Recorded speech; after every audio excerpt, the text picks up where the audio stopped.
We're live. What said that? That's what the screen said. You live right now? That's what it said. Are you serious? Stop it already? I don't even see nobody coming through. Come through. That was fast.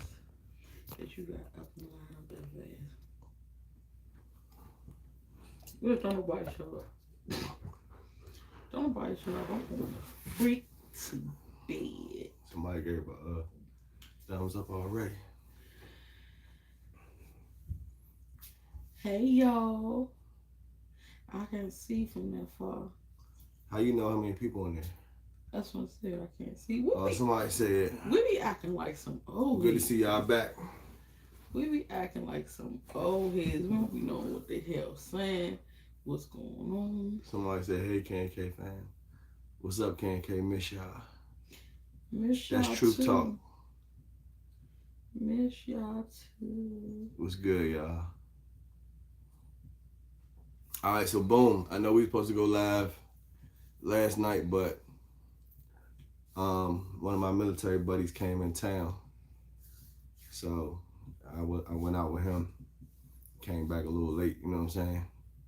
And even today, like one of my homeboys came in that I ain't talked to in a minute. We went out. So I'm just like lit a little bit right now. So y'all gonna have to excuse me.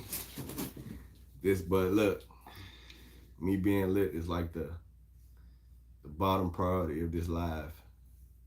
So y'all gonna have to Lady Blue said, where have y'all been? yeah, y'all gonna have to take it.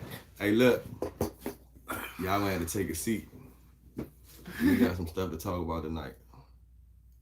So when we left off, I think the last time we went live, we actually did the live radio, and I was like, I'm gonna get all my stuff together, and I did get all the stuff together. I did buy all the stuff, and then just like everything happened.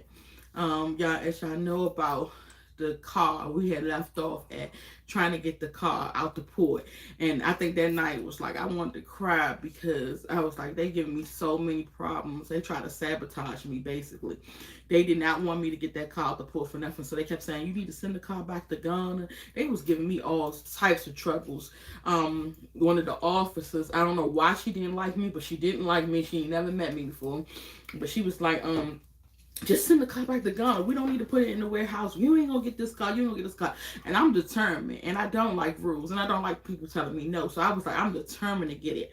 So every day they would harass me. Pack and Lloyd would harass me and say, oh, it's going to be, what was it, $260 a day until you get this car out and you still got to pay this and pay that. So I'm like, okay. I wrote a letter to EPA and I wrote a letter to DOT. DOT denied me for bringing the car in the United States, but EPA approved it. By the time I got the approval, at that point, I was already, what's up? We on live. I was already at. I can't blow no game. Huh? I can't blow no game. Tell Jamon to help you out. At that point, I was already at $12,000 in storage fees. So I had to end up paying the $12,000 in storage fees in order to get my van out. Got my van out. I was so happy. We went to what did we go? Savannah to get it. And drove it back, and they cracked my windshield.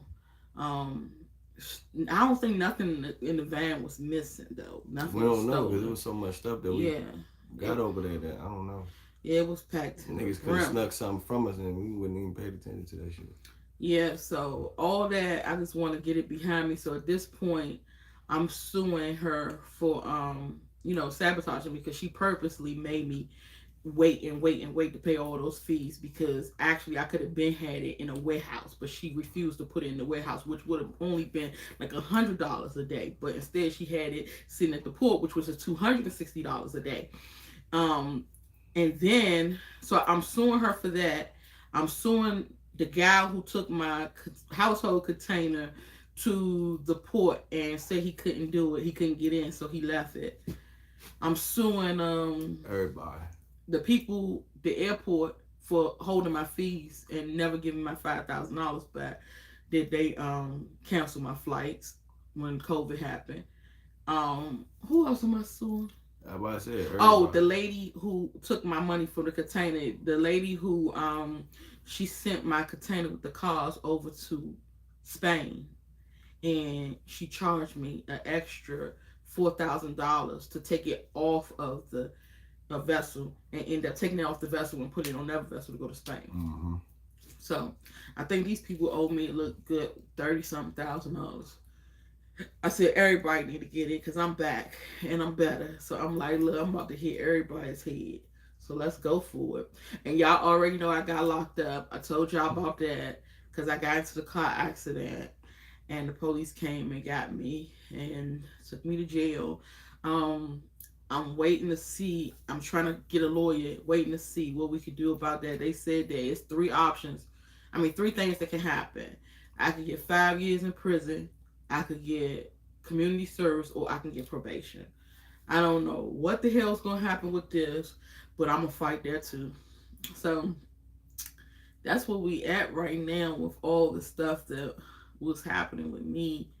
What are you smiling for? Man. You always got some stuff on your mind. No, I had a couple drinks. Oh my God. And then, as y'all know about the renovations, we still renovating this house.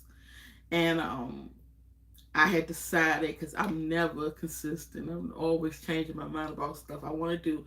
Thanks, Kevin. Changing my stuff that I want to do. Because you laughing at me. I'm not laughing, I was smiling. I always want to change stuff that I want to do. So at this point, y'all know I had adopted the 3 girls from Africa. I want them to come over here, and I wanted them to get a job. So what I was going to do for them is turn my house, the back of my house, into a host home. Have them work in a host home so they can send money back home to their families and support their families. Because some of them are living in villages with no electricity yet. It's really, really bad. It's gotten worse. They crying. They calling me every day crying for money. Send me this. They say it's gotten 10 times worse since I left. So I'm like, damn, but I be still seeing Americans go over there like shit sweet. Excuse my language, y'all. I got a potty mouth. I said I'm gonna stop cursing too. I said I want to stop cursing. Fuck that shit. I stopped eating meat, so I said I'm cleansing myself. So I said I'm gonna stop cursing, and I'm not gonna say ninja no more. Ninja? What the fuck is ninja? You know that word? What the fuck is ninja? The Nigga word. She mean nigga, y'all. So I said I wasn't gonna say that anymore. I was gonna be good from now on and clean up my act.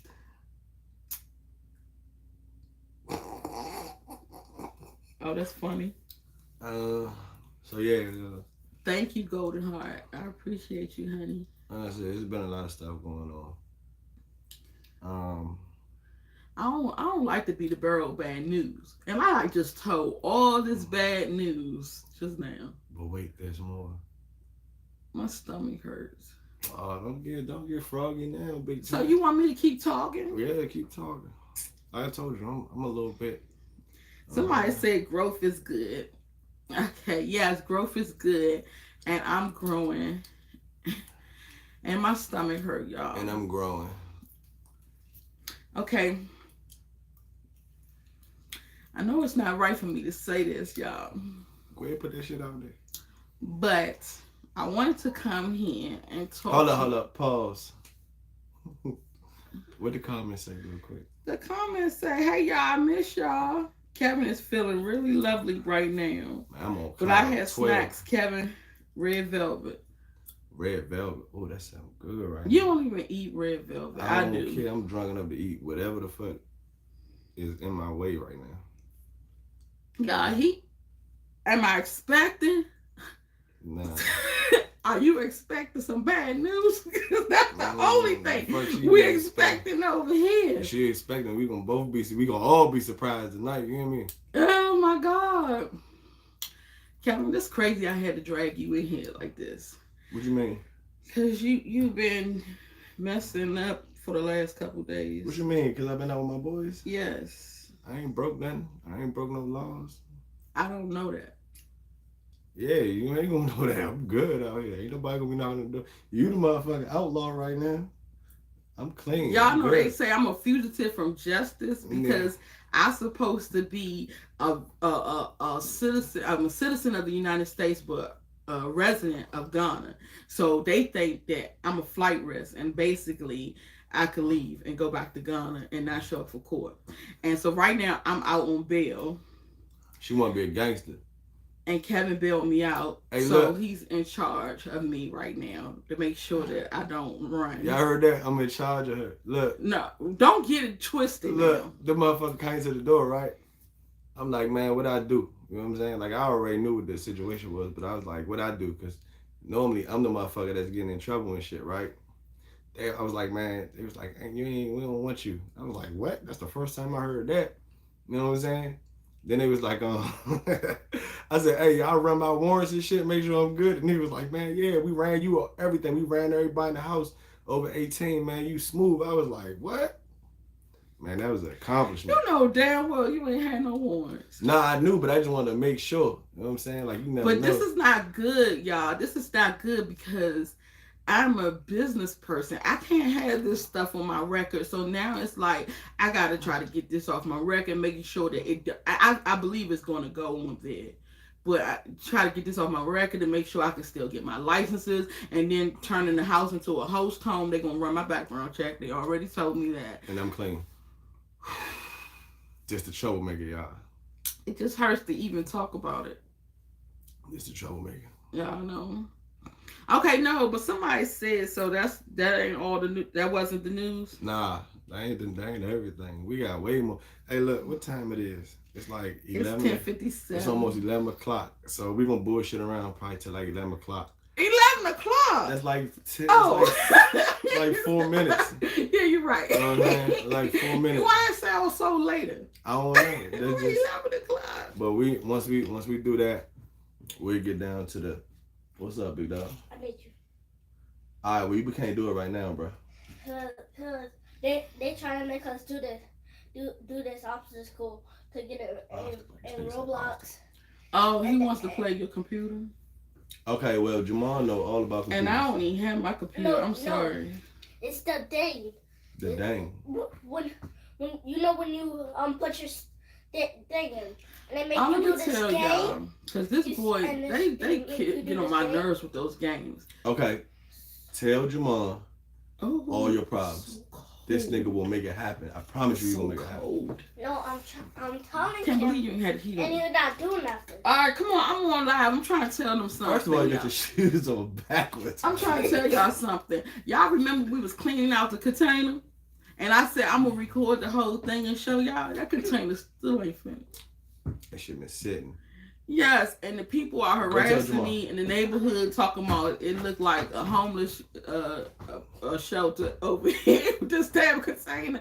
They want us to get the container out to y'all or they're going to fine me $1,000. I need help, y'all.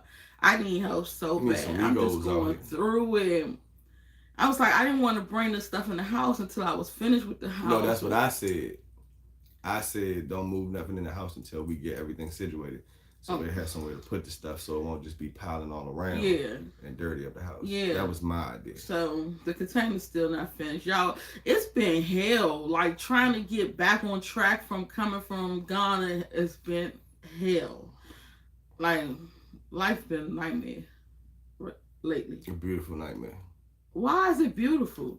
Cause we still living, we still breathing. Kevin, you be saying slick shit. What you mean? You we be still saying- we still living, we still breathing. But we I still don't be got to knowing fight if another you day. serious, if you got like a sarcastic remark. I don't Y'all know. think I'm sarcastic or not? I don't know if you trying to say something underneath me or What you talking about? I'm just on high alert with Why you on high alert? Because you look funny. Cause I'm probably intoxicated. Oh This my ain't the God. first time. You just crazy. She wild as shit out here. You just crazy. All right, as so hell. what time it is? We got 2 minutes. Somebody said we need to keep our stuff in the container and go to South Africa. I'm not going back to Africa. I'm gonna tell you that right now. I'm American like a motherfucker right now. I don't even deal with that shit. No offense to Africans or anybody, you know what I'm saying, shit like that. But fuck that shit. I'm American. I done served my country. I got my American driver license. I ain't fucking with that shit no more. Y'all can have that shit. Everybody that want to go to Africa, peace be unto you. But me, nigga, I'm from DC. That's it. Kevin, don't insult my people. Didn't I just say that? Let me say I ain't got nothing something. against Somebody said both of y'all have been drinking. I haven't been drinking. Nah, I just she ain't woke been drinking. up and Me I on the had other hand- kind of like fell asleep. My arthritis kicked in and I was in pain. And then the heat wasn't on. And Kevin got No, the heat was on upstairs. thing on his phone, and he controls the heat off his phone. So I don't touch the thing, and I'm in here suffering and shit. So this what happened. The pilot went out, right? So that was for downstairs. I'm talking about upstairs. no, downstairs. I mean, upstairs should be fine. No, the heat was I don't hurting even me. got my phone. My arthritis set in, and I was in pain. So I had put some medicine, topical medicine on it. I didn't take no Tylenol or nothing like that. Georgia, and I'm just cold. Georgia's bipolar, right? Mm-hmm. So for the last couple of days, we've been balancing between turning on the heat and turning on the AC. You know what I'm saying? So yesterday it was hot, so we had to turn. No, the day before it was hot, so we had to turn on the AC. One of the kids left the AC on like 60. So it was freezing like shit yesterday. And then it got cold outside yesterday, so we had to turn on the heat. Then in the middle of the night last night, she says, it's hot as shit. She said, I'm burning, I'm sweating, this, that, and the third. So I turned the heat back down to 69. So she could have turned the heat on. I was gone, obviously. But she could have turned the heat up at any time. I could control the heat and the AC from my phone, but if she at home, but I don't have no control. but the thermostat right there, phone. just because I control it on my phone, don't mean that you can't go walk to the thermostat and change. Everything is digital. Everything is automatic. All you gotta do is go to the thermostat and press whatever you want it to be. So I come in this jump, the heat is set to 69. Like it's like 50 degrees outside in Atlanta right now. So of course it's below, so the heat ain't gonna kick on. You feel me? So I came in here and I turned it on from my phone, but she could have easily turned it on from the thermostat. Thank you, Shawnee. I can just access it from my phone to make it easier, but you can still use, we got Google, something down here. You be going on and on and on. Yeah, I'm just saying. All right, so boom, it's 11:01. So, she hadn't already told you all of the stuff that's going on as far as the house is concerned, and the courts and her getting locked up because she an outlaw now. She a gangster now. You know what I'm saying? I'm not a gangster. She a gangster. I wasn't even in there that long. We wasn't in there that long ago. I came and got your ass. Yeah. She's gangster. She a gangster now, y'all. So anyway, but that's like I said, it's other reasons why we haven't been posting as much. We didn't post at all. Oh yeah, wait, I did. She did. I don't really be. I ain't gonna post anyway. But you should. I ain't got nothing to say. I'm bored as shit. I'm out here. Hey, look. If I Golden post, Heart said she just love us. Thank you. Oh, that's so baby. Love sweet. You too. You about to get your world rock Golden Heart. Why would So look, you tell her that? I got like 4 gray hairs right now. And I haven't stressed him. I don't know why he got these 4 gray hairs. I got him in the last, what's this? This 2 April, couple right? days. Nah, that got this shit like last week. You got last week. You probably got 4 or something, but you had 4. I got you had 4 gray before. hairs. I just didn't know. My homeboys, they all grayed out and shit. I'm trying to get my little shit going, but I want to just get it right here, and then on this side, and then right here be black. Like I seen it in the movie, nigga. But I was like, man, I need that right there. But anyway, go ahead. Okay, y'all. My stomach hurts. y'all You know gotta take a shit or something? No, I did the video about the irritable bowel syndrome, right? I forgot to say that when irritable bowel syndrome be like, it's a brain gut connection. So whatever your brain triggers something, it goes down to your gut, and then it starts doing like butterflies bubbling and all types of stuff like that. Then you have to go to the bathroom eventually, but I don't have to go to the bathroom, man. But I'm telling you, that brain gut connection is something, because I get nervous and then I be like, ugh, my stomach start hurting. But Kevin don't know how to tell nothing, and I gotta be the one to say it all. You be the one that be talking a lot. Okay, I'm gonna say it. I'm gonna lay it all out here on the table for y'all. The reason why we have not been posting is because me and Kevin is no longer together. We are just here right now to do this YouTube because y'all asked us to. We doing this for y'all because y'all said, "Oh, we miss y'all. Y'all don't come on YouTube no more. Y'all don't be going live no more." And I'm like, "Oh man, I gotta let them know. I gotta tell them that we have officially divorced." So yeah, so this is like the finale, at least for me, because I don't be on this it's the channel finale, anymore. Kevin. It is like the finale. Boy, you per been se. too much TV. I do be watching a lot Too of TV. much TV. I do. Too much. My TV. bad. Yes. So that's the situation that we in. And I said I still wanted to make sure that I don't stop the channel. Right.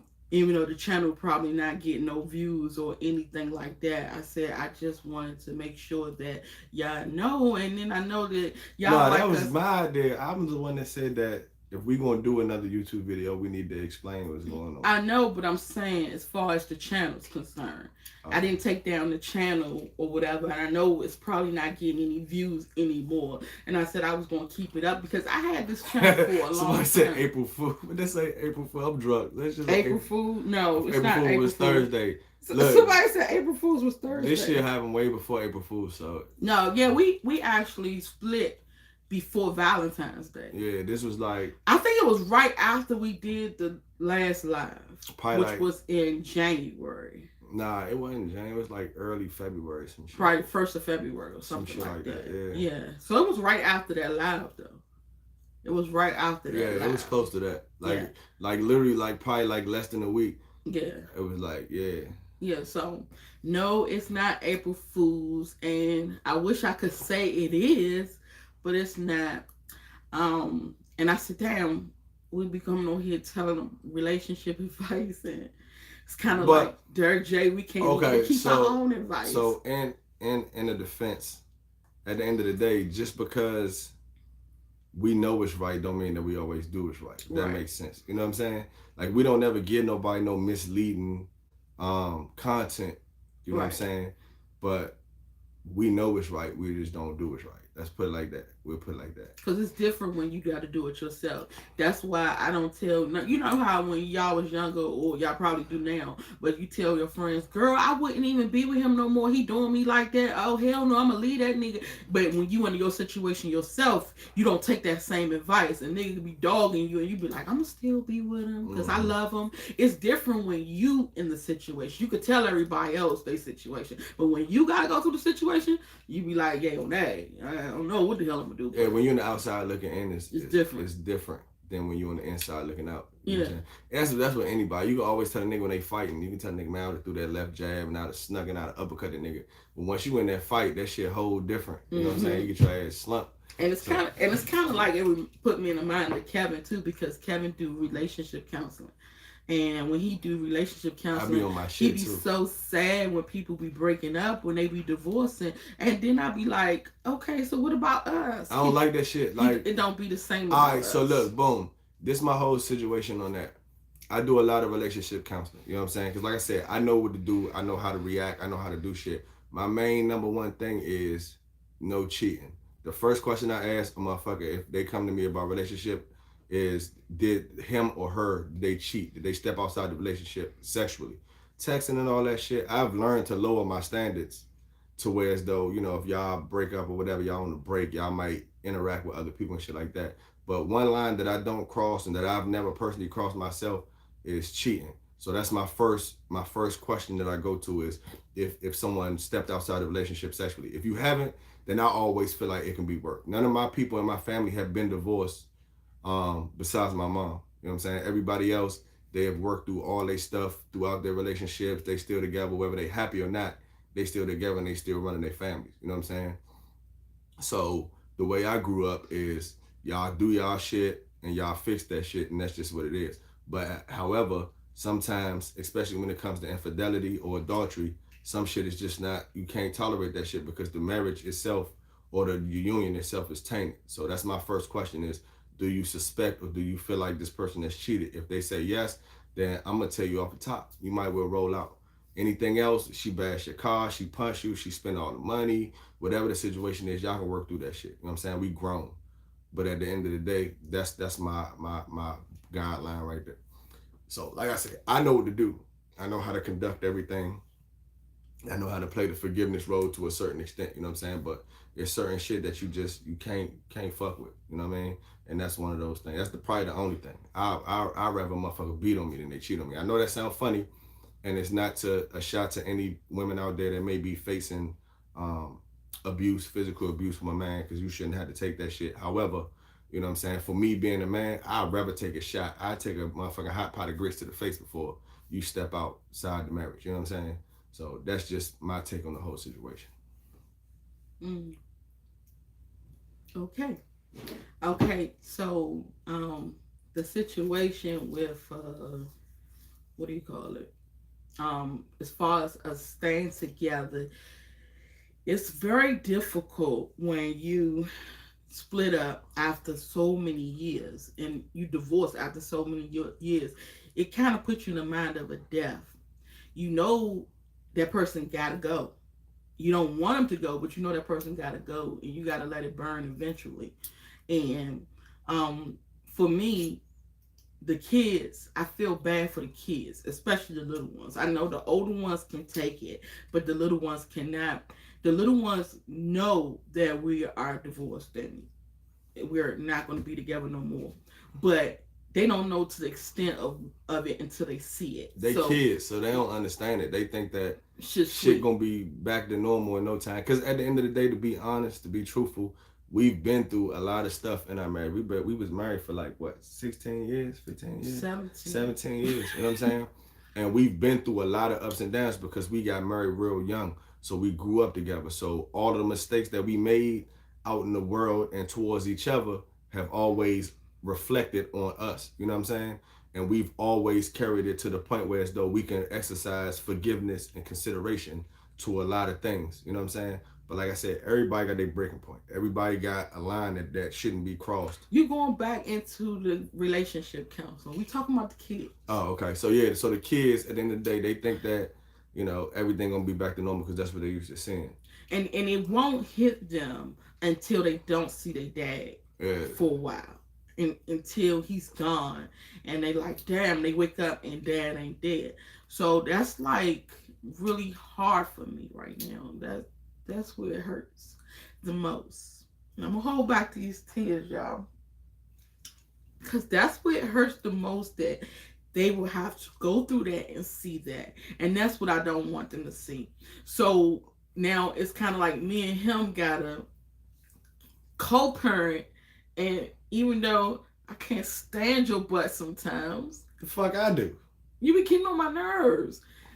I still have to deal with it because of the kids. So I don't know how to. I think we need counseling for breakup or something, because I don't know how to.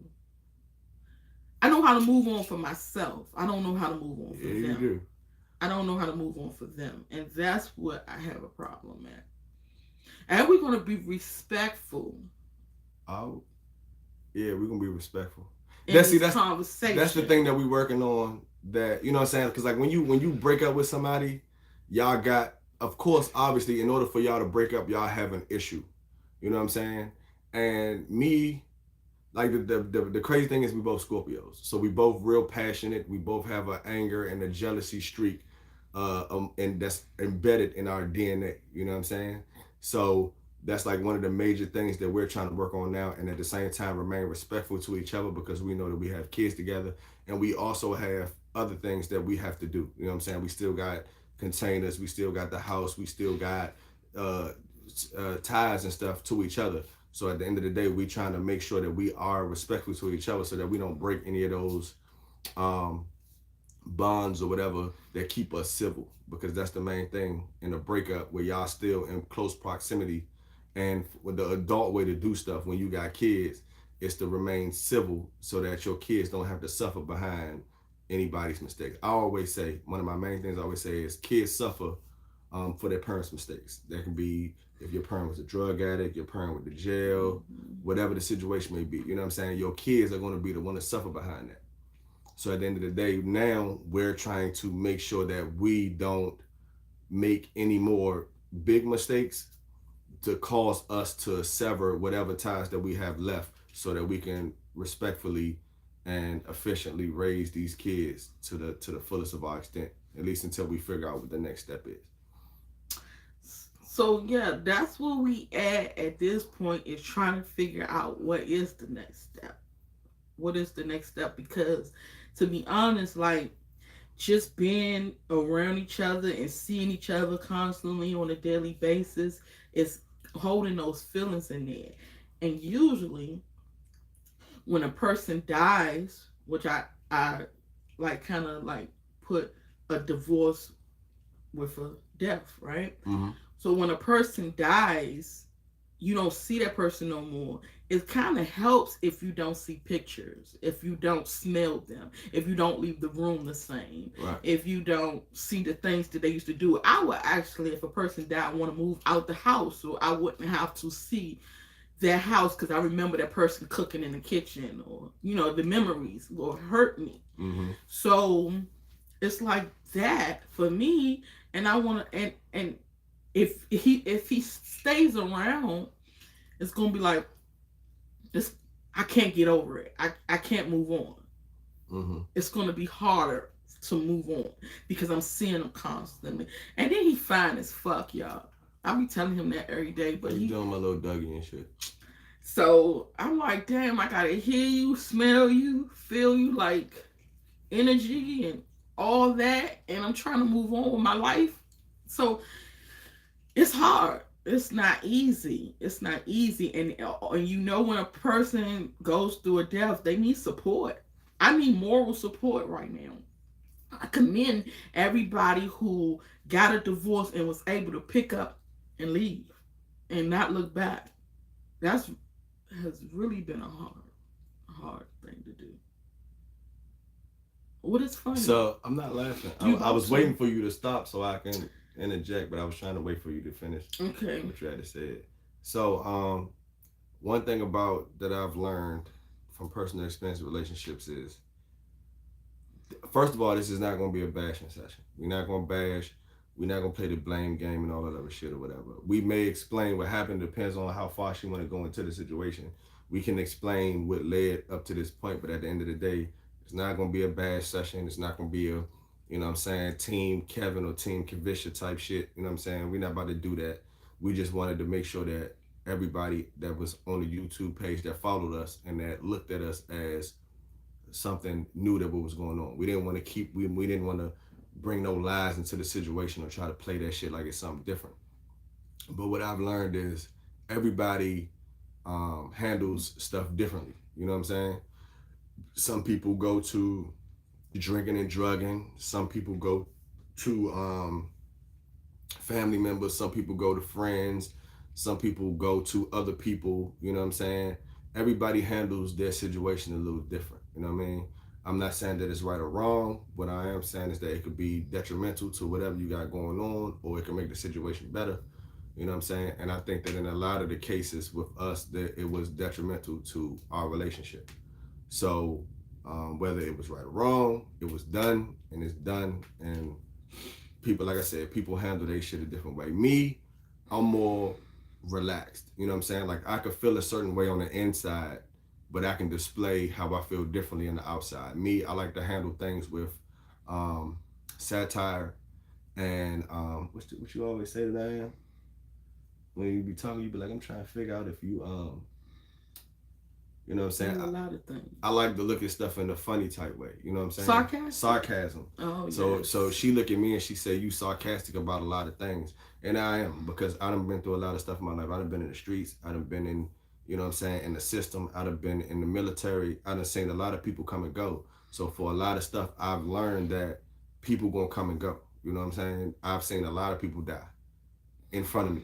So at the end of the day, I've learned that people are going to be here one day, and it's a possibility that it can be gone tomorrow. So I can handle mine a little bit better, at least on the outside. I may be breaking down on the inside, but on the outside, I can still man up and go forward, and it doesn't change my outlook on life. I always learn that you need to find a silver lining in things, you know what I'm saying, to keep you going forward. Another thing that I wanted to address is since my military service, and like I said, I've been to war twice. You know what I'm saying? And even before war, I was at war in my city because I was a street boy. I was in the street. So I do have depression. So anybody out there that got depression, you know what I mean? I do daily affirmations every morning. I've just learned that. I've been talking to people and stuff like that. I have PTSD. Um, and I have anxiety, real bad anxiety. You know what I'm saying? So I've been learning how to cope with those situations. And like I said, look at the silver lining between a lot of stuff. You know what I'm saying? So, like I said, everybody handles their situation a different way, whether it's right or it's wrong. Either way, you're going to do it. And like I said, sometimes it can be positive, sometimes it can be progressive, and sometimes it can be detrimental. So, So what is the silver lining between this situation? Because you said all that to say. what you mean with the silver lining? You look at the I silver mean, lining. because at the end of the day, the silver lining for me is a lot of things, and I'm not gonna get into it on the live. If you really want to know, if we really want to have a conversation, we'll talk about that conversation a little bit later. But I have my silver lining in this situation. Is it Is it a negative situation? Yes, of course. Like we've been together for since we was fucking kids. You know what I'm saying? I was 14 when I met her. My daughter, my oldest daughter is 15. You know what I'm saying? So at the end of the day, I've been with her since before my daughter reached the age that she was at now. So at the end of the day, you gotta figure out what you can take and what you can't. You know what I'm saying? And like I said, I drew my line in the sand a long time ago, and I always told myself that if that line or if I felt that line was crossed, that was gonna be that. You know what I mean? So we will discuss the silver lining situation. I mean, we can get into it on live if you want to, but I would recommend that we do it a little bit later. But we can get into my personal silver lining. And it's not anything against what we got going on. It's just something to help me cope, to, you know what I'm saying, to evaluate what's going on. He wants to tell y'all so bad. I don't want to tell him nothing. That's why I said. But I will tell you, because I don't be holding nothing back. I don't have no cut cards. Y'all already know that I'm just like, I've always been, you know, that out there type of person that would tell you my shit stinks. And I will let you know, you know. So basically, every time that me and Kevin would get into it, which is a lot. I ain't gonna say it's a lot. I'm gonna just say that it's consistent. It's consistent. Yeah. Because Kevin just told y'all he has PTSD, so yeah. He has a lot of attitude issues. But see, the thing is, but it's not about the PTSD with the whole situation. With the attitude, it's depression. You know what I'm saying? I don't like attitudes. I can't deal with attitudes at all because I'm a real friendly, down to earth person. I don't be catching no attitude. And I'm an introvert. I like to stay to myself. I like a lot of times I like me time. I don't like answering my phone certain days. I don't like talking to people. I don't like entertaining people. And I'm the type that's out, you know, I'm outspoken, I'm talking, I'm having fun, I can talk to anybody, anywhere. So for him to have attitudes with me, it'd be like, hold up, don't be catching no attitude with me when I don't do that to you. So I'd be like, okay, you want to act like that? I'm gone. So when we would break up, I would entertain other men. And a lot. Okay, a lot. My bad. A lot. Now, some of it may have been, may have stemmed from my childhood of not having my father around, so I kind of seek that attention when I go out. Some of it could just be me wanting to be outspoken, loud, and boisterous, you know, like I am. And some of it could just be like, Dad, I need to replace him because I feel like that's the only way I could get over it. If I go find, y'all know how they used to have a saying to say the way to get over an old man is to find you a new one. Even though that's not the right thing to do, that kind of works sometimes. So when you go find you a new one, you be like, I want to get over, I want to get him out of my head, so let me get some new memories. But then you still got that old dog is always better than a new one, you know. So after I get out there and I see what's out there, and I be like, damn, I get out here and I gotta take care of this man. They think I'm working for Build-A-Bear Workshop. They want me to build them up. And they need this and need that. I'd be like, shit, I might as well just stay with what I had. And because what I see now is just way too many problems. They would have problems, and then on top of their problems, I got to deal with their financial situation, their housing, and dating in Atlanta, dating in DC. that ain't it at all, because it'd be like, it's I just don't know. nothing I but, don't know nothing about that. you know about it. I don't know. So nothing it just about be a whole bunch of fools, out there. So I just would use the situation. And then another thing, like, to be honest, another thing, when you break up in a relationship, you feel like, and I know a lot of women have been there, where you feel like, damn, am I going to be financially stable to still have my same lifestyle, to still be able to pay my bills or help that? And sometimes when I broke up, I might have been in a down situation or a transition. And I'm like, well, damn, if I had a guy, maybe he can pull me up, help me up, and we can work together. Because I'm like, I could get him an idea. He can go out there and work, make some money. We can tag team. We can do this shit together. And then them niggas be broke. And then they be broke, and then I'll be like, damn. That's the worst. If you gonna go out there and step out in the street, but you don't know until you go out there. So don't criticize. I'm not criticizing. Okay. I'm giving advice to people. Okay, so you don't know until you go out there. But now I'm in a point in my life that I see shit for what it really is, and I'm like, the same thing a nigga could do for me, I could do for myself times 10. So I don't need no nigga to do nothing for me. So I'm cool with being single. I'm cool with it now. I'm fine. I could talk to a nigga here and there on the phone, but I got my own business going on. I got other shit to think about. So that's like far from my mind at this point. And even like, to be honest with y'all, like, some y'all know sometimes I get graphic because I don't have no filter. What comes up comes out, So for me, like, when I learned how to fulfill myself and how to play with myself, I definitely knew that I didn't need no nigga then. Because I'm like, damn, I could do this. This is what he was supposed to do for me. And I can make myself feel better. Then I can finance myself too. I can fuck myself, feed myself, and finance myself. Now I don't need nothing. So I'm good. But this is where I'm at today. That's not where I used to be. So it's growth. And then it's like, when you grow up with somebody, you kind of grow apart because you change. And it made sense what you said when you said that I'm not who I used to be when you met me. And I shouldn't be, to be honest, because when he met me, I was 12. So if I'm still stuck in this 12-year-old state of mind and I'm 36, then we got a problem. So, but at the end of the day, okay, I'm not finished. Okay, go ahead. He thinks that the things the good qualities I had shouldn't change. They might have been good qualities to him, but he feels as though that shouldn't have changed by this time. And I'm like, okay, so when I was 12, when I was young, people used to call me mom because I was always the mature woman, the mature girl in school to talk to people about their problems. They might have some problems at home, and I'm like, look, I'm about to show you how to get the bag. Don't even trip your mother acting like that. Look, this, you gotta make money. Like, I would show them.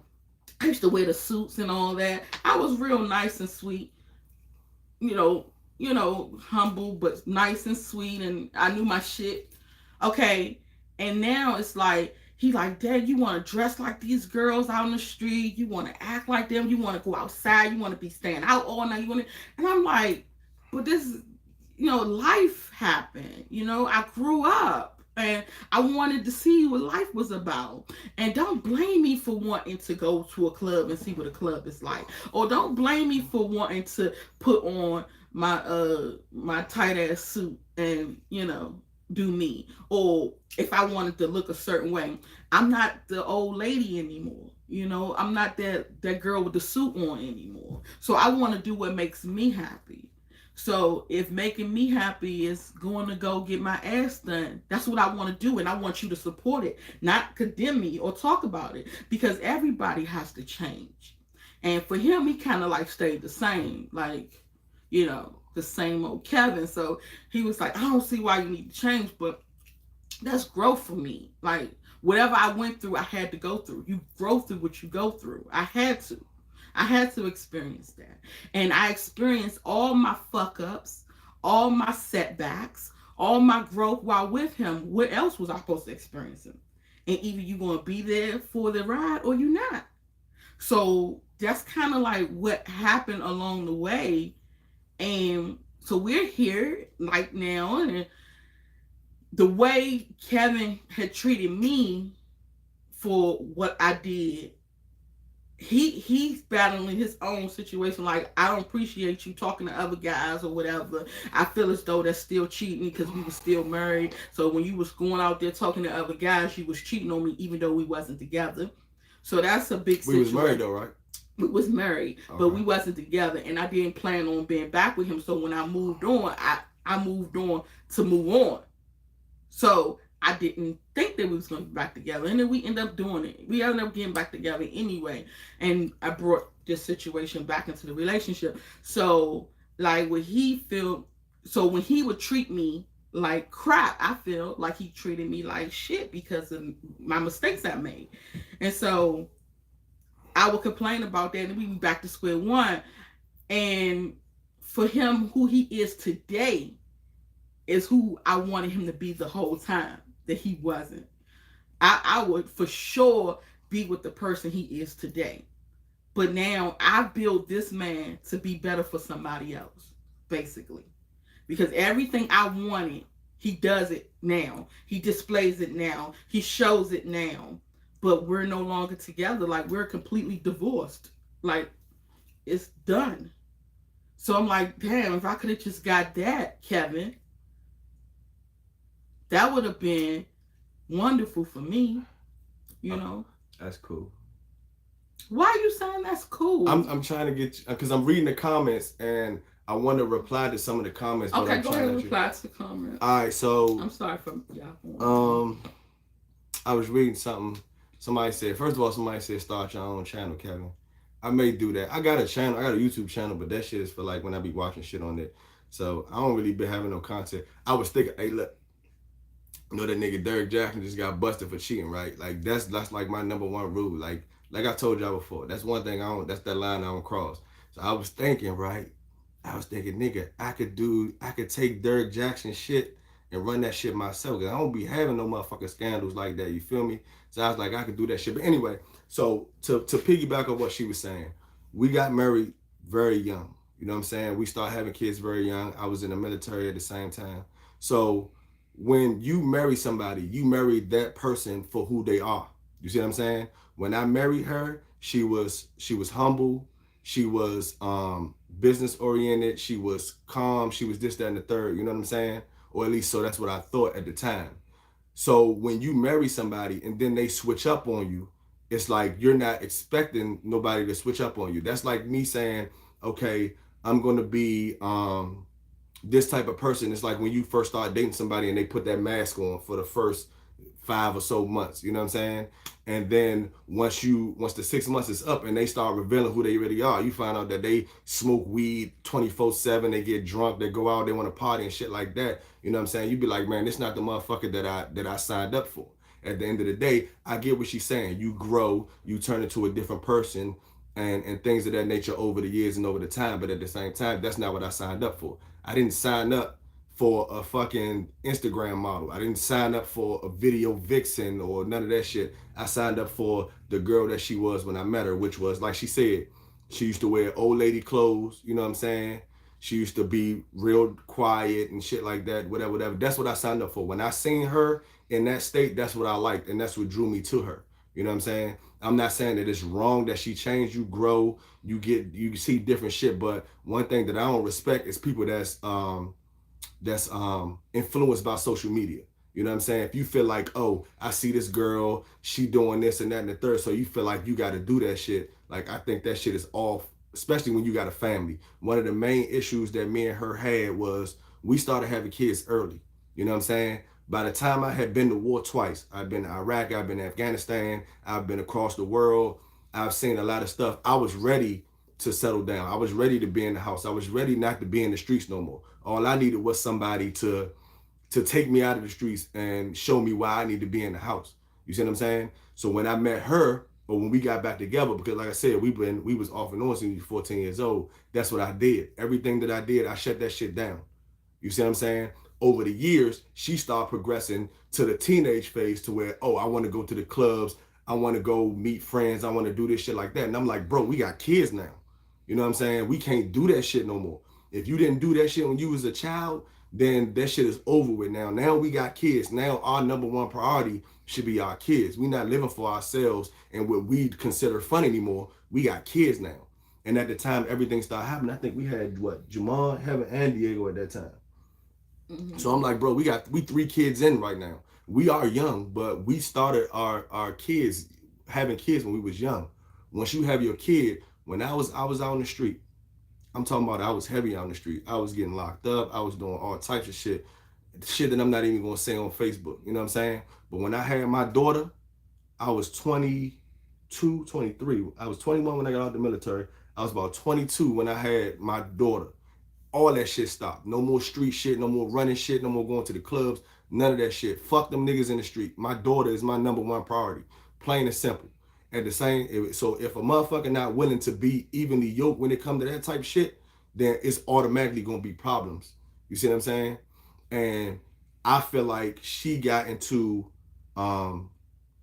relationships with people, females, that weren't on the same level she was on. When she was 22, she had a 6-bedroom house. She had a military veteran as a husband. She had 3 beautiful kids. She had all this shit. And she took advice from motherfuckers that was single living in the projects. You see what I'm saying? Like, that shit is backwards. That shit don't make sense. You supposed to be giving them advice to get where you are. And instead, you taking advice from them motherfuckers to move backwards. And that's where the shit all started for me. So I understand and I respect her growth. I respect the way that she dressed. I might not say that I don't like it because that's not my preference. My preference was when I met her. You see what I'm saying? Had she had been the person that she is now then we probably wouldn't even been together because that's not even my speed. I'm a home person. I like to chill. I'd rather Netflix and chill than go out and club any day. That's just me. You see what I'm saying? So I respect what she do now because it ain't none of my business. You know what I'm saying? But had she had been this way before, we probably wouldn't even been together. And that's just what it is. But I respect what she's doing. But that's not what I signed up for. Like she just said, she said it out her own mouth. I'm the same nigga. You know what I'm saying? If anything, I've progressed even more so. You know what I'm saying? As far as my attitude, as far as my depression, as far as me running the streets, as far as me being out, this, that, and the third, I've progressed in my relationship to try to make myself better. Have I stumbled back? Yeah. You know what I'm saying? I done been in some shit plenty of times, but I've been slowly progressing and falling back at, you know what I'm saying? But making progress. She said that out of her mouth, her own self. So when I look at the stuff that her growing, I respect it, but that's not what I signed up for. I signed up for a totally different person. I signed up for the person that when I met her, that's the person I fell in love with. When I seen her and she had her old lady clothes on and she was different from every other female that was out there, all the little fast little broads and all this other shit, I'm looking at her and I'm like, she different. That's what I like. I don't want to be out in the streets. I'm not a street nigga. I don't go and say, oh yeah, I'm about to fuck every broad in the world and all this other shit. Yeah, do I be on Instagram? Do I be looking at them big booty broad? Fuck yeah, I do. Any nigga gonna do that shit. But at the end of the day, I'm never gonna violate. You know what I'm saying? So that's not my speed. I can sit on the computer and look at that shit and then I come home to whatever I come home to. You see what I'm saying? So at the end of the day, I signed up for this mature lady that was, you know what I'm saying, that was settled and that knew what she wanted to do with her life. Over the time, the shit started changing and I wasn't feeling that shit. And that's why I reacted the way that I reacted. Was it right? Probably not. You know what I'm saying? I reacted with aggression. I've reacted with uplifting. I've reacted with disappointment. I reacted in a bunch of ways, some of them which weren't right at the same time, out of frustration and out of hurt because you see the person that you thought that they were change right in front of your face. And there's nothing you can do about it because when you do something, it gives adverse effects. It's like if you hold on to something tight enough, if you hold on to a glass tight enough, you're going to end up breaking that shit. You see what I'm saying? And that's what I've been doing this whole relationship. I've been trying to hold on to her so tight. The motherfucker that I fell in love with, I've been holding on to that shit so tight, trying to keep her away from the streets and these single motherfuckers that be bouncing around from nigga to nigga. You know what I'm saying? And telling you, this is what you already got. You good. We good. We got a whole empire right here. And you dealing with these single bitches.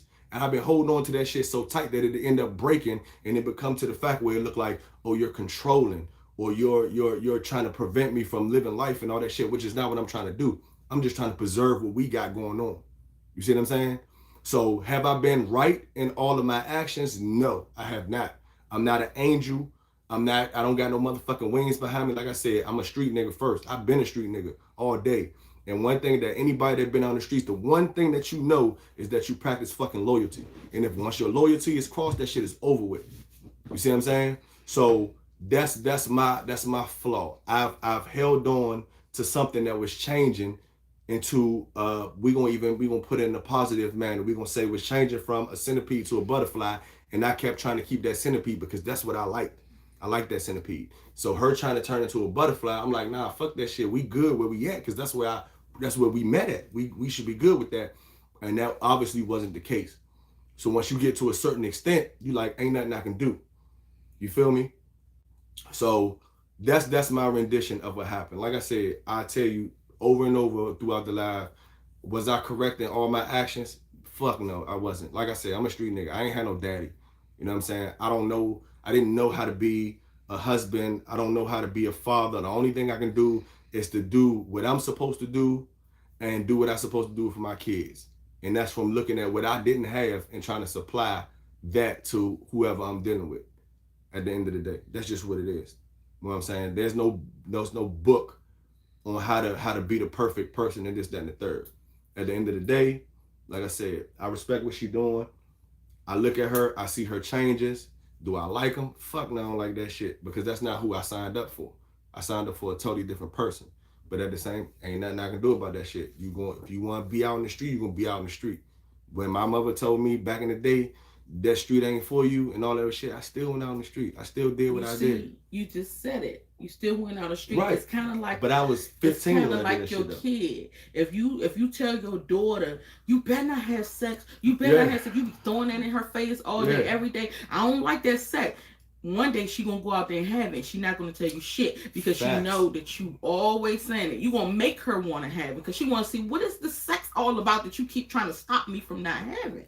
And she's gonna go out and she's gonna have that sex. But you gotta understand something too, Kevin. You basically raised me. I'm basically your daughter. If you think about it, I've been with you since I was 12 years old. So where do I grow? When do I get the chance? I just told you I ain't had no problem with you growing. But you saying it as if I was wrong for changing. No, I didn't. When I was 12 and I was 13, 14, 15, when I was who I was then, that's not who I am now, because I didn't know that's who I was supposed to be. I didn't know. Just like everybody has to grow. So all those times when you in your 20s, 21, you start drinking, you smoking, you want to see what life is about. You start going to clubs, you start partying with your friend. You in college, you going to the frat parties and all this stuff. That's growth. That's what children should go through. Was I able to go through that? You had I wasn't kids. able to go through that. Right, but okay. So let's talk about that. You started off young, right? You decided that you wanted to jump out there at an early age, right? Is that my fault?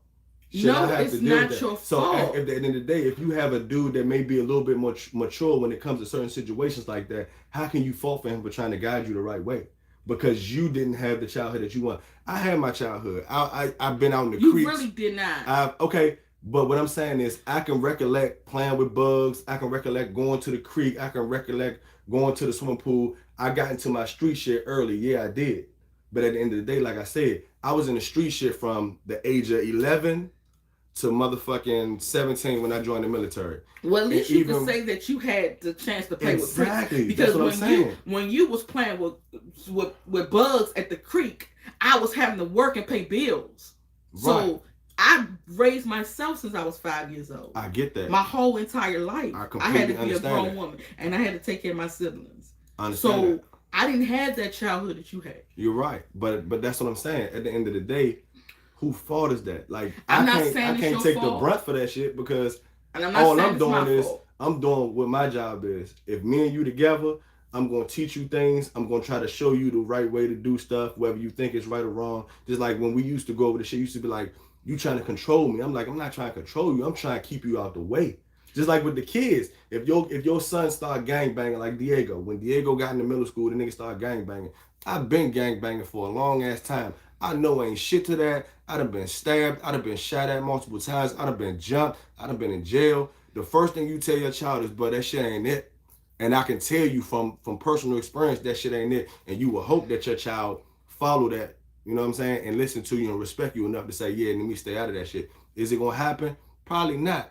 But at the end of the day, you did your job. So if they decide that they want to go out in the streets and they get shot or they go to jail, that's not your fault. You've done your part. But it did get controlling.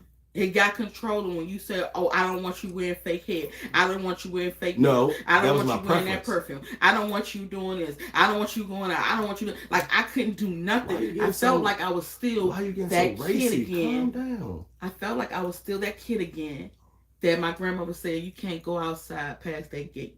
I get that. You can't do this. You can't go to the swimming pool. You can't go with your friend." And I'm like, damn, if I had to live my life like that as a kid, now I got to live my life like that as an adult, when am I going to be who I want to be? Right. And that's why I said I don't have no problem with that. My situation is I got a preference. When I met you, that was my preference. That's not my preference now.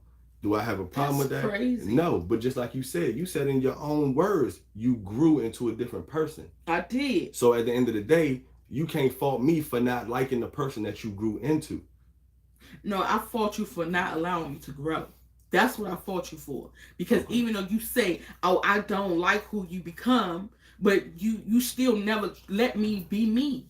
And everything was just looked down upon. Why like, you so oh, if you want down? if you want to go out there and drink, I ain't never smoked a day in my damn life. I only been to one club my whole life. So, Maybe you should have. Maybe if you would have did that at a younger age, then you wouldn't be so pressed to do that shit now. But don't fault me. I'm not faulting you. And then I'm I just don't saying. do that now.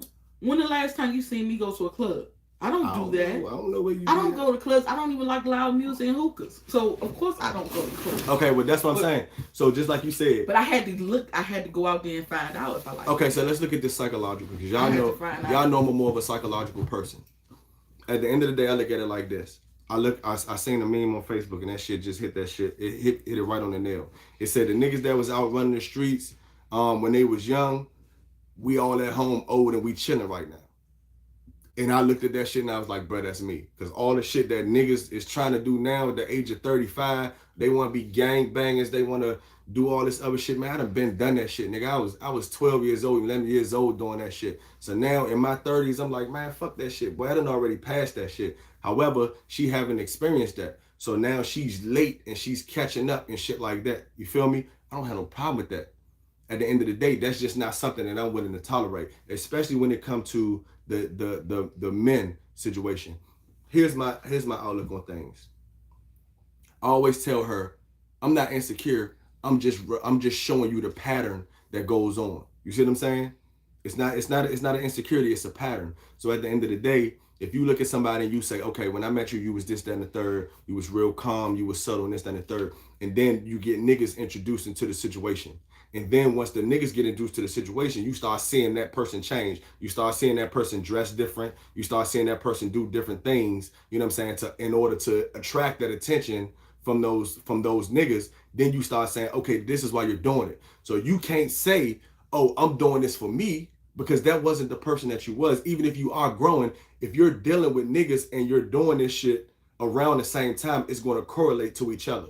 So you're going to say, oh, so you get your head done because this is what you're doing. You see what I'm saying? Now, if that wasn't never an issue, then I can't complain about that. Then that would be insecurity. But you can't, in order for it to be insecurity, you have to be accused of doing something that you haven't been doing. That's insecurity.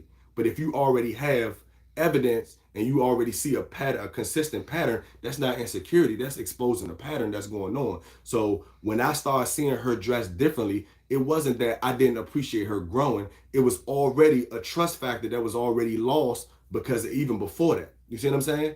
If me and her would have been together and I could trust her 100%, and I knew that we were solid and I knew that her loyalty was there, and she started wearing the shit that she be wearing, I'd be like, man, yeah, that's my bad bitch right there. You know what I'm saying? Niggas can't touch her. But at the end of the day, when you start seeing her do this shit and you already know the pattern that she works on, it's like, man, so you doing this for them niggas.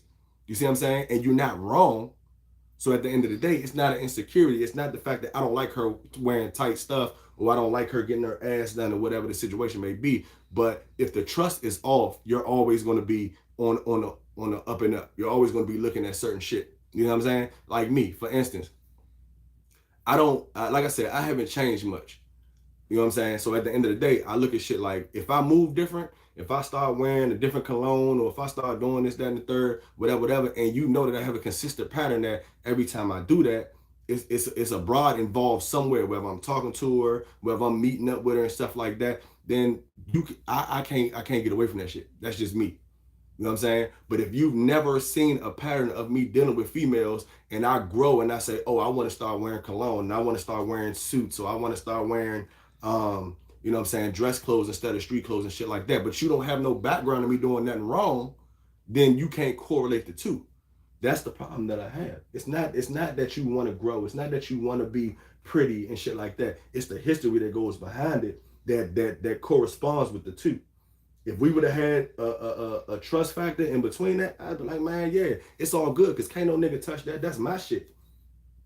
But at the end of the day, if I don't feel that way and this is what you're doing, it's just like, for instance, you'll have a wife, right? Or you'll have a husband, and she'll say, oh, damn, I need some new drawers. You know what I'm saying? You'd be like, oh yeah, baby, you know what I'm saying? Get your new drawers. It's all good, whatever. She gets some new drawers. You ain't never had no history of her dealing with nothing. Y'all been solid since day one. You'd be like, man, get you some new drawers. But then, in a certain other situation, you already know that Shawty got a history of being reckless when it comes to that type shit. And then y'all break up, and then she buy new drawers. Brand new drawers, the little sexy joints with the lace on that shit. Now you looking sideways like, bruh, why all of a sudden we break up, you want to buy new drawers? You know what I'm saying? And then we already know the history that goes behind that shit. It's a different type of move. You know what I'm saying? So at the end of the day, like I said, it's not about you growing. It's about the whole, the shit that's gone on before that makes me look at this shit sideways. And the bad part about it is when you overthink, because I'm an overthinker. I always strategize shit. I think months before. I think 3 different scenarios for everything that happens. And then the worst part about the shit is when you're not wrong. It's certain shit that you will look at and you will put in your head, being an overthinker and having anxiety, and you'll be like, I'm thinking the worst shit. And you'll be like, man, nah, that shit probably wrong. But then when you find out that you're right, that's the shit that you have to deal with. So then once you consistently start being right, when you look at shit, you automatically start thinking you're always going to be right. And if that's the consistent pattern, then how are you wrong? But at the same time, while you thinking about all this stuff and you looking at me and how I move, you plucking the stone out of my eye instead of plucking the stone out yours. Because you'll still be out there doing your dirt and at the same time worried about what I'm doing and why I'm doing it this way. But that's both on the same, that's the same. No. That's on the same level. Because it's been plenty of times. You want it one way. No, because it's plenty of times that you have said, oh, you did this, but you was out doing what you was doing, but you got mad because you found out that I was doing what I was doing. So at the end of the day, with that, with in that regard, that's even. I understand. But you don't look at it even. I do look at it. You look down. It's just that I'm on the short end of the stick because my numbers is way lower. You look down on me and be like, oh, why she doing this? Why she doing that? But you be out doing your thing at the same time while you looking at me. But like I said, at the end of the day, my numbers is lower. It don't matter if it's numbers or not. You trying to make everything even and make it equal up to it. Because in a relationship, you're supposed to be even yoked. Numbers don't lie, but people do. And you trying to see him and you trying to say, oh, but these numbers ain't the same. It doesn't matter what the numbers situation is. What matters is the fact that it's being done. I wouldn't know your numbers. How is there any way that I can know your numbers? You're not gonna know my numbers. When you go outside and you be gone. Yeah, I'll be out. So I'm not gonna know what the hell you doing. Right, you're not gonna know my numbers. But see, at the same you time, come back to me and I'm in the house. Maybe my phone is here, maybe my computer is here, and you go through my stuff. It's easily accessible. Right. I can't go through your stuff if your shit somewhere else. If you at your bachelor pad or whatever. Right. Okay. I can't do that. So I don't know your numbers. So let's put this in psychologics. So somebody get caught, right? They go to jail. A nigga say, all right, boom. I go to jail, you caught me, I'm taking 2 bodies. You see what I'm saying? They don't know that you killed 30 niggas. Right. They don't know that. So you only gonna get charged for 2. Right. But if another nigga go to jail and they say, man, look, I'm only claiming 2 bodies, lock me up. And a nigga say, all right, well, I'm about to go search. And then they find out that you did 30 bodies. You think they gonna get a nigga the same time they get a nigga that ain't gonna caught 2 bodies? Nah, he gonna catch all them bodies because he was sloppy enough to get caught with the rest of the bodies. So because I was sloppy, you plucking stones. No, it's not about plucking stones. It's pure facts. You can only that's not right. In life, in a court system, in a justice system, in any way that you look at it, you only gonna get busted for what you get caught for. It's motherfuckers that get away with pure fucking murder because they wasn't caught. But be fair. You can't be fair because what nigga gonna beat a body and come back and say, Man, I know But this ain't y'all nobody. kidding me, but I beat the shit. This ain't nobody. So. This ain't jail, and this ain't your theatrics that you're talking about. This is real life. And in this situation, you need to be fair. So if you know that you went out there and you did your little dirt shit, and I did mine, then we even then. Okay, well then we even. It's all fair. It's all fair game. We even. But I don't pluck no stones out your eyes. I'm not plugging no stones. And I don't. If you don't notice look on the at whole live, I done said we not about to bash. We not about to blame. We not about to do all that. Everything that I'm giving is in general, period. I'm giving my point of view, and it's not even on you. I've explained things. I just feel like you be making yourself look like a victim. Like I ain't no fucking victim. I ain't never been a victim. Like, I'm a street nigga. I'm out here just doing shit. I'm just woman enough to say my shit. You woman enough to say shit because you got caught, or you woman enough to say shit because that's what happened? I'm woman enough to say my shit, period. And I don't care who look at me a certain kind of way, because we all got skeletons in our closet. You know, and so when you even look on TV and you look at this celebrity and you're like, damn, I love this celebrity. This is I'm the number one fan. You find out that celebrity got skeletons in the closet. It's everybody like that. So you can't always look at people and put them on this pedestal, because everybody got issues. So I'm just willing to say mine. But at the same time, okay, so like you're I not said, an angel. my question is, are you willing to say what you've done, or are you willing to say what you've been caught with so far? Whatever it is, it doesn't matter. But you ain't willing to say shit. If you don't know shit, what I'm gonna say shit for? I'm guaranteed. Say shit. I'm guaranteed it's shit that you've done that I don't know about, and you're not going to say nothing about it. But you would never say shit. But you will always just go off of what I'm going off of what I see. You going off of what you think. I'm going off of what I see. That's the difference. That's what I'm trying to explain to you. I'm not saying that I'm not saying none of that shit is wrong. What I'm saying is I'm going off of what I can prove, and you're going off of what you think. Okay, for the record, y'all. In a relationship, it's like when a woman catches a man cheating or infidelity, whatever the case may be, the woman will forgive the man and tell him, you come back, we can be together, we can work this out. But the moment a man catches a woman with cheating or infidelity, it's done, it's over. It's not the same. It's not a two-way street. It's a one-way street. Men really kill me with this one-way street shit. And then the other thing I want to put to bed with this whole situation is, Kevin is not an angel. Kevin treated me like shit during my marriage. So at the end of the day, he might be leaving because of me talking to other men, but I'm leaving because of how I was treated in the relationship. Now, he cannot even sit here one time and say that while we was together that I talked to any man, whether showing any man attention or any of that shit. It wasn't until we broke up that I did. Now, when we got back together and he found out, maybe looked at some old text messages or, came over when we wasn't together or something like that, then he found out I was talking to somebody else. And then he flipped his wig.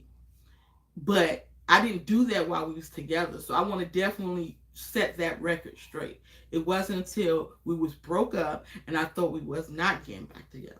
But we were still married though. It doesn't matter, because when we were still married, you still was talking to other women. Okay. So the cat calling the kettle black. Okay, so being as though that you tell them that how I treated you, are you gonna go back to the beginning and tell them why you think that I treated you? Regardless, I shouldn't have been treated like that. I feel like if you gonna be with somebody, treat them good. Don't disrespect them. Don't treat them like shit. Don't not take them nowhere. Not do nothing for them. Look down on them. Condemn them. All that stuff. No, I don't think nobody should be treated like that. Nobody. Period. And it's no excuse for it. So we don't go back to the beginning? So at the end of the day, why I say that I shouldn't be treated like that, I deserve to be treated better. And that's why I'm just like, okay. You leaving because of the niggas. I'm leaving because of how I was treated. I can give a fuck about a bitch. I can give a fuck about who you entertain, who you talk to, who you on the phone with, what bitch ass you like on Instagram, who you looking at. I ain't insecure at all. I can give a fuck about that. What I feel is how you treat me. Mm-hmm. That's all I care about. So why you think that was? Why you think that was in the beginning? Because of the niggas. No, it wasn't because of the niggas. Are we gonna talk about it, or we gonna keep that part separate? Whatever the situation is, okay. It doesn't matter. I shouldn't have been treated like that. Point blank. Period. If you was gonna treat me like that, you shouldn't just not been with me at all. So we just gonna leave it at that? Yes. Okay, cool. We gonna leave it at that. We shouldn't have just not been together at We gonna all. leave it at I that. should not have been treated like shit So while our marriage. So we ain't gonna go back to the beginning. We don't need to keep going back to the beginning. You go back to the beginning every goddamn week. I'm tired of hearing because you will sit right here and you will start in the middle of the story, but you don't say the started just like you said. Just like you said, you would say, "Oh, for every action there's a reaction," but then you start with the reaction, but you don't say the action that. But you don't either. You don't either because you Who fired the first shot? No, it don't matter about the first shot, second shot, third shot. But you said every action got a reaction. Okay, and then with the reaction situation, I'll say, okay, I'm gone, and then I'll start talking to a nigga, and you'll get mad, and when we come back together, you'll be like, oh, but you was talking to a nigga. I'm like, nigga, you left me. So what you expected me to do? Okay. Before that, every action is a reaction. So you don't like hearing that. My reaction wasn't because of your action. It's the same action over and over again. No, it's not the same thing. See, okay, so let me put it like this, and I'm not gonna say that because obviously she don't want to get into it. But I keep getting into the same situation. Right, but you decided that you said that you was cool with us going on YouTube and talking about shit, but like I said, you only tell half of the story. No, I'm not telling half of the story. But there's more to the story. But what I'm telling you, but there's more to the story. It's the fact that we keep going. I told you we ended that. So we're not going to sit here and tell the whole relationship. Why not? Because that's a pivotal point in the whole situation. It's not. That's relevant even to this day. It's okay. Like I'm gonna keep it respectful. I'm not gonna say nothing about it. Bullshit. If you don't want to talk about it, we're not gonna talk about it. But at the end of the day, like I said, like you say, and for every action there's a reaction. You always talking about my reaction, but you're not talking about the action that was forwarded, that was precursor my reaction to the whole situation. You're not talking about that. And obviously you don't want to talk about that, so I'm not gonna put that business out there. We're gonna leave that shit be. We're gonna leave it at that. But like you said, at the end of the day, for every action, there's a reaction. My reaction, was it wrong? Yes. But at the end of the day, was your initial action wrong? Fuck yes. Okay, yes. So at the end of the day, but like I said, you don't want to get into that. So we're not gonna get into that. We're not even gonna put that business all over YouTube. We're gonna leave it at that. We're gonna keep it gangster. Like I said, we're not gonna talk about that. I'm gonna keep it 100 with you because, like I said, my loyalty is unmatched. So we're not gonna talk about that situation. But at the end of the day, for every action, there's a reaction. Was my reaction positive? Fuck no. At the end of the day, the position that you put me in, it's no way that a nigga especially at that age, was gonna react positively to that shit. I don't give a fuck what you say. I don't give a fuck what position you put a motherfucker in. Ain't no nigga gonna react positive. What I say is this: if somebody cheats on you, and have a baby, and somebody cheats on you, and you go back with them and say, okay, I'm gonna accept you, or whatever, and the fact that you cheated on me. And when that happens, you forgive that person. If you forgive me, don't throw it in my face every week. What if you doing the same shit though? If you forgive me, don't keep telling me about it. What if you doing the same shit though? For every action is a reaction. If you forgive me, leave that shit be. Don't keep throwing it up. If that's the case, you don't be with that person anymore. Don't treat a person like shit for the rest of their fucking life. Because they cheated on you or because whatever the situation is, just don't be with that person. That's it. Okay. So if that's the case, let's talk about that situation. We're not even gonna go back to the nitty gritty of the situation because obviously that ain't what you want. You don't want to go there. And I ain't even gonna put your shit out there like that. But when you say don't be with that person, how many times have I walked away from the relationship? A lot. And how many times have I came back to the relationship asking you that we need to be back together? Never. How many times have you came back and said I want to be back in this relationship? Did I put a gun to your head? But that's not the question I asked you. I ain't asked you about no guns or no weapons and shit. A lot. I asked you, okay, exactly. So at the end of the day, if you say, oh well, if for every action there's a reaction, if you don't want to be with a person, if you feel like you want to treat them like shit, I'm not done. Can I let you talk, bro? I just literally let you say everything you had to say. So at the end of the day, if I say, okay, I'm about to walk out of this relationship and I don't want nothing to do with this relationship, and I never turn back, I keep moving forward. and then you say, oh, I think we need to repair this shit. We got kids, we got this, or whatever situation that you say, and I say, okay, I'm willing to succumb to that situation. So how am I at fault for trying to walk away from the situation? Am I strong enough to stay away from the situation? Obviously not, because I always came back. But I've never initiated because I knew that at the end of the day, the damage that you have already done to the relationship was unfixable. Did I try to fix it because I loved you and I thought that I could see better out of you? Yes, of course. Am I at fault for coming back to a relationship? I don't think so. Just like you say that you're not at fault for coming back and saying, I want to be back with you. But how many times literally have I walked away and said, I can't do this shit no more. I can't handle the shit. I can't deal with the shit. The shit still eats me up to this day and I'm done with the relationship and I've moved on and I've never looked back. Never. So you keep saying, oh, you treated me like this, you treat me like that. I've attempted to walk away from the relationship numerous times and never turn back. I've done that numerous times. And then you say, oh, well, we got this, we got the kids, we got boom, boom, boom, we da. And I say, okay, cool. Because of the love that I have for you, regardless of whatever you've done, I say, all right, cool, we're going to try to make this shit work. So when you say, oh, well, you did this and you did that, I try to prevent that shit from happening. You were the person that said, oh, no, we need to come back into this shit. And you think that I'm going to change. But at the end of the day, our situation hasn't changed. Not one bit. Even when we get into our arguments, again, after whatever's gone on, and you say, oh, I'm sorry for what I did. I want to be back with you. And I go, man, nah, fuck that shit. And you be like, come on. And then you'll call me for a couple of days and I'll be like, you know what? I love this girl. I know she could do better. I know that there's better. There's light on the other end of this tunnel. And I say, okay, we're going to get back together. We get into our first argument and the cycle repeats itself. And I say, all right, cool. I'm still done. I'm about to roll out again. I will go out. I won't call. I won't text. I won't do nothing. And then you will come back and you will say, I'm sorry again. I know I fucked up again, but come on back. This is what you will say. Now, am I strong enough to handle that? Because I love the shit out you. We've been together since we was teenagers. Of course not. But you cannot sit right here and say that I have not tried to prevent everything beyond the first initial situation that happened. When the first initial situation happened, I told you, I'm not dealing with you no more. I don't want nothing to do with you. I don't want to talk to you. I don't want none of that shit. You already know that. The first initial situation that like I said, we're not going to get into that, but the first initial situation, I told you for a fact, I'm done. I don't want nothing to do with you. I don't want to talk to you. I don't even want to see you. I don't want to be around you. And what happened? You came to my grandmother's door, right? And you said, Kevin, I know I fucked up big time. I know that, and I know that shit, whatever, boom, boom, boom. And I said, okay, well, the love that I got, I think I can deal with this shit.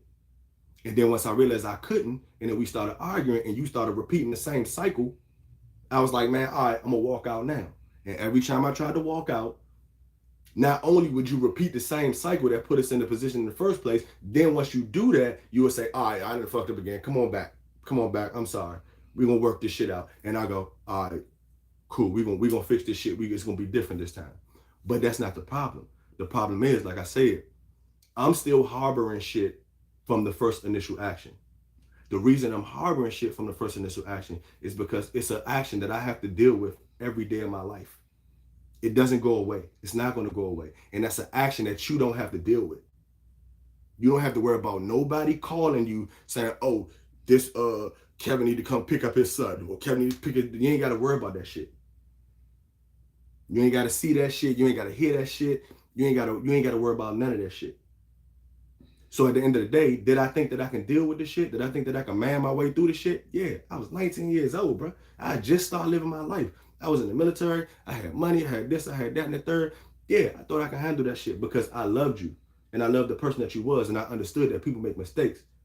But at the end of the day, that shit still I had to deal with that shit every day. That wasn't going away. It wasn't no cheating shit. You cheat, man, niggas say, man, yeah, I fucked your bra. You be like, all right, cool. You never see that nigga again. That wasn't the case with us.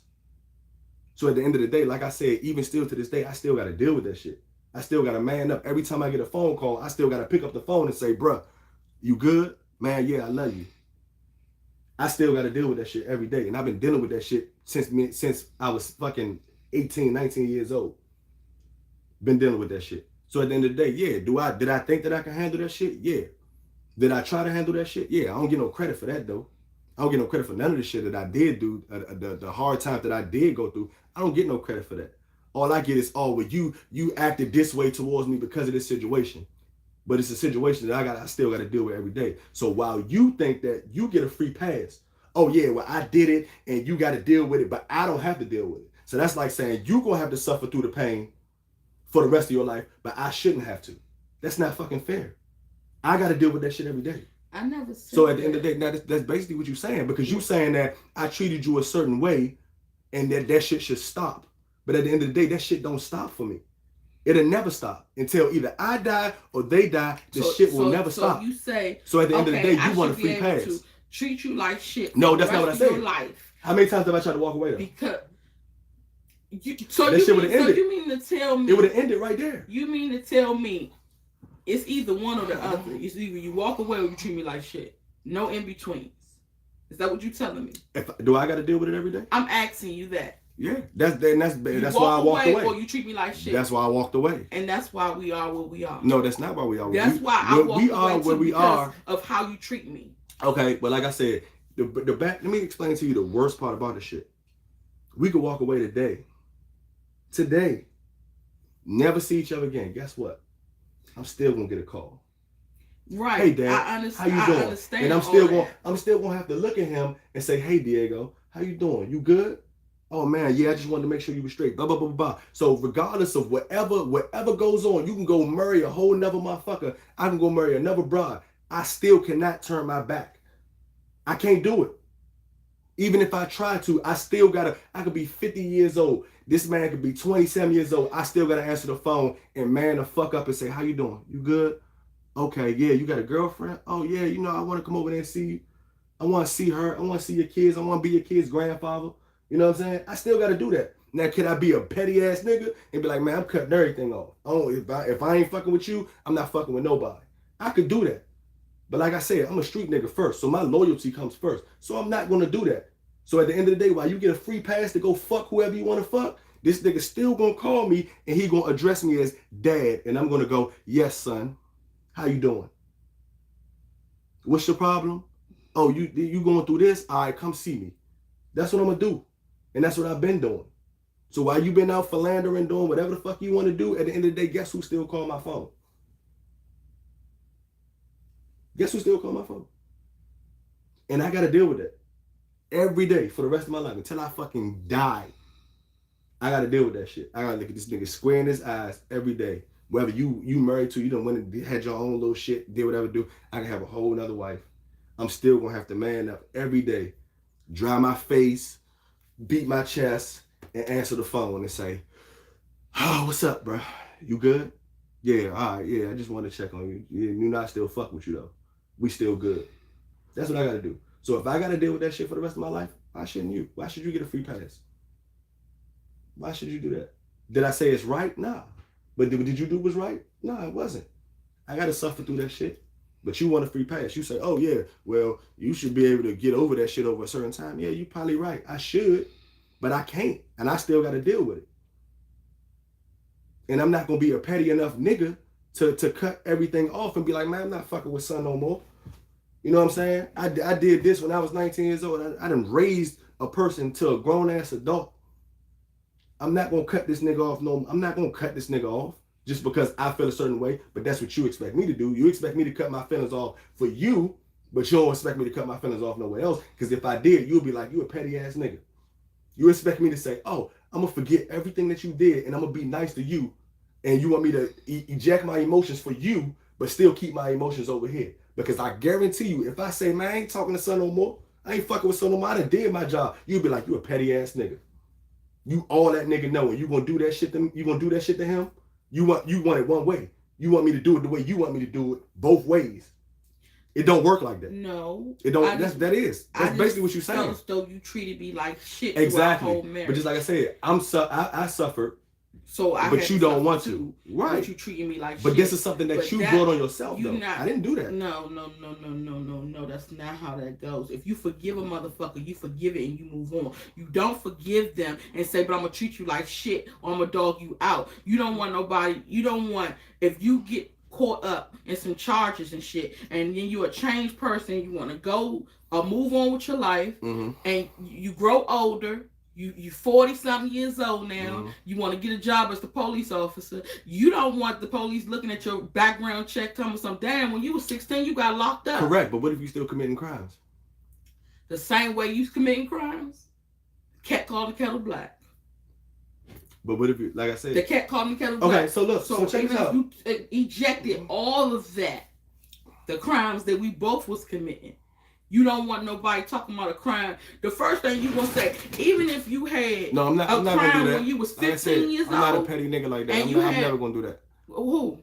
I'm reading the responses. If you had a crime when you was 15, a crime when you was 19, a crime when you was 26 and 30, and now you 40, you won't look at the police and he say, but it looks like you was a juvenile delinquent and you got locked up when you was 15 years old. You be like, damn, y'all going that far back? You was talking about that shit when I was 15. Why the fuck is you worried about a crime that it was 15? That shit should be expunged off my record. It should not even still be on my record right now. Calm down. That's the first thing you gonna say. So good. I'm glad you put that like that. Because what if it was a murder? What if that crime was a murder? Okay, you still gonna get off. You still gonna get off because you was a juvenile delinquent and it is before you was 18. You gonna get off just off of the Juvie Act. We're about to do it like that. Okay, look, I get that. You talking about the judicial system. What about the person's family that you murdered? You think that they're supposed to eventually forgive you for taking the person away from them forever? Sometimes they will. Sometimes they will, but is it that do they have an option to not ever forgive you? I've seen people forgive people and move the nigga in their house with them after they forgave them for killing their son. Have you ever had somebody killed before? No, I did not. Exactly, so you wouldn't know how it feels. Seen that you wouldn't know, but you talking about what you've seen on the outside. We talking about personal experience. So like I said, if you ever seen, if a nigga walked up to your peoples right now, like for instance, you know me, I've had a lot of people that were close to me that were murdered. I will never forgive them motherfuckers. Will we be friends? Never.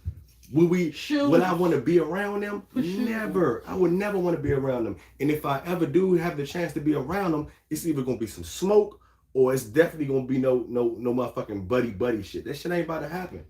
You never experienced that. Just like the situation I'm talking about now. You never had to experience that for yourself. So you can't say how you would react. You can't. It's no way that you can do it. That's like a motherfucker that a family member never died and then the motherfucker come and say, man, don't cry. They in heaven now. You be like, how the fuck you gonna tell me how to feel, bro? You lost your parent? Nah, you haven't. So shut the fuck up. That's what you be wanting to say. Now, of course, you're gonna be like, oh man, I appreciate it, man. I'm gonna stay strong. But if you've never been put in that position, you don't know how you're gonna react.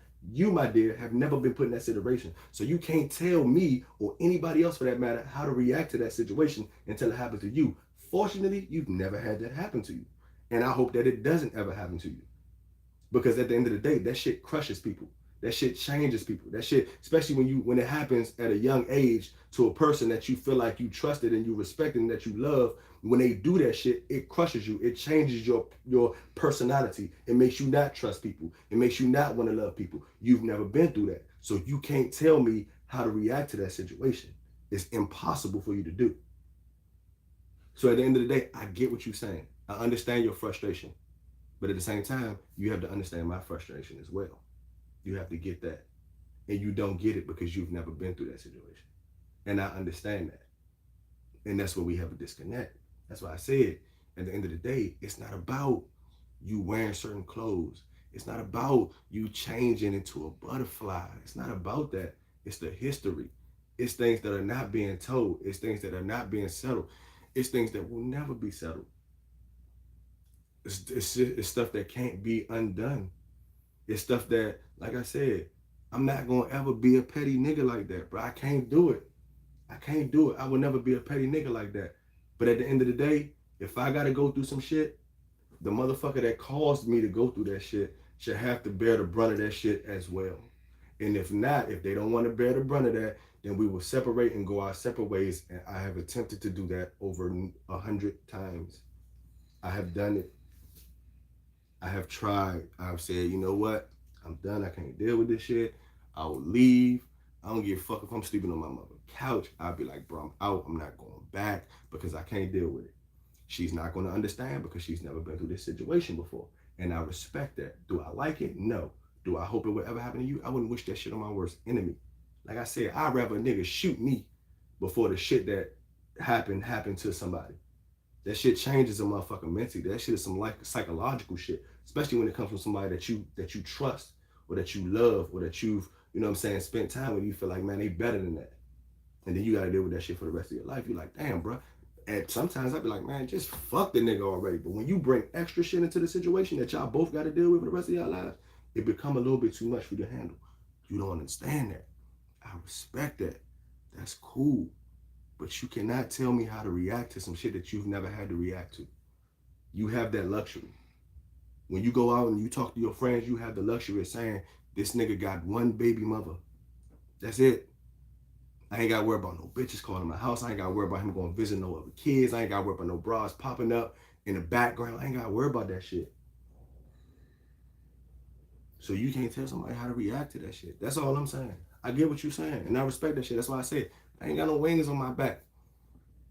No wings on my back at all. I'm not perfect. The way that I handle shit, even when I was a street nigga, it might have been some times I could have walked away from some shit. You know what I'm saying? I might have did a little bit extra sometimes. You know what I'm saying?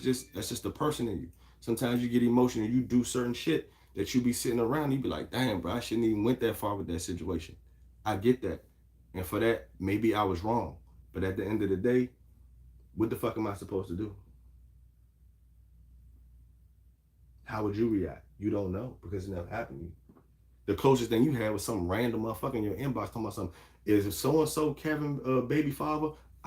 We still don't know who the fuck that was. And we still don't know who the fuck the bride was. We still don't know who Instagram page it was. We don't know nothing. But one thing that you don't have to worry about is no motherfucking kids or no baby mothers popping up that's validated and verified. You don't have to worry about that.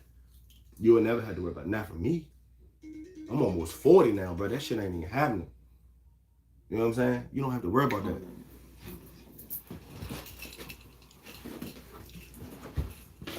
So anyway, so look, so yeah, y'all said, somebody said, cut the live off. No, we didn't cut the live off, big dog. We ain't doing that. Like I said, one thing about PNK Squad, which you gonna understand, is we gonna keep it 1,000 with you. We gonna keep it 100%. You know what I'm saying? That's just what it is. Like she said, what comes up comes out, or whatever. That's what we doing. I ain't never been a fake ass nigga. You feel me? So we gonna keep that shit rolling. We gonna get through this shit, and then at the end of the day, we still gonna raise our kids, and we gonna do what the fuck we gotta do. We might sit right here and we might argue or whatever the fuck and shit like that, this, that, and the third. But at the end of the day, you know what I'm saying? Well, I don't know. She might be mad, but I'm not mad about the situation. You see what I'm saying? I'm good with it. I done came to terms with it, especially given the situation that we got going on now. I'm learning how to work through the shit. You know what I'm saying? But nah, I cut off the live for what, man? We ain't never been fake before, so we gonna be fake now. You see what I'm saying? So at the end of the day, nah, ain't no cut no live off. We gonna keep it moving. It's just that, like, I don't like talking about the past. I just feel like we talk about now. What the fuck we gonna do now? Like everything is done. Right. You know, so it's no need to keep dwelling on the past. I just hate bringing up past stuff because I would too. My past is fucked, and I did a lot of shit that I wish I didn't do, and I can't blame nobody but myself, and I can't say, oh, it was because I ain't have no guidance and I had to take care of myself and do that. I could say that. That may be true, you know. That I had to raise myself. Who called who a name? At the end of the day, but I have nobody to blame but me. And I feel like the present is a gift. We need to actually just embrace the present. So what's happening now is what we do. How do we move on from here? Because as y'all already know, the divorce is final. Divorce don't take but 30 days in the state of Georgia. So, with that being said, you can't really go backwards. Oh, okay, my bad, Vanessa. So, at the end of the day, it's like, okay, so how do we move on? Because even though we hurt, we got healing to do still. With loving ourselves and finding us and who we are without each other is what we need to be doing. But helping the children that have came out of this heal. Because it reminds me of that song that say neither one of us wants to be the first to say goodbye. Exactly. Exactly what? I'm just reading. See, you reading the comments, and I'm thinking you talking, and God, I'm okay. So Okay. Real quick, I just want to answer the question. Did you think that moving to Ghana was gonna save your family? In a way, yeah. But I look at it like this: whoever you are, you're gonna be wherever you are. You know what I'm saying? So it don't matter. We lived in DC, and we had situation in DC. We moved to Atlanta. We had situations in Atlanta. We moved to Ghana. Eventually, there's gonna be situations in Ghana too. So at the end of the day, did we move to Ghana? It wasn't to save the family. We were just tired of fucking the United States, and we figured that we'd be stronger together. You know what I'm saying? Was it to save it? No, it wasn't to save it. At that point, we were kind of mellowed out with the whole situation in the first place. So no, it wasn't to save the relationship. It was to get us and our family out of harm's way. So no, it wasn't the move to Ghana wasn't about the relationship. It was about the welfare of our family and the country. And at that time, I felt like we felt like, excuse me, y'all know I'm still intoxicated. It was to me it was more important to make sure that the kids were safe and that they would be able to be raised in a more equal society than what we got over here. You know what I'm saying? So no, it wasn't about the relationship. It was more or less about the family in general. All right, go ahead. I just wanted to answer that because it seemed like. Okay, what was that?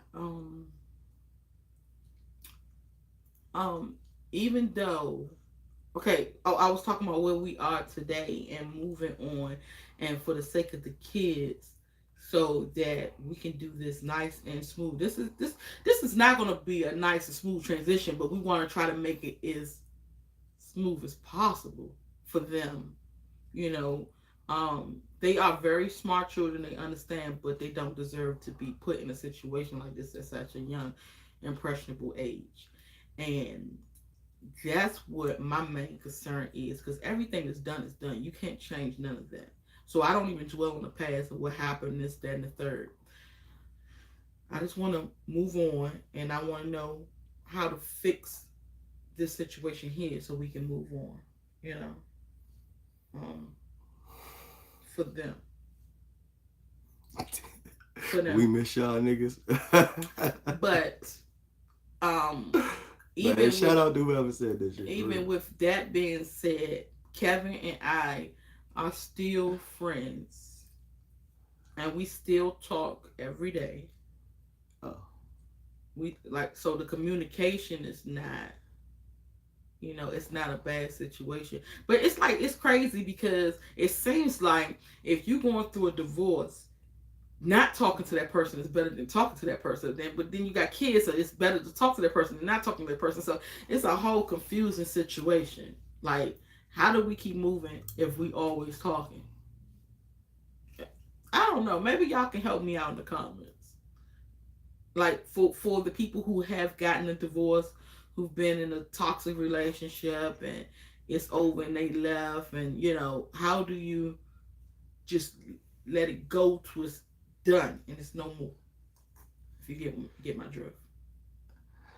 And Kevin, you keep playing around. No, I'm looking at somebody that said, "Is DMX still alive?" And I was like, I was about to say I don't know, but I was trying to. They pulled the plug on him, but he's still breathing. He might only got like 24 hours to live. I heard that nigga in a vegetative state, so if that's the case and he brain dead, that nigga probably gonna be gone, which is fucked up. But at the same time, I be looking at that shit like, don't get me wrong, I grew up on DMX. I did a lot of bad shit to DMX songs. You feel me? But the drug addiction, like, obviously what we heard is that he OD'd. Like I said, the mistakes that you make could cause you your life. It can cause you your livelihood. And there ain't no expiration on that shit. You feel me? Somebody asked, are you running out of snacks? So I just wanted to show some snacks for y'all on a positive note. So y'all can see that we still have it. I'm running out of snacks. That it's still here. I'll be running out of snacks. So y'all can see that. Man, don't get us fucked up. Don't get us fucked up. And that's still other shit that I'm not about to lift up right now. But yeah, as we running out of snacks, that right there is blasphemy. You don't even disrespect us like that. Running out of snacks. Yeah. Wow, shit for that. Oh, that's crazy. You still have more? Yeah, it's some. I'm not about to pick all that shit up though, but yeah, it's snacks is always the snacks always up there.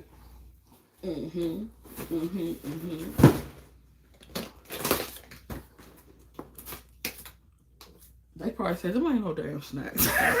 Remember when people used to say that? Kevin, how much did you drink? A lot?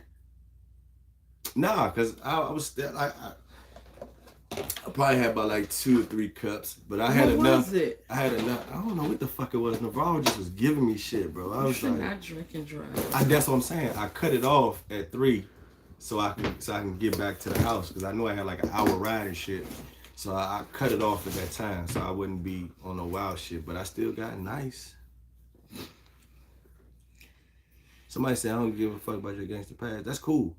That's fine. But that's what made me. And that's why I react and do the things that I do. And that's a part of my personality. So if you don't understand my gangster past, then you're not going to understand the situation or the way I react to things. So if you don't want to hear about my gangster past, you can exit the live. But like I said, that plays a vicious part into how I handle things.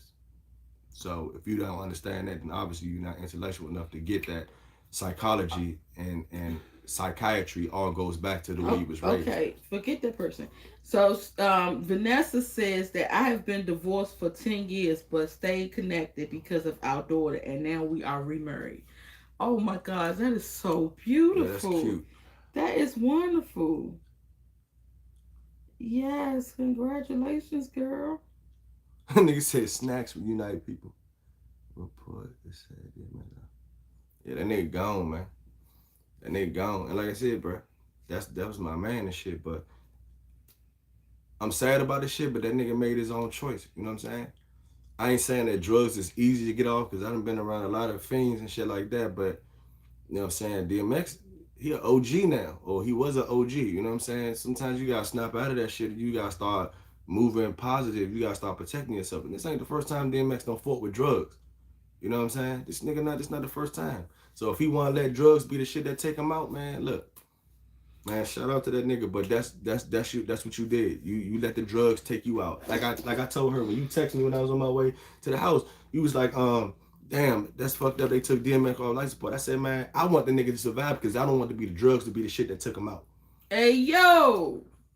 Meat bitches, the street bitches, the Street bitches, the Volric bitches. Coca Plus sweet bitches make you want to eat bitches. Let that nigga head go out by a gunshot or some shit like that. To go out by drugs and shit, bro, to your own self. Somebody made a comment and said that y'all got all those snacks and y'all don't walk and eat healthy. Well, I'm a vegetarian, honey, and I eat very healthy. And secondly, we got a snack store, so that's why we got so many snacks. You know, we got a candy store, and it does very well. $300 a day for just sitting here and putting snacks in a bag. Yeah, so that's how that works. Exactly. Somebody said that's suicide. That's basically what that is. And anybody that'll tell you, man, suicide is a coward way out. You know what I mean? He said that on a old interview he had, and he was saying, I think it was with Ayanna Fix My Life, and he said that she said, "Are you still on drugs?" And he said drugs are always gonna be a part of my life. I struggle every day trying to stay off drugs, and so he relapsed, and that's what ended up happening. He said every single day that's a problem, you know, trying not to use drugs. So, you know, we all have our skeletons again, you know. I get that, but don't let that shit take you out. I'd rather a nigga try to rob a bank at an old age because he's broke. That's an addiction. That's something you can't help. Just like we thought when we was kids that we could help being depressed. Sometimes depression it's a psychological. Yeah, but you can't let that shit take you out though. Help that. You can't let that shit take. And see, the thing about depression is that is psychological. You know what I'm saying? That is mental. Drugs is something you got to go search for on the street. Now, do I get it? It's hard to bounce back from drugs and shit like that, but you still have to inflict that shit on yourself. I don't know who this stupid person is. To say, you don't look like a vegan to me. What do a vegan look like? You about to pay attention to the troll. That's obviously a troll. Yeah, but I really want to know, what do a vegan supposed to look like? They probably think a vegan supposed to look like fat vegans. I done seen fat vegans, and I be like, what the hell? Vegan don't make you skinny. That nigga Burry a vegan. For real? This nigga about 400 pounds. What the fuck you been eating, nigga? The whole fuck. the whole farm. Nigga wild as shit about bad as shit though. But I'm a that nigga talking about he vegetarian. vegan and shit. I ain't no vegan. I don't think I ever be vegan because I still like cheese. I still like milk. I still like eggs.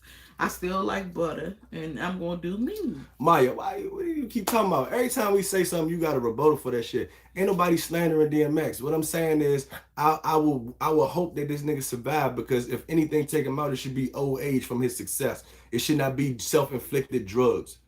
Nobody should ever take enough drugs where they OD and die off that shit, because that's a price that you pay with your fucking life. That's what I'm saying.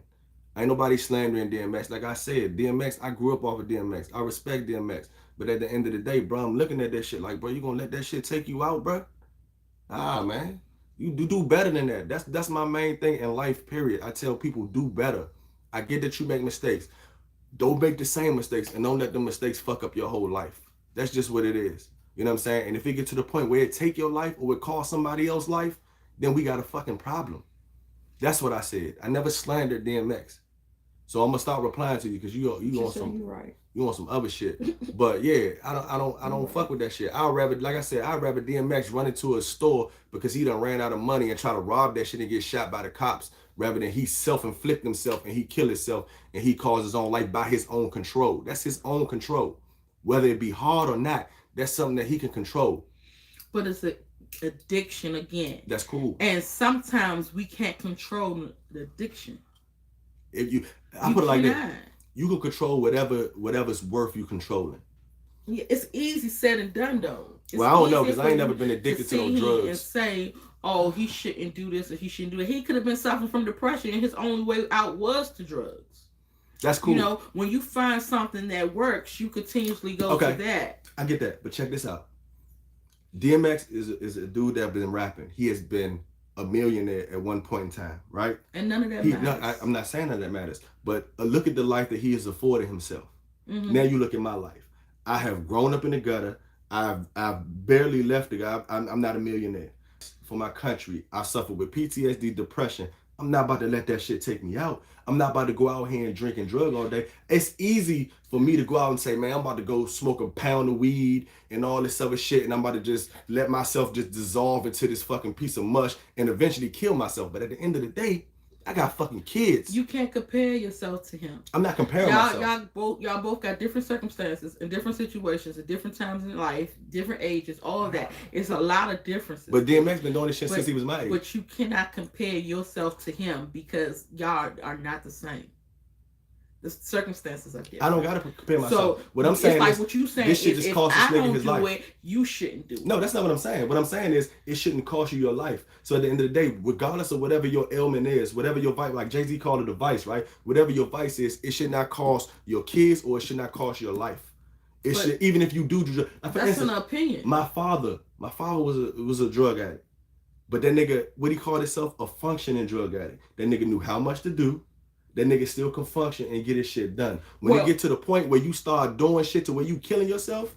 Well, what you should say is, I wish DMX could have been a functioning addict and wouldn't have done this with his life. Right. But you can't That's what I said. Oh, he shouldn't have did this. He shouldn't have did that because I ain't do it. I never you said said that. I got PTSD, I got depression, but I ain't doing this. Like it's a different. Like it makes a difference. It doesn't. That's not what I'm saying. What I'm saying is, at the end of the day, everybody got the same choice. Everybody got the same 24 hours in a day. Everybody got their own fucking issues. When it comes to the point where you could lose your own life behind some shit that you do to yourself, we have a problem. That's all I'm saying. I'm not saying that I'm better than him. I'm not saying that he was wrong. What I'm saying is, when this shit come to taking your own life, my nigga, that's not how it's supposed to go. And he didn't purposely take his own life. He was using drugs and it ended up happening. You know, you could be using drugs and it just take a little bit too much. And it causes you to have a heart attack. You have a heart attack and you die. Don't say, "Oh, I killed myself because I'm gonna kill myself. I'm gonna use these drugs and kill myself." I don't think he personally did that. Right, and the whole thing is, somebody that said something about being mentally strong. I'm a thinker. I'm an overthinker. You know what I'm saying? But do I consider myself stronger than somebody else? Nah. But at the end of the day, I know that I have certain things in my life as well as DMX does, which is kids and people that love him. And he probably got way more people that worship him in the world than I do. You know what I'm saying? That look up to him, that want to see him around and shit like that. Basically, if I feel like I want to break down, I look at my kids. It's been plenty of times, especially when I got back from Afghanistan. Iraq was bad. Afghanistan was fucking worse. When I came back, nigga, I couldn't sleep. I couldn't eat. I was knocking pictures off the wall. She'd tell you. You know what I'm saying? Like I said, I'm not no angel. When I came home, I was so fucking angered. I couldn't trust nobody. I didn't fuck with nobody. I closed myself up. I was fucked up for a long time, for like 2, probably even 5 years. I was fucked up mentally. You know what I'm saying? And like I said, when I came home, within the next year, I had my daughter. And then when I had my daughter, even though I was fighting all my motherfucking demons, I knew that I had motherfuckers that I had to be around for. That's what I'm saying. It's not even about me being mentally strong. It's not even about me, whatever. Somebody said addiction is a disease. But if you ever had PTSD, and if you've ever fucking had anxiety because you've seen numerous people die before your eyes, you will realize that that shit is way beyond a fucking disease. It's not something that you can just deal with and snap out of. So at the end of the day, I get it. I understand that. But at a certain time, man, you got to start evaluating your life. That's what you got to do. You got to evaluate your life, and you got to figure out what's worth it. Is it worth losing my life? Is it worth losing my kids? You know what I'm saying? No, it's never been that way for me. I go to the VA. The first thing they ask me is, do you contemplate suicide? I tell them, nah. I might contemplate homicide, but it ain't never no suicide though. You know what I'm saying? I murk a nigga before I murk myself. That's just what it is. So, do I think that the shit that happened to a DMX is unfortunate? Yeah, man. Do I wish he could have had a better way? Do I wish he would have had support? Hell yeah. But at the same time, as an adult, you got to start taking accountability for the shit that you do. You just have to, because ain't nobody else gonna do it for you. When if he dies, God rest his. Hopefully he don't. But if he dies, that's his own accountability that he got to take for himself, and he not gonna be able to get that shit back. You don't get no second chances when you die. I think he will, because if he's in a vegetation state, that's the brain is dead. If he's brain dead, if you brain dead, you're dead. That's what I'm saying. But yeah. I'm just speaking positivity. So he probably got a good 24 hours, maybe 48 hours left. Right. It's just so sad. I'm speaking positivity because I don't want to hear the news that DMX died. I don't want to hear that shit. Like I said, I did a lot of shit to DMX. And then here in New York, I won't be able to attend the funeral. Yeah. So, you know what I'm saying? But like I said, at the end of the day, with me, with him, with her, with anybody else in the world, once you get a certain age, but you guys start taking accountability for what you do. You can't blame shit on nobody else. You can't blame shit on the world. It'd be a million black niggas out here talking about something, I can't get ahead because of the white man and all this other shit. Granted, yeah, the white nigga got they motherfucking feet on our necks, but there's ways around that shit. Look at all the black millionaires and billionaires that we got. You see what I'm saying? So at the end of the day, it's always gonna be motherfucking excuses. Cameron. But at the end of the day, you gotta be accountable for yourself. I respect that nigga. I love that nigga to death. Like I said, I got all his CDs on my iPod. That shit, man, hard. Yeah, all that shit. But come on, bro. You gonna let drugs take you out? Out of all the shit, man, you been rapping about the streets, robbing, killing, shit like that. Would it be unfortunate for him to get shot or some shit like that, like King Von? Yeah, that shit'd be fucked up. But I could respect him, you know what I'm saying, living by the sword and dying by the sword, and to get taken out by some fucking drugs, bro. Drugs, my nigga. That's all I'm saying. And I think that was, what's the girl name? I forgot.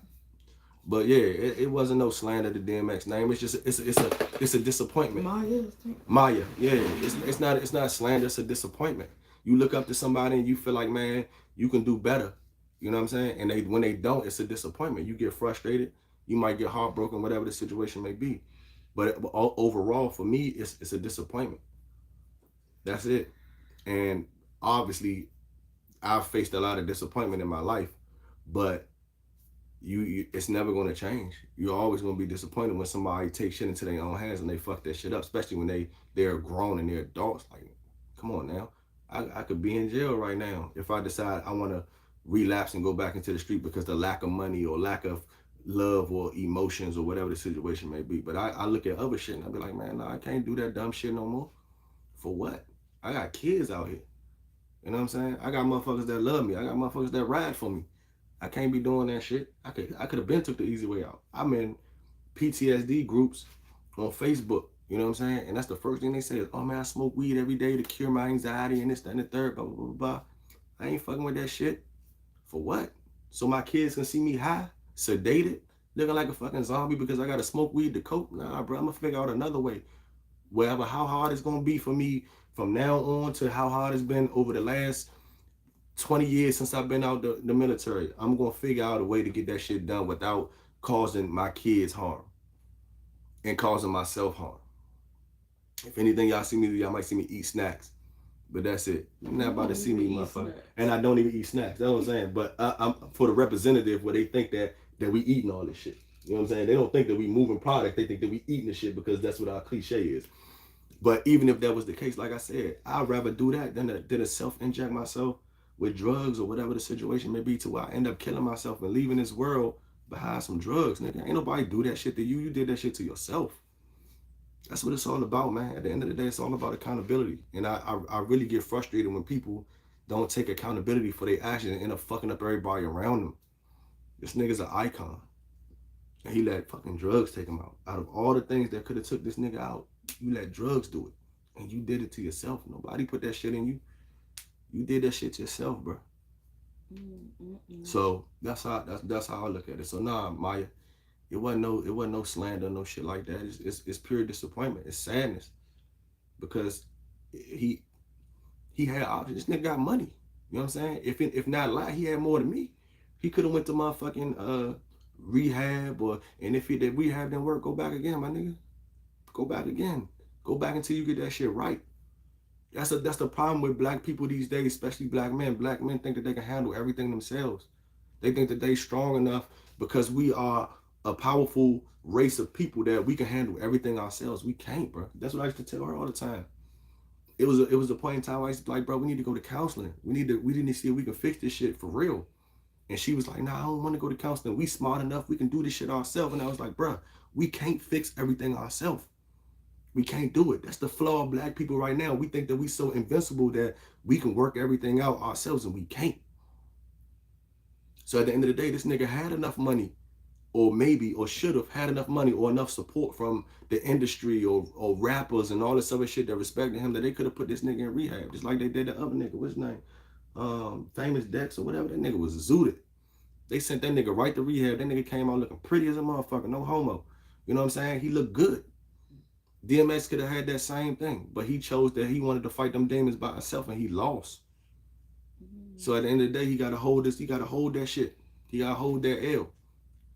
Whether you like him now, he don't have a choice right now. And like I said, that's how I look at my life. That's how I look at everybody's life that's around me. Is niggas need to start holding their accountability, and they have to start understanding that the actions that they take and the stuff that they do affects just more than you. You know what I'm saying? Affects more than you. He got kids. They gonna see this nigga OD and pass, hopefully not, but that's what they gonna remember they father from. ODing off a fucking self-inflicted drug. You know what I'm saying? That shit ain't cool. So somebody said, did we try counseling on that? We tried counseling for a little bit of time, but somebody said, no, this counseling ain't good enough. You know what I'm saying? Don't say somebody said it. You the one that even asked me. No, that's what I'm saying, because I wanted to see how you felt about it. Well, how did you feel about it? I felt like it could have been better, but I felt like she was giving us it was okay to me. Like I said, y'all know I'm a thinker. To me, it was like putting a Band-Aid on a bullet wound. But I feel like at that point, the wound was so open that if you put enough Band-Aids on it and give it enough time, it may heal, or it may have a better chance of healing than to just let that shit seep and bleed out. That's how I felt. So do I feel like the counseling was helpful? No. Do I feel like it was preventative? Yes, it did help in certain instances. So like I said, to where we were strong enough to even move to Africa, you know what I'm saying? Or whatever the situation may be. And one thing that I know is time heals all wounds, especially if you're not reopening that same wound again.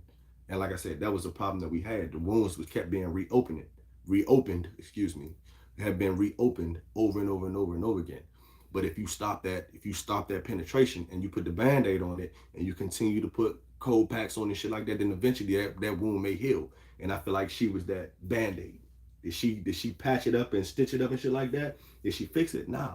But she was Band-Aiding that motherfucker up for us. You know what I'm saying? And it may have took some time. Who knows? But that's why I asked you, how did you feel about it? And you was like, nah, this shit ain't it. I was like, all right, cool. Because ain't no point of going to counseling if a person feel like you ain't getting none of that shit. So, and that shit costs. That shit was $150 a session. So it was like, man, the fuck we gonna do that for if you feel like that shit ain't working? Then we just wasting time and money. Either we gonna find another alternative, we gonna find another person, or whatever the situation may be. Right. Wounds will heal if you get all the infection out of it. Exactly. You know what I'm saying? And that's another thing that I have discussed with her is not about not even the marriage therapy. You know what I'm saying? Not even the relationship therapy, but psychotherapy. Go back to our childhoods. Go back to her childhood. Go back to our childhood and fix that shit from there. Like I said, I'm more psychological than anything. You know what I'm saying? I'm a thinker. I think forward, I think back, I think to the side. I understand that regardless of whatever's going on in our relationship, that shit is rooted to something before our relationship. You can say all day, oh, well, you treated me this way and this, that, and the third, or whatever. And I can say, well, you did this to me, so that's why I acted the way I acted. But at the end of the day, it's bigger than that. It's something before that. It's something before that made you put yourself in that position. And it's something before that made me react the way that I reacted.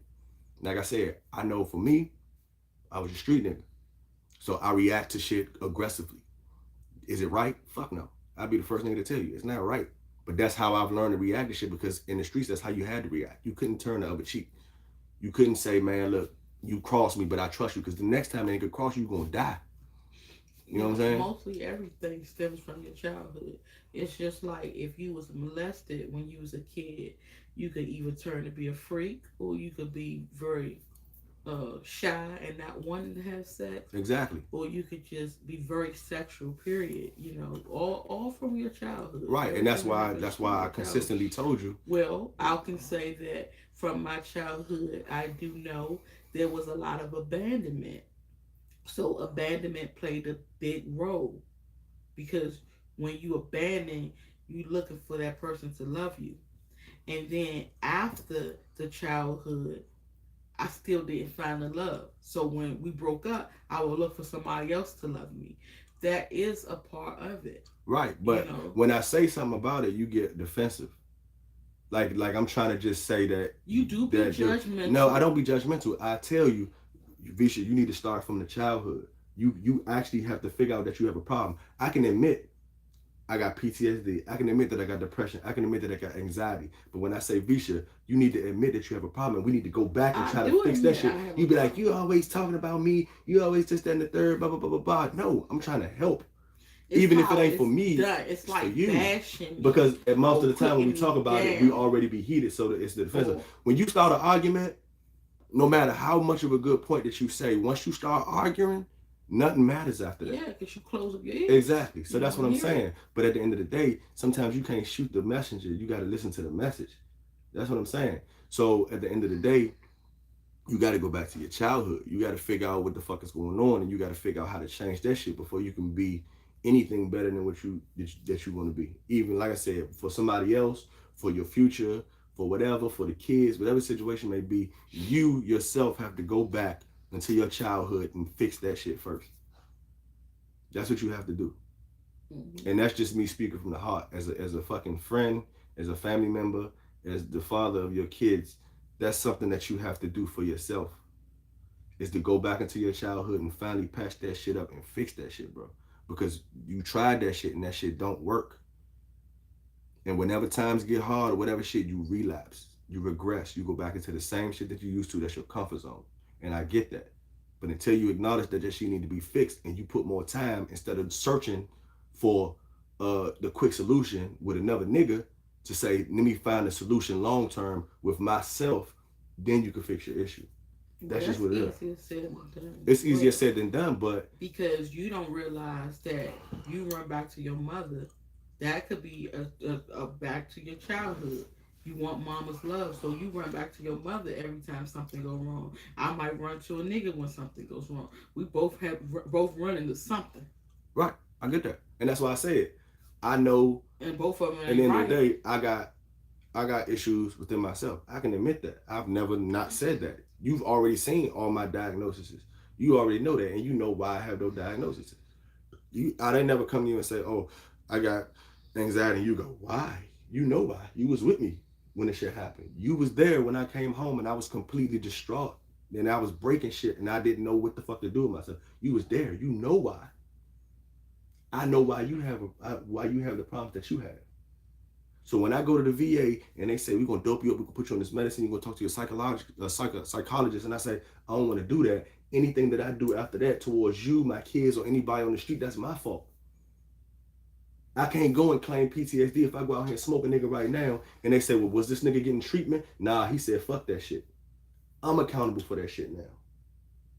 So at the same time, you have to hold that same accountability for yourself. You say it's easier said than done. I don't like going to VA, that's why I don't go. But if I go to jail right today or tomorrow, I can't blame PTSD no more. I can't do that shit. I gotta be accountable for my own shit. So you gotta do the same thing. You ain't no different. You ain't no better than me. If I gotta hold accountability for my shit, then you should be able to have to do the same thing. That's the whole thing about the whole situation. Just like I said, you want me to feel a certain way and you want me to turn off this one, but you want me to keep on this one. That's not how it works. All that shit go hand in hand. And we both have to be accountable for our actions. And a lot of that shit don't have no expiration date. It don't. I kill a nigga now. They catch me 20 years later. What I'm gonna say? I had PTSD in 2021. I got caught in 2030. They're like, they don't give a fuck about no PTSD. Get your dumb ass in jail. That's just what it's gonna be. Damn, motherfucking Amber and a Mitsubishi Eclipse. Who the fuck you gonna abduct in a Mitsubishi Eclipse? That's crazy as shit. That shit have got 2.5 seats. That shit crazy.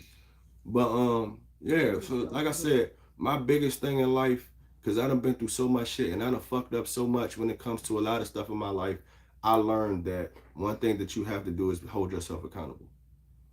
And that you are in control of yourself. You can't control what other people do, but you can control how you react to what they do. That's just what that is.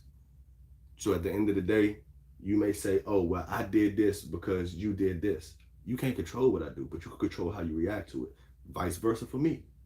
I can control what I do compared to what you do. And if I do something that's insane because of something that you did, it's still my fault. I'm a grown ass man. I can't blame you. I can't say, oh, I caught her with this nigga, so I shot both of them. Because if that was the case, I could have been there that, and I'd have been in jail sitting right now looking dumb as shit. And said, oh, well, I did that because I caught her with a nigga. They'd be like, yeah, sir, put these cuffs on. And that would have been that. Why the fuck am I going to blame you for that shit? I can't control what you do. I can control how I react. Because now I got to hold myself responsible. And like I said, I got kids. I'm not going to jail with no shit like that. Fuck no. Crazy as hell. I ain't the smartest nigga, but I ain't never been dumb. You know what I'm saying? So nah, I'm not about to do that shit. I'm not about to blame nothing on you and what you do and how you be moving and shit like that. Do I do everything perfect? Nah, but I ain't about to, I got kids to think about. Okay, so this lady says that I need to look at my situation and why I keep cheating in this marriage. What do you consider cheating? That's what I want to know first. Before we get into it, what's considered cheating?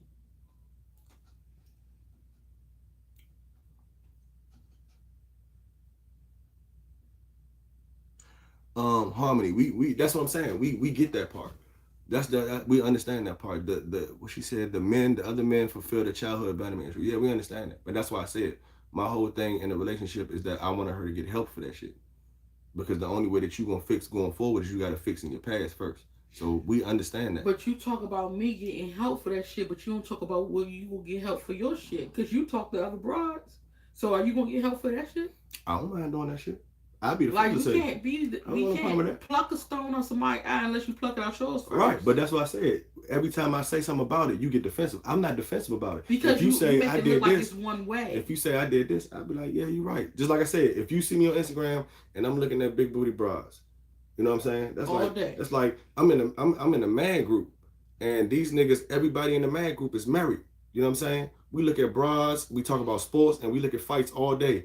You tell one of them niggas, man, yeah, shorty trying to hit you up now. They be like, man, get the fuck out of here. I'm not about to fuck my family up about that shit. It's a thing. Men are visual creatures. We look at shit. So if somebody come at me and say, bruh, You always looking at big booty bras on your phone. I'll be like, yeah, you right. That's a problem. I got a problem with that. I need to fix that shit. You know what I'm saying? I'm not gonna be defensive about it, and I'm not gonna look at this nigga and say, oh well, nigga, you did the third. I'm gonna be like, yeah, you right. Now it may look nonchalant to a lot of people. They might look at this nigga like, man, he's saying that shit the way he's saying it because he don't give a fuck. Nah, it's not that I don't give a fuck. It's that I don't have an excuse for the shit.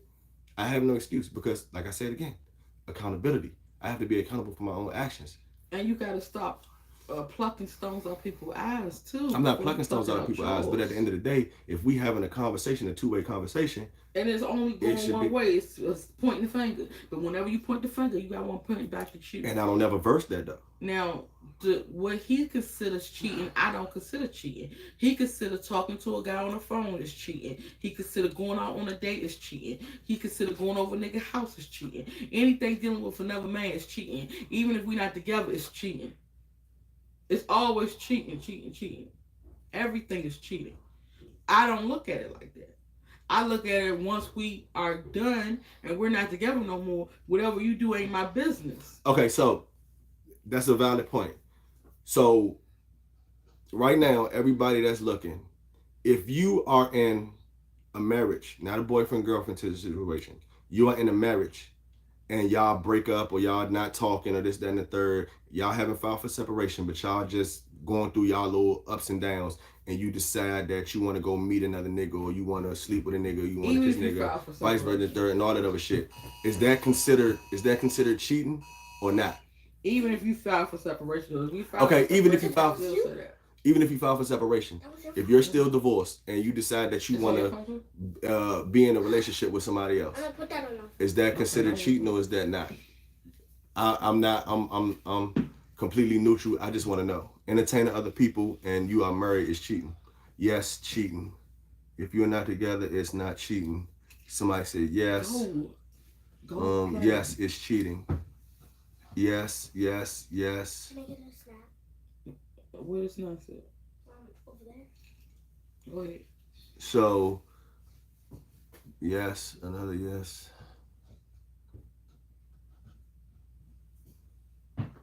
Since you always go back, it's cheating, without a doubt. That's a good point. That's another thing that I've always said. Have I not always told you? If you decided you want to go out and you want to do that, if you never came back, we would never have to worry about it. Right or wrong? Was that something that I always say? So what somebody said, that was the perfect thing.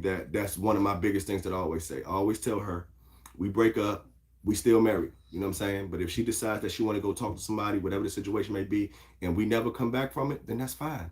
That's not a problem at all. Because it's not going to matter if we never back together. But however, when we reunite and we're still under the same marriage, you see what I'm saying? Then that's considered cheating because you're just going through a quarrel. People argue. The main saying is you argue like married people.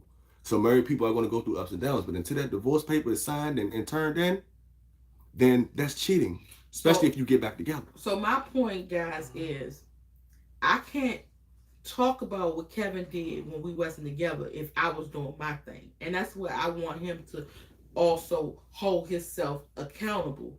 If you out and you messing with whatever girl you want to mess with, going on dates, doing whatever you want to do, and I'm going out messing with niggas and we not together and we get back together, if you could only point your finger at me, say, oh, you was talking to this nigga, you was talking to this nigga, but you can't point the finger at you and say that you was doing it too, we both was doing it. So we both are responsible. Right. We're both at fault. We're both to blame, right. Not just one person. No, I get that. Both of us. I get that. But Kevin never wants to say, I did this. No. He wants to say, you did that because, oh, you was caught or whatever. If he did it, if he was talking to whoever and he don't think nobody knows, he won't say shit about it. Be like, oh, you did this or you do that. Because my shit is easier to find out about because he comes back here. So he comes back to the house. He'll go through my text messages, go through my emails, go through my Facebook, my Instagram, and all my stuff. He'll look through stuff. He'll talk to the kids, and you do ask the same, questions. Right?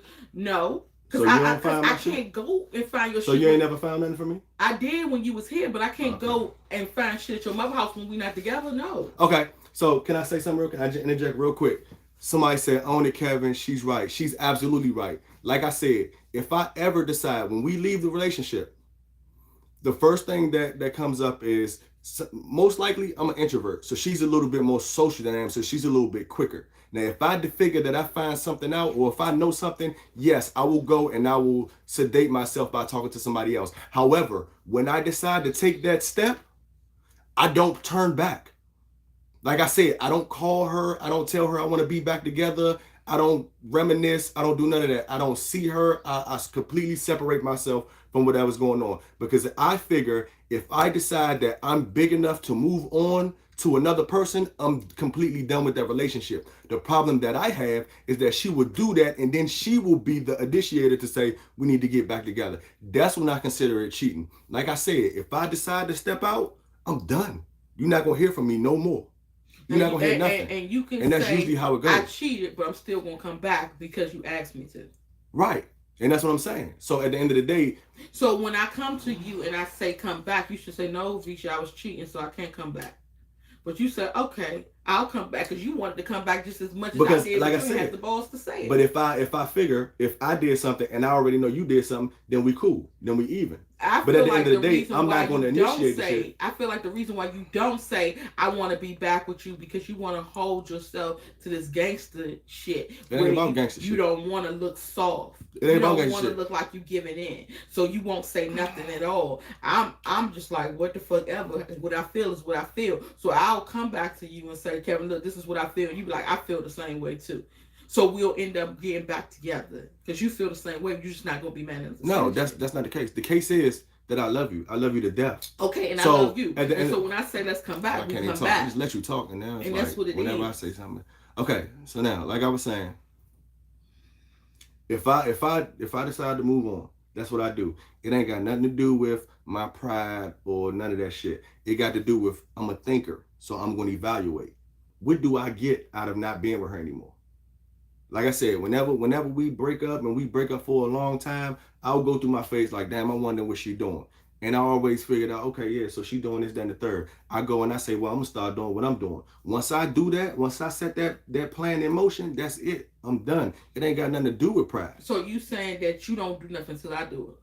That's not what I'm saying. What I'm saying is 9 times out of 10, when I do it, it's either being done on both sides or it's already been done. I'm not saying that I don't do shit. That's not what I'm saying. No, I'm saying, what I'm saying is I do it. No, that's not what I said. That that's not what I said. I look and I see that she doing shit. You taking everything I said and you putting it in a little box to convenience yourself. That's not what I said. No, I'm just I said when I do decide, whether it be a week from the time we break up or a month from the time we break up, when I do it, I do not turn back. I do not call you and say, knowing in my head, damn, I just was with this broad and I told her that me and her was gonna do this, and I go, man, you know what? Fuck that. Let me call my wife. I say, damn. I'm in too deep like Mekhi Phifer. I might as well keep it going now. I might as well just keep going. That's what I do. Out of respect for myself and out of respect for you. Because at the end of the day, I really don't want to bring that shit back to the house. I really don't want to bring some bullshit that I done did in the street back to the house. So I would rather take my accountability and take my bed and lay in it before I introduce that shit to you willfully. Or if I come back and I'm not going to tell you, oh, I was talking to this girl, and so that means actually I'm deceiving you. So I would rather just not do it and just continue to lay in my bed, whether it's a bed of bricks or spikes. I'm willing to do that because I don't want to bring that shit back to the house willfully or deceive you. Because I'm not going to come back and say, oh man, I was with 5 bras. I'm not about to do that shit. And you not about to do that shit either. So at the end of the day, I look at it like, damn, this is a hard pill to swallow. But I done did this shit now, so I might as well go ahead and swallow it and keep it moving. That's what I do. That's my mindset when I think about that shit. Is that the right way to do it? I don't fucking know. Like I said, I've never been married before. You know what I'm saying? We was together since we were kids. I don't know. But in my mind, I think if I jump that far out there, I might as well keep it pushing. So it ain't got nothing to do with pride. It has nothing to do with pride at all. It's forward thinking. Damn, Kevin, you done fucked up this time. So, and once you go back, it ain't gonna do nothing but make situations worse. So you might as well keep it moving, bro. I know it's hard. I know you feel like you done fucked up. You might have missed out on a good thing, but you fucked up. So take your accountability like a man and keep it pushing, nigga. Don't bring that shit back to her. So at the end of the day, that's how I look at shit. Like I said, is that right? I don't know. Is it wrong? I don't know. But I'm not going to willfully jump back in a relationship and purposely deceive you to think that I didn't do anything, but I want to be back with you and I was just out here sitting around looking stupid. I'd rather just take my bed and go with it. And then at the end of the day, like I said, there's other things that I consider when it comes to the relationship. Like you said, you want a relationship where a man begs and calls and pleas and shit like that and all that other good stuff, that's cool. But in order for you to get that type of treatment, you gotta be solid. And maybe I would have been solid if I would have got that type of treatment, but I've never gotten that type of treatment. So if you with somebody and you feel like they don't give a fuck about you, they don't love you, they don't care about you, they not gonna ask for you. My whole thing would be, if I get up and say, I'm packing up my stuff, I'm leaving, you should be right behind me, packing up your shit and leaving with me. Not saying, I don't give a fuck, go ahead, go. If you get in a situation like that, who wanna not go out there and talk to somebody else? Why wouldn't you? Why wouldn't you say, I wanna leave this shit in the past and I'm done and I'm gonna move the fuck on? I'm gonna find somebody who is gonna fight for me, who is gonna love me. But you don't do that. So you don't do that at but it does happen again. No circumstances do you do that. Right. So, but like I said, what am I supposed to feel? I get what you're saying. But like I said, at the end of the day, you still starting a conversation in the middle of the talk. From day one, I felt like I can't trust her. I can't give her everything that I want to give her because you already violated my shit for the rest of my life. So at the end of the day, from the beginning of the relationship, like I said, when the shit first happened, I told you, I don't want to talk to you. I don't want to see you. I don't want to hear your name, none of that shit. I had already planned in my head that I'm moving the fuck on. So at the end of the day, when you came back, you said, Kevin, I know I fucked up. Please forgive me. Let's try to work this out. I said, I will try. It's going to be hard. You can forgive, but you can't forget some shit that you got to see every day. So I fuck up when I come back and say, Kevin, I want to be back with you. Let's work this out. Right. You fuck up when you come back. No, I ain't saying I fuck up when I come back. Yes, because at the end of the day, if I'm going to be treated like shit for the rest of my life, you might as well not come back. So okay, but if you feel like... If you're going to come back to a relationship, forgive me and let it go. But if you feel like you're being treated like shit, then why would you jump in front of the bullet again? So that's what I'm saying. We both fucked up on that right, part. But that's what I'm saying. I fuck up when I come back and ask you to come back. You right. Fuck up when you come back. All right, so let's think about this. We're going to put this in sections. Me and you get into an argument, right? So that means a nigga done pulled out a gun. Instead of you saying, bruh, put the gun down, you say, I'm going to give you some bullets by going out there and talking to somebody else, right? You put the bullets in the gun. And then instead of saying, all right, now, dog, I'm going to just walk away. We're going to stop arguing. I'm going to go home. Instead of doing that, you walk away and come back and say, nigga, fuck you. Man, we should talk about this shit. And the nigga like, bro, you done already put bullets in my gun. Why are you walking back in front of the gun? Especially if you the nigga that put the bullets in it. Now, if you didn't put no bullets in it, I can understand you saying, all right, we can still reason. But if you are the bullets, why would you walk back in front of the gun and think that this nigga's still not going to shoot you? At the end of the day, you have to understand, you are the bullets. Regardless of whoever's right or who's wrong, why would you jump in front of the bullets and think that this nigga's anger is going to change after you done injected, you done gave this nigga more fuel to the fire? Is this some PTSD shit? No, it's not PTSD. I'm trying to break this shit down so that you can understand it. I'm trying to break this shit down to an elementary level. You ain't breaking no shit. I get what you're saying. Ain't nobody in elementary talking about no bullets and no guns. I'm from niggas talking about guns. Shit. But this seems like some off the wall type war shit, war crimes and shit. Like we in the army and we on behind enemy lines and you about to kill my ass and all this shit. Come on now, we talking about America. You talking about bullets? Who, me? And guns. You said me? Oh no, these ain't lockets. To be honest, I cut my hair, so my shit was literally all the way down to my stomach. I cut my shit recently, and guess who got it? No, so nigga, these ain't lock extensions, bro. These ain't lock extensions. Yeah, you right. I do need counseling, but at the end of the day, what I'm saying makes sense. You know what I'm saying? If you are fueling the fire, then why would you jump on the bullet? If you feel like, oh, this nigga treat me like shit because of some shit I did in my past, why would you do it again and think that they're gonna react differently? Comfortability. Feeling like, okay, the kids need to see their father. They crying. Oh, when is daddy coming back? Right, but yeah, and still, I want to come back because I want to make sure that my family stick together and make sure that my kids have their how. But you still adding fuel to the fire and all that shit. When I'm gone, it don't matter. Regardless, you know what's gonna happen. That's what I'm saying. I don't know. You know the future. You know that I'm gonna come back, and when I see what you've been doing, I'm gonna react the same way. Back. But you do. I don't be wanting to. But you do. So I be trying to move on. But how do you move on? Like you said, take accountability. You ain't never been married. So you don't know how to move on from a divorce. Because you ain't never been divorced. But at some point, you gotta take accountability for yourself. You gotta lay in your bed, Yes, whatever it may be, it's no matter easy how to say hard it lay in is. your bed, but you don't know what I go through as a woman and have to sit here and raise these kids by myself. I get that. You don't. Because you ain't never had to do it. But you don't consider that shit neither, because when you go out and you do shit like that, you're not considering your kids. All you worrying about is yourself. I get that part. Part. But when the kids are crying, they saying they want their daddy, and I'm like, damn, I don't want my kids to be without their father. I'm coming back to you saying, look, we need to work this out for the sake of them. If they was older, then I can understand, but they babies. Nigga said, take that hat off. Take my hat off for what? This is my motherfucking ski mask right here. So you don't understand unless you had to sit here. No, I get it. Because I know if I left you with them kids, you'll be calling me saying, so how I supposed to do this? What school they were supposed to go to? What's the teacher's name? What I was supposed to take them there? And how I was supposed to do this? Man, you need to come back because this shit is hard. You didn't ever have to deal with that. You never had to deal with raising 5 kids on your own. So you don't know how it feels. And you don't know when I hear these kids crying, how that fucks me up. And that's all day long. Where's daddy? When is daddy coming home? Why he leave? I gotta hear all that. And then I still gotta figure out how I'm gonna pay the bills. How I'm gonna keep my business up and running. Who gonna watch the kids? How I'm gonna put food in her. I still gotta deal with all of that. And that's a lot for me.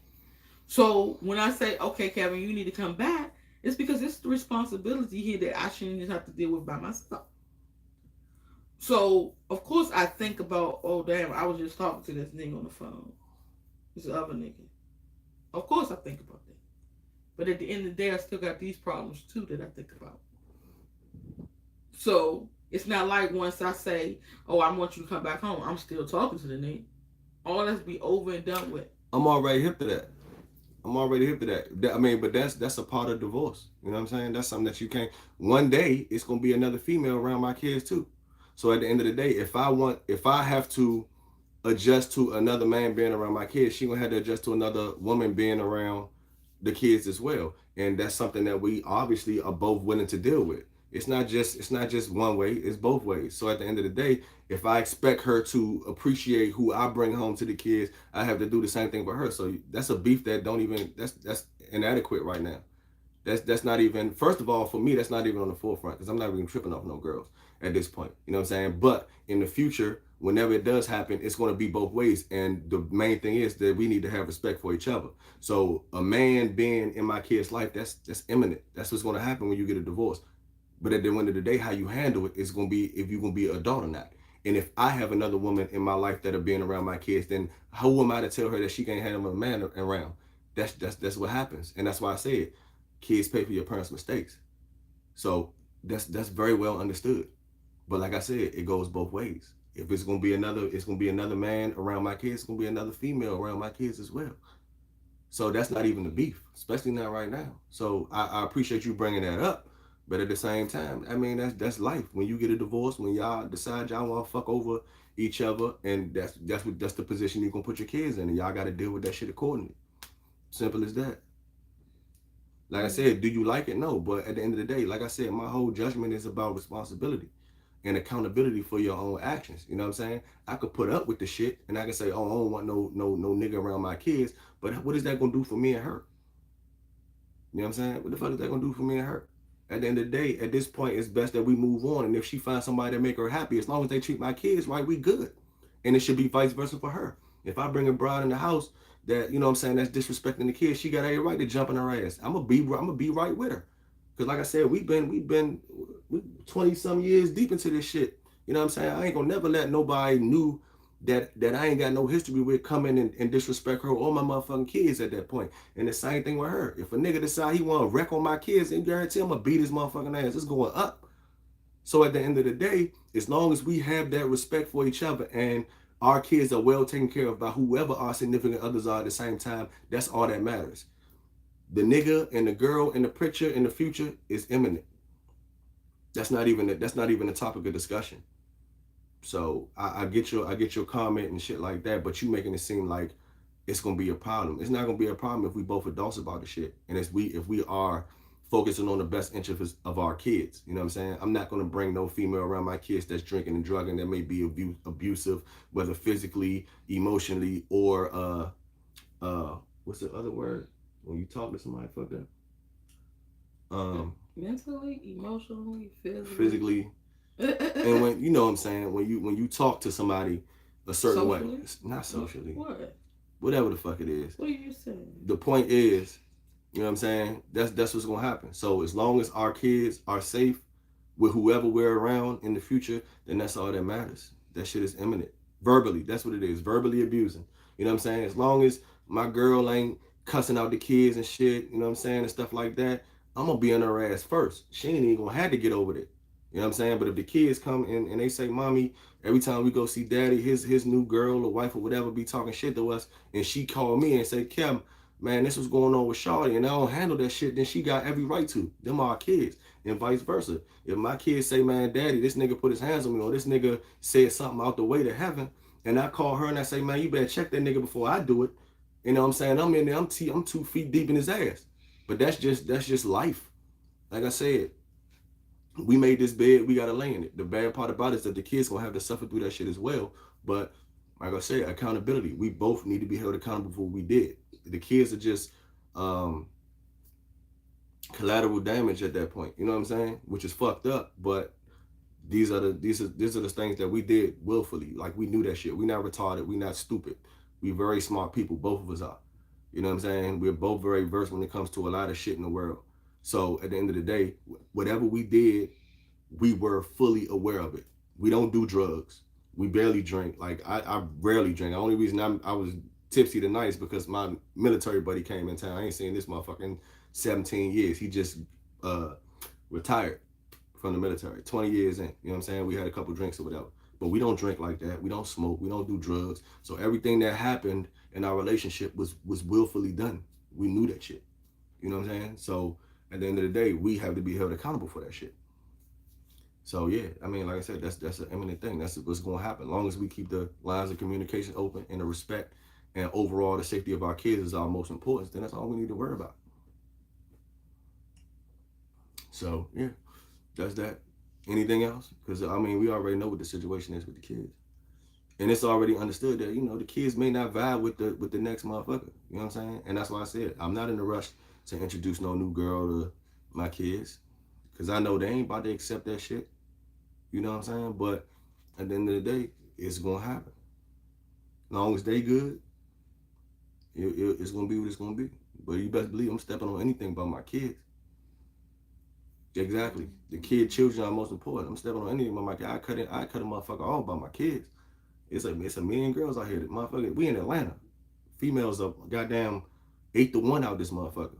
Motherfucker one act bad, we got 7 more coming right through the door until y'all niggas act right about my kids. Other than that, I cut your ass off at the hip. Anybody tell you, one thing about Kevin to cut your ass off ASAP.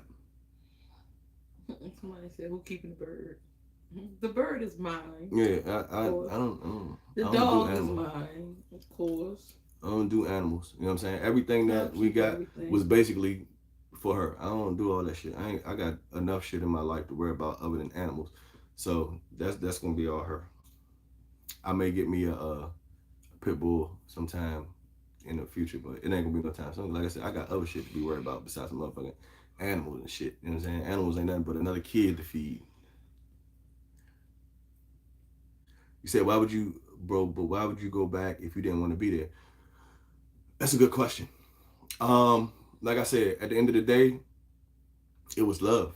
It was the hope that things would change for the sake of us and our kids. Like I said, we got a history.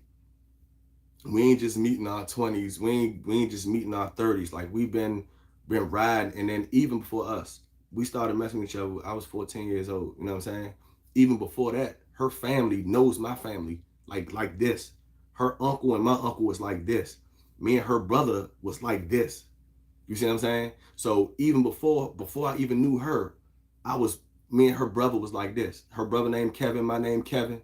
We grew up on the same street. We was in the same gang. We did the same shit before I even knew her. And your aunt messed with my grandfather, and my mother messed with your cousin. Exactly. And then her uncle and my uncle went to the Marines together. And we have cousins together too. And then her other uncle and my uncle, they handled other stuff together. So our families were always tight knit. They grew up together. They grew up together. Yeah. You know what I'm saying? So at the end of the day, it was love. It was like, okay, well, I know she did some shit. I know I did some shit. We're gonna call it even. You know what I'm saying? And for the sake of us and the kids and the stuff that we already have built together, because we've been together for so long. Every one of most of our first was with each other. You know what I'm saying? When you talk about houses and cars and jobs and experiences, most of that shit, 90% of that shit was with each other. You know what I'm saying? So that's why I went back. Even though I felt like, damn, I really don't want to do this, but I do because I love her. And I know that, or I thought in my head that we can make this shit work. If we both stop what we doing, we can make this shit work. But at the end of the day, I look at shit like you can forgive, but you won't forget. So at the end of the day, I can forgive you, but if the shit pop up again, I'm gonna bring it all back. It's gonna all come back. It's like a snowball effect. You know what I'm saying? If we say we gonna call it even at this right here, but then the shit come back up again. Now I'm talking about this shit and the other shit that we didn't already went over.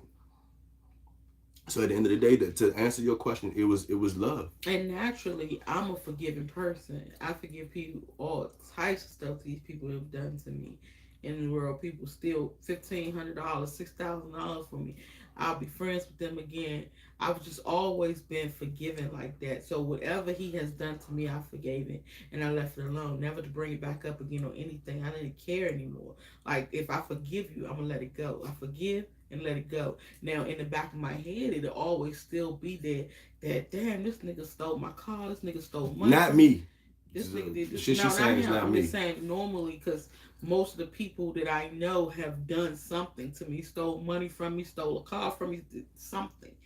So they'll do that, and then later on, 2-3 years down the line, I'll see them again. We'll start talking, and I'll give them a second chance. And that right there is my fault. I do that stupid shit all the time, but that is my downfall.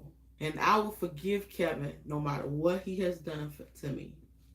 Everything he's done to me, I forgave him. And I never brought it up again. I never threw it in his face. Never had to hear about it ever again. Until, like, if he say, oh, you did this, you did that. I'm like, oh, but you must have amnesia. You forgot what you've done. Just to give him a little reminder. But I don't throw it in his face and say, this is the reason why I can't stand you. Or this is the reason I don't like this. Or I don't like that because you did this and you did that. I don't do that. I always feel like if you forgave somebody, let that shit go. Don't keep bringing up the past. If you still stuck on the past, then you ain't fully forgiven. And when I told him that a long time ago, he said, God forgives. I don't. I don't. Because at the end of the day, I look at it like this. A lot of the situations in my life, I tend to go all the way out for people that I fuck with, to the point where I put myself in danger because I fuck with you that much. You know what I'm saying? I always feel like I gotta be the motherfucker to step up when shit go down in the streets. And I've got myself in a lot of trouble to the motherfucker that I was protecting. They got away smooth, and I'm the motherfucker that gotta hold the bag. You see what I'm saying? So I got to a certain point in my life that I was like, bruh, if you not willing to display the same loyalty that I'm willing to display to you, then we don't need to talk.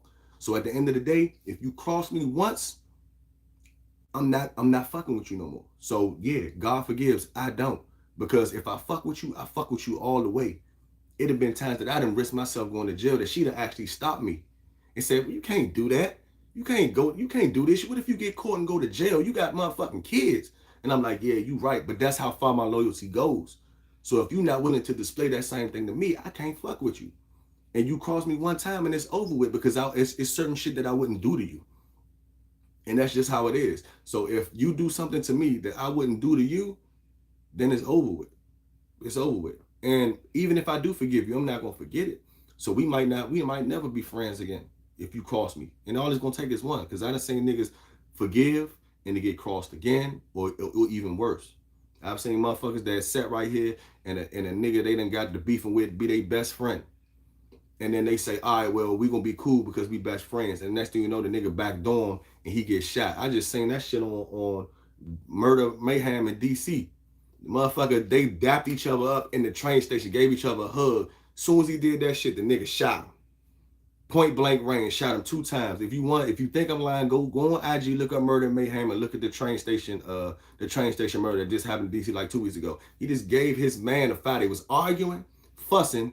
Then he gave him a 5. They dapped that out, hug. And as soon as he backed up, he pulled out the hammer and shot the dude. I'm not about to take that loss. Because at the end of the day, I don't move like that. I wouldn't do that to nobody. So I take that shit personal because I would not do that to you. I wouldn't. So fuck it. I take everything personal. And no, I'm not a Virgo. I'm a Scorpio. I'm a November Scorpio. She's an October Scorpio.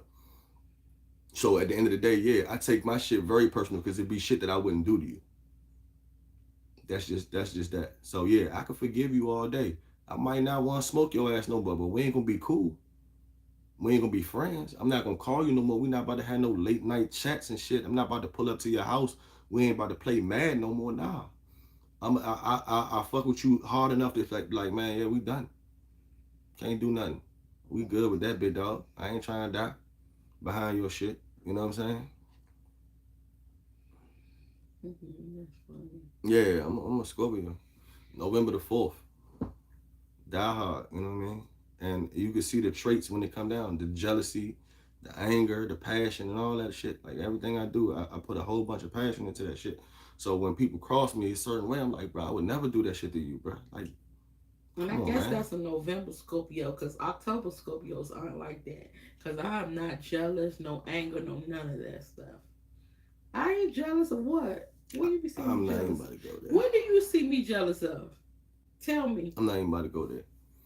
You do not be seeing me jealous. Never mind. No, you do not be seeing me jealous at all. I will not even give you half the problems you give me.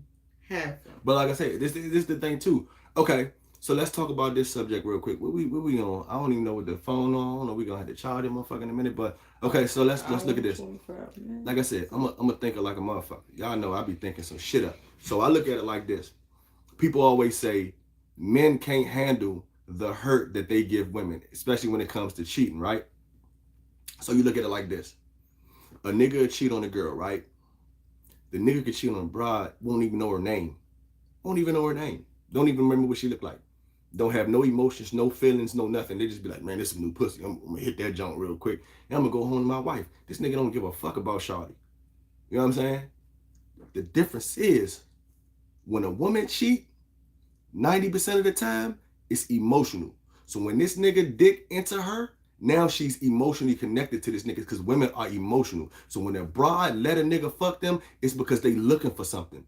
They looking for something that they're not getting at home, whether it be affection, attention, love, security, whatever the situation may be. So when they think that they found that, or they willing to do whatever they got to do to find that, now they done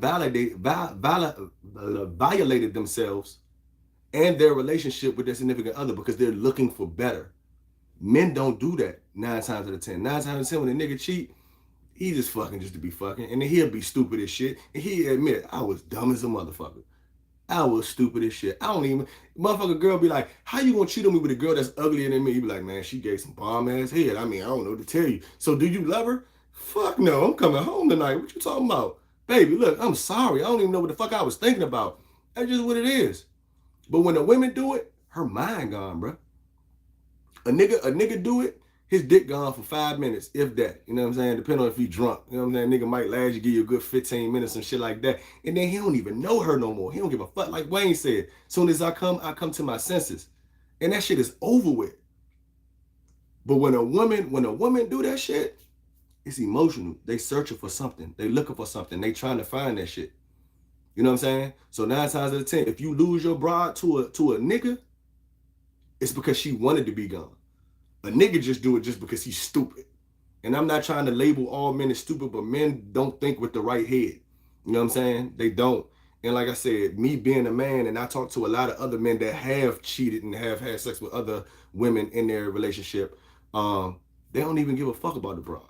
They don't know shit about the broad. But if a broad fucking nigga, she'll tell you everything. She'll know this nigga shoe size. She'll send this nigga money. You know what I'm saying? She'll forget the kids, all this type of shit, just because this nigga is giving her whatever it is that she lacked in her relationship. You see what I'm saying? So now, not only is that pussy gone, her mind gone. So it's not about men not being able to take the pain that they give to the woman. It's about the the disconnect that happens between them when that shit does happen. A man already know, bro. If you gave away my pussy, you was searching. You needed that. You needed something from this nigga. But when I give away your dick, man, fuck that bitch. I could have fucked the stripper last night. I don't even know who the fuck she is. I could have gave her $40 for that shit and a sack of weed and be like, man, yeah. Man, what's the little shorty you hit last night, bro? I don't even know. What's her name? Motherfucking Candy or motherfucking Chris? I don't remember her name, bro. Where you going? I'm going home. Fuck you talking about? I'm going home to my wife. Women, especially married women. You know what I'm saying? Of course you got your opposites. You know what I'm saying? And it's changing. The vernacular is changing because you look at the women these days, they're more like dudes than the women used to be. But when you're in a marriage and you go and you commit adultery as a woman, it's because the nigga is not giving you something and you're looking for that in another nigga. And you're willing to give him the pussy because you think that you're going to accomplish that from that man. So is that the woman's fault or the man's fault? It could be either way because, like I said, what's wrong is wrong. My number one thing is if you're going to cheat, leave. Period. It's no excuse for that shit. It's absolutely, and I tell that like when I found out my uncle was cheating, I said, bro, it's no fucking excuse for that. And I love my uncle. Not my uncle, my cousin, Leon. I ain't even want to look at that nigga after that shit. Because there's no excuse for that, especially if you fucking. Now, my standards have been lowered just because of this relationship that, okay, maybe it's okay that if y'all not together, y'all talk to other niggas. Any other time going out, I'm like, nah, that shit is unacceptable. But being as though that I've been through that shit in this relationship so much, I've actually lowered my fucking standards and my bars to say, okay, maybe that's feasible as long as y'all not fucking. But that right there, I can't fuck with that shit. If you willing to do that, you might as well leave. Don't come back. It's never gonna be an excuse to fuck somebody and be in a relationship. Okay, if you want to fuck somebody, then leave. Fucking somebody. What if the girl go and start talking to another nigga and that nigga giving her attention and taking her out and taking her on trips and all that shit? Is it wrong for that? Is it wrong for her and the nigga, or is it just wrong for her? Because you said that the girl goes out and look for something that she wasn't getting from at home. Mm-hmm. But does the nigga get blamed for that because he wasn't giving the girl what she wanted at home? He can, but like I said, that's a big situation. It is, but it all depends on the person. Because at the end of the day, when you marry for better or for worse. So at the end of the day, if you feel like this nigga's not giving you what you want, then divorce the nigga and move the fuck on. Don't go and do this shit and then be in the same relationship. If you feel at any given time, this nigga's not giving me the love that I need. This nigga's not giving me the attention that I need. This nigga's not fucking me the way that I need to be fucked. Divorce this nigga and go find you a nigga that's gonna do that shit. Don't go out there and play the field and then come back and be like, yeah, I fucked the nigga and the nigga took my money, so I'm coming back to you. That's not feasible. That's not taking accountability for your actions. So no, you can't blame the nigga because he's not. I'm not saying that you can't blame the nigga, but at the end of the day, if that nigga's not doing what he's supposed to do, that's his business. He got to man up on that shit, and when he lose you, then maybe he'll learn to treat his next woman better. But to go fuck with somebody and still be in a relationship with that nigga does not make it no better. All that does is add strife to the relationship. All that does is hurt feelings. When you might as well just go ahead and leave and cut that shit off. So no, there's no excuse for that shit. I don't give a fuck which way you put it, whatever you say. You can say whatever you want to say. You can say that this nigga didn't do what he was supposed to do. I didn't do what I was supposed to do. At the end of the day, if that's the case, divorce and move the fuck on. Then you are free to do whatever you want to do. And this nigga can't say shit about it. So no, there's no excuse for that shit. I don't give a fuck. You can play the blame game all day. There's no excuse for that shit. I don't give a fuck. I'm not bending on that shit. I'm never going to bend on that shit. There's no excuse for that shit. So you can walk that thin line and say, well, what if the nigga didn't love me? Okay, well, if the nigga didn't love you and you felt that shit, roll out on that nigga. Divorce that nigga. Make that shit very fucking clear. Don't walk no gray lines. Don't paint no gray lines in the middle of the street. Be like, nigga, you going to love me how you supposed to love me? I'm getting a divorce. Either he going to step the fuck up or he going to step the fuck off. But you've done your job. You get your divorce, your job is now done. Nigga, I'm relinquished of you and you are relinquished of me. So whoever I want to fuck for attention or the love that you haven't given me, that's on me. But if you're still in a relationship with this nigga and you're willing to be back with this nigga, then that's on you. Because now you're being deceitful. The nigga only doing what he's doing. Now you're deceitful when you step out of a relationship and decide to come back to that motherfucker. So no, man, nah. Ain't no excuse for that shit. You can paint that shit however you want to. Ain't no excuse for that shit. Bottom line. Right, exactly. I'm never going to accept that shit. Never. I don't give a fuck what nobody says. I'm never going to accept that shit. It's never going to play right in my mind. I don't give a fuck what nobody say. Call me an old head. Call me whatever the situation may be. Yada, yada, yada. Either you going to work it out or you going to thug it out. Pick one. But don't motherfucking keep straddling the fence. That's it.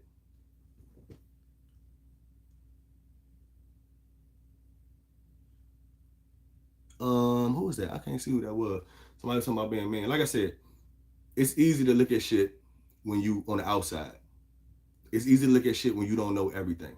It's easy to look at shit and judge shit when I'm not going to tell you everything because we're not going there. So at the end of the day, until you sit down with both of us and we air everything out, then you can't tell me why I shouldn't be the way that I am, and you can't tell her why she shouldn't be the way that she is. So at the end of the day, like I said, it's other things that we could talk about that we're not going to talk about because I respect her. And it's not, like I said, we're not about to do no bash fest or no shit like that. I'm not about to let y'all niggas do that shit. So at the end of the day, it's other shit that I am holding in that I'm not going to explain and I'm not even going to get into because I respect her and I still fuck with Shawty. But at the same time, you can't tell me how I should feel because you don't even know half of what the fuck what we've both been through. You don't know that shit. So I get your point, and you're probably right. But at the same time, you don't know enough. You know what I'm saying? You don't know enough. The only thing that we explaining right now is the motherfucking very tip of the iceberg. No, you know, put the shit all out there for the motherfuckers in the back and everything. Even said it all. Oh, Vanessa, I'm sorry. You know what I'm saying? But you're carrying your feelings about it. I mean, yeah, and that's why I said, like, I didn't I didn't come on here to have a bad session. We came on here to keep it 100% like we always have. You know what I'm saying? One thing that we do or we try to do is we try to be completely honest. Even if we ain't honest with each other, we be honest with everybody else. So at the end of the day, going on what's going on and people talking about something, we miss y'all guys and we want to see y'all and this, that, and the third. We felt it was only right for people that know us to know what the fuck is going on. We wasn't about to sit right here and try to sugarcoat that shit and hide that shit and play along with that shit, whatever the situation may be. We figured that we was going to get on here and we was going to say what we had to say, and that was going to be that. Now, if we got into the background story, which we did, and, you know, a couple of instances and stuff like that, then so be it. Like she said, she not the same as shit, and neither am I. I'm not tripping off none of that shit. I know what I did wrong, and like I said, one thing about me is I'm big on my accountability, and I'm always willing to lay in my motherfucking bed, whatever the fuck it is. I done already displayed that numerous times. If I fuck up, I'm willing to lay in my bed and keep it going, even if I hate that shit. There's been plenty of times that I done went out and I done did shit and I'd be like, bro, I can't go back now. Damn, I done fucked up. You know what I'm saying? Fuck. Damn. But I don't want to be bashed for trying. I don't want to be made it divorced. Like you stupid for coming back. I never said that. It's not what you say, it's how you say it. And how you say it. I said, damn, I fucked up. I didn't say nothing about coming back. I'm talking about when I come back to you, you blame me for it. Almost like, that's your stupidity. Why did you even come back? Like, ain't nobody asked you to come back. You was doing your thing. You was out talking to niggas. You should have stayed out there. Right. Because like I said, at the end of the day, if you're going to add fuel to the fire, then you might as well make your bed and lay in it. Now, like I told you, I give you the scenario. Suppose me and you break up. And you know, damn, every time me and this nigga break up, I go add fuel to the fire, and then we come back and be the same shit. So maybe I should just swap it out for a couple of times and just focus on me, woosah, get my body right, get myself right, get my mind cleansed, whatever the situation may be. That way, when this nigga come back, he ain't gonna see shit. So then he can't argue about you. You can't say shit. But you don't understand. When I leave for good. I don't have a plan of coming back. That's a contradiction. It's after you can't leave for good and come back. 2-3 months, then I'm thinking, damn, these kids I need help with them, and they asking for their daddy, and my family destroyed. I'm losing it. So then that means you didn't leave for good, but bro. I had all good intentions on leaving for good and not coming back. So when I leave, I don't plan on coming back. But you do. That's what I'm saying. That's the line. You living in a fantasy world. You saying that you left for good, but you came back. That's a contradictory statement. Yes, later on I come back. But when I leave, just like you, in the heat of the moment, when you leave, you plan on coming back? When? No, you be like, I'm not coming back to her. I don't go fuck what she say. Right. But she come back and tell me some old Kevin, I want you back. I'm not going back. And then when I come back and I say, Kevin, I want you back, you say, okay, then you come back. Was you planning on coming back? No.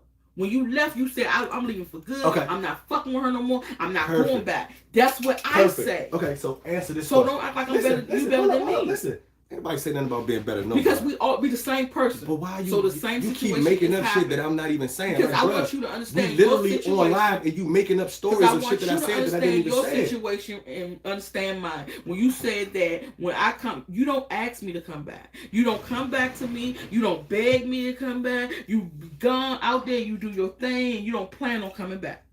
I said when I leave, I don't plan on coming back. I'll be doing my thing. I'll be out there, whatever.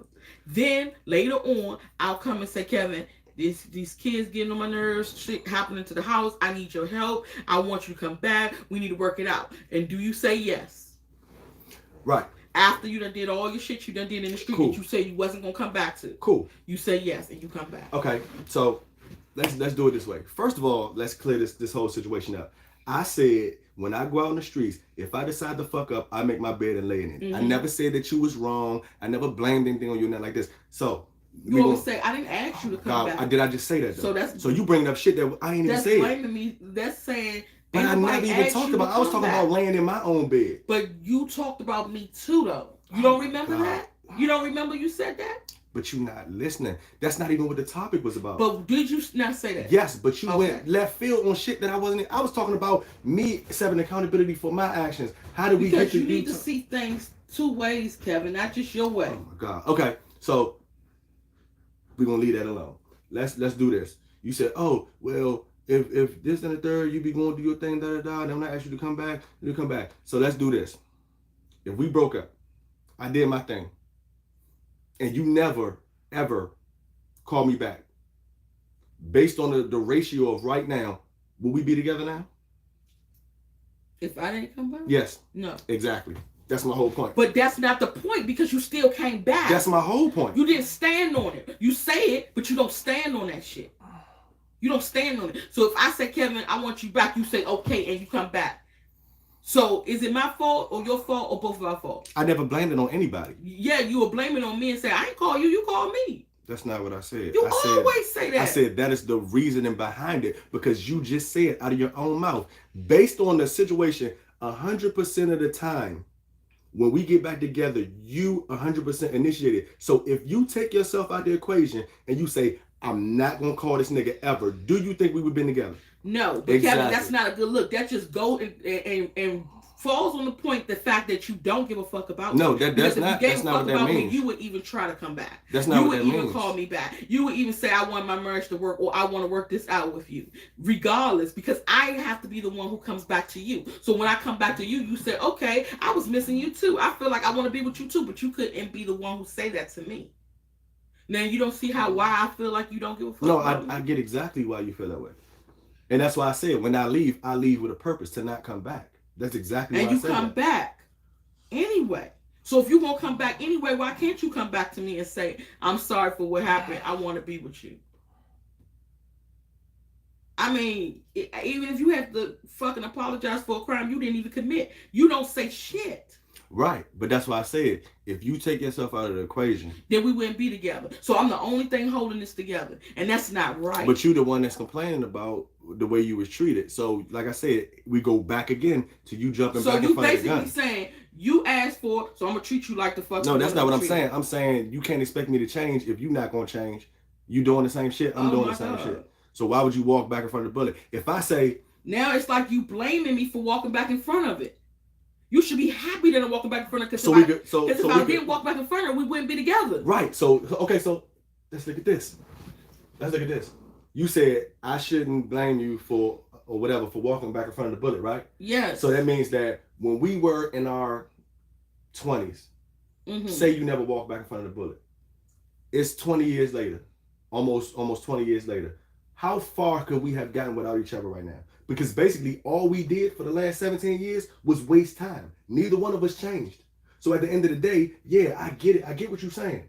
But all we did was basically waste fucking time. Now we both about to be 40 and now we got to go back. I'm not about to be 40. Okay, you know what I'm saying. But the point is we both going out in the streets at 36 and 38 and now we got to go and we got to separate our kids. When we could have did this shit 10 years ago. So you jumping back in front of the bullet ain't do nothing but drag out the agony because neither one of us changed. Now, if you did that with the intentions of us changing and being better, then that's understandable.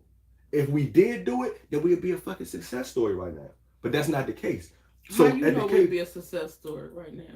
Because that's why you're not listening. How do you know that? Because you're being defensive. You're not listening. I said if we changed, we would have been a success story. That's what I said. You're not okay, listening. we would be a success story to who? To ourselves.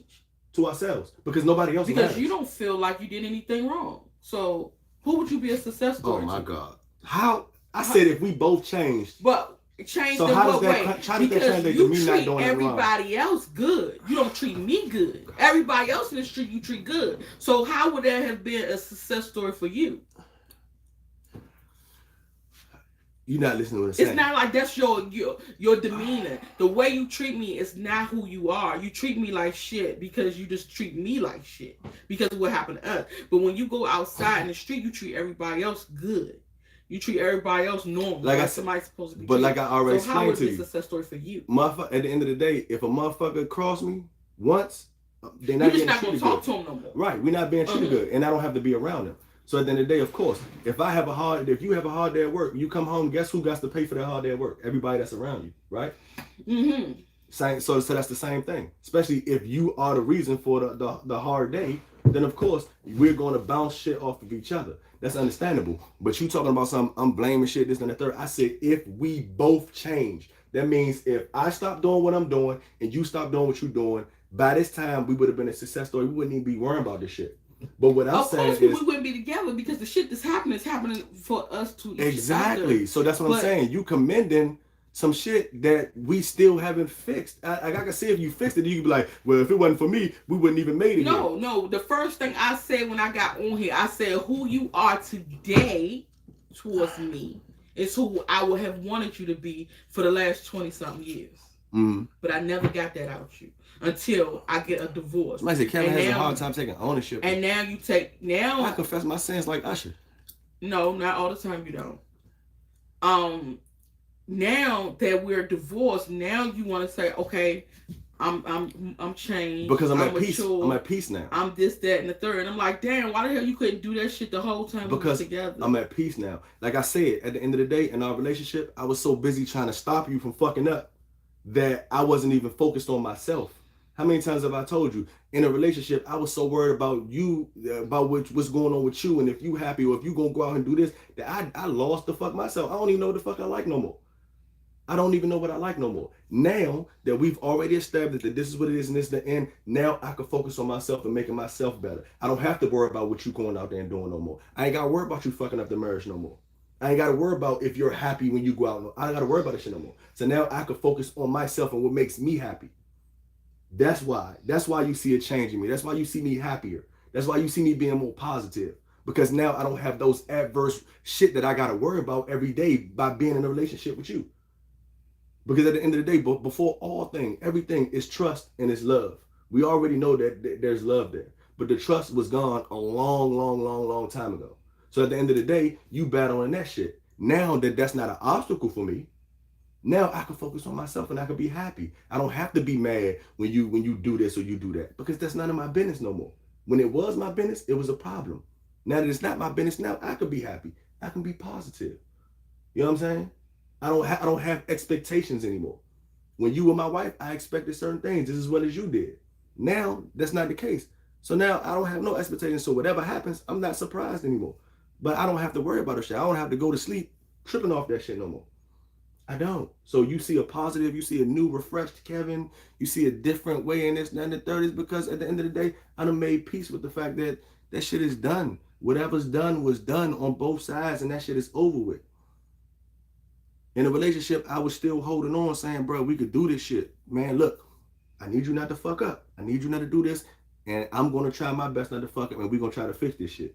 Now that the shit done came to a head and the pimple done been popped, it's like, I don't like it. But now I have to acclimate myself to it.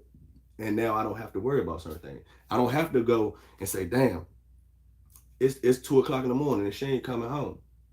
When we was in a marriage, I'm like, bro, that's some disrespectful ass shit. Especially if I know you out there with a nigga, that's some disrespectful shit.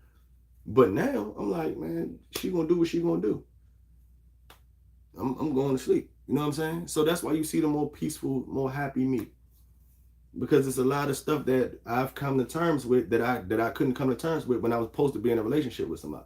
You supposed to be in a relationship with somebody, y'all supposed to set a bar and y'all supposed to not cross that bar. When you're not in a relationship, that's like me telling a girl outside that I don't even know, you better not fuck that nigga because you know I was in your inbox. And then me going home and calling her and be like, yeah, was you out tonight? You not my boyfriend. We was talking in the inbox. The fuck, you know what I'm saying? I'm not about to stop for you.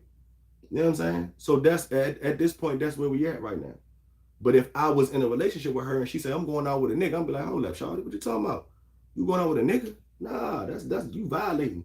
You know what I'm saying? So yeah, it ain't got nothing to do with me trying to be a changed person. Is that at the end of the day, it's coming to a head that this is what it is. Whatever's been done, I already know it's been done. You know what I'm saying? And ain't nothing I can do to change this shit. So the only thing I can do is fix myself. Like you said, for the next person. You said you built me to be this person or this, that, and the third for the next person. So at the end of the day, I gotta build myself. Fuck the next person. I gotta build myself for me. So I can be happy. So I can not have to worry about shit. I don't want to have to check up on nobody and wonder what the fuck they doing because we beefing because you worrying about your homeboy, man, robbing you because y'all got into a fucking argument. Yeah, that's your homeboy. And you gotta worry about all that shit. And y'all still want to be cool? Y'all might well cut that shit. If you can't trust your homeboy because y'all got into an argument, then that's not your homeboy. Simple as that. Simple as that. If me and you get into an argument and you not my homeboy no more, the way you cross me, or you do some shit you know I'm not fucking with that you wouldn't do while we was together because me and you beefing, and then you supposed to be my homeboy, we not homeboys. We are fucking associates, bro. Because if you homeboys, you ain't gonna cross me whether we beefing or not. Because you never know when we get back cool, you gonna be like, man, yeah. Look, so when we was beefing, I did smack the shit out your mother. You be like, damn, nigga, I wouldn't have smacked your mother. I thought we was better than that. That's not your homeboy. Even if that shit crosses mine, why y'all beefing? But what's the point about the homeboy? What point are you trying to make about the homeboy? The point about the homeboy is just like I said. I mean, you trying to put it. I'm trying to put it in simple terms. That's what I'm trying to do. For what happened between me and you, that if I was really fucking with you, I wouldn't talk to. No, I'm not even talking about me and you. I'm talking about the way that I look at shit. If I feel like I can't trust anybody, I'm not gonna fuck with you. And then when I don't fuck with you, I don't gotta worry about what you do. So if I'm not cool with a nigga no more and he smacked my mother, I can expect that. So you said when I'm not cool with a nigga no more and he smacked my mother. Right. Okay, so that goes back to when we not cool with each other and I start talking to somebody else, right? Right. I knew that's what you were saying. Okay, so with that being said, when we're not cool with a motherfucker and I smacked your mother and you ain't fucking with it no more, but you took yourself out the equation because if you had you felt that way about your man, if you really supposed to be fucking with me, you shouldn't do this shit behind my back. If you really supposed to be fucking with me, you wouldn't have did the shit you did behind my back. Right, and that's what I said. So at the end of the day, y'all but you don't see it two ways. You only see it one way. I see it my way. Both ways. What I'm saying is, the point is, you said, "Oh, you different now. You happy. You nicer, and this is what I wanted you to be the whole time." And I'm explaining to you that it couldn't be that way because we were at odds with each other. That's what I'm saying. We were at odds with each other. Now that we're not at odds with each other, like I said, we got an even more better relationship. And you done said this over the last couple of days. Me and you got a better relationship being friends than we do being in a relationship. How does that not make sense to you? So if you see me happier and you're happier, then you understand because it came out of your mouth. Y'all actually both better friends than y'all are in a relationship because y'all cool. Y'all know how to be friends. Y'all just fucked y'all relationship up. So now y'all both happy and y'all cool with each other because y'all don't have expectations for each other. Y'all don't expect each other to respect you to a certain extent. You see what I'm saying? So now you ain't got to worry about it. So now you could look at me and say, "Oh, what you went over your girlfriend's house?" And if I go, "Yeah," you can be like, and that's going to be that. You ain't going to be like, "Motherfucker, you cheating on me. You did this and all these years." You're not going to do that no more. So you ain't got to worry about that. So if I am out till 3 o'clock and I'm drinking with my boys, you ain't got to say, "Oh yeah, I bet you out with that bitch." You ain't got to worry about it no more. So that's stress off of you. So I should be happy. I'm not saying you should be happy. That's not what I said. I said, in the beginning of the relationship, I said you have to find a silver lining in things. And I said I was going to talk about my silver lining, but I was going to talk about that shit towards later. Remember when I said that? So that's my silver lining. At the end of the day, we had a long, strong relationship. We violated each other and disrespected each other on numerous occasions. We don't trust each other. So at the end of the day, once we relinquish those standards for each other, we don't have to worry about that anymore. That's my silver lining. Because when I go to sleep at night, I don't have to worry about if you're doing something that shouldn't be done in a relationship anymore. Because we're not in a relationship anymore. So if that's what you decide that you want to do, there's nothing I can do to control that. And vice versa. That's the silver lining behind the shit. That's what I'm saying. So it ain't about a blame game. It ain't about pointing shit out. I'm just giving you examples so that you can better understand. I'm glad you happy. I'm glad you happy, Devin. Because I want to see you happy regardless whether you with me or not. So, y'all heard it. He's happy. And, working it out. And, trying to let bygones be bygones and so on and so on. And let him just be happy. Do his thing. Why are you looking at me? Because I can, bruh, I know you since we was kids. I could tell by the tone of your voice. I'm accepting it. So I'm glad that you're happy. You said the reason why you are who you are right now. No more stress. You ain't got to worry about me no more. You happy. I'm seeing the raw deal of it. You said it. And I haven't changed anything. Like, you don't see a certain side of me, do you? What you mean a certain side of you? Because you said it now. I said now. I see that you're different. Who you are today is who I wanted you to be for the last 20-something years, and you never could be that person towards me. Right. And you said that's because you're happy now. No, that's because I said I've made peace with what's going on. Yeah. With yourself or whatever. Right. And then I said, you don't see a change in me because I'm still but you never had a problem with me the way I treated you. But you're happy. I'm asking you, did you ever have a problem with how I treated you? When we were in a relationship? Yeah. No, because if I did, I'd have left. So I should have left. Yes. I told you that. Numerous occasions. You act like this shit is new. I've been told you that. And I said that on live like an hour ago. If you felt like I ever was giving you something or not giving you something that you deserve, I would rather you had left me a long time ago than us to have to go through these situations that we get through. Because at the end of the day, you could have left, we could have mended, we could have fixed our shit, we could have went our separate ways and all this other shit. Now it's getting to the point where it'd be times that we actually literally hate each other because of the shit that we keep putting each other through. When we could have nipped that shit in the bud when we was in our early 20s and we could have been flourished by now and did all this other shit. So yes, sometimes you have to know when to hold them and when to fold them. Because at the end of the day, all it can do is get worse.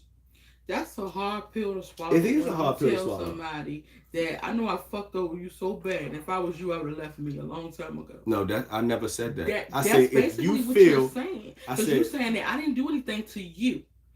I treated you good when we was in a relationship. I said you treated me mean. You treated me terrible. You treated me like shit. You treated me horrible. You said I would have left. Yeah, if that's how you felt, yeah. So I didn't say whether you were right or wrong. I said if that's how you felt. But you know I'm right. You know that's how it was. Okay, but like I said, you keep starting the conversation in the middle of the sentence. You're not going from the beginning.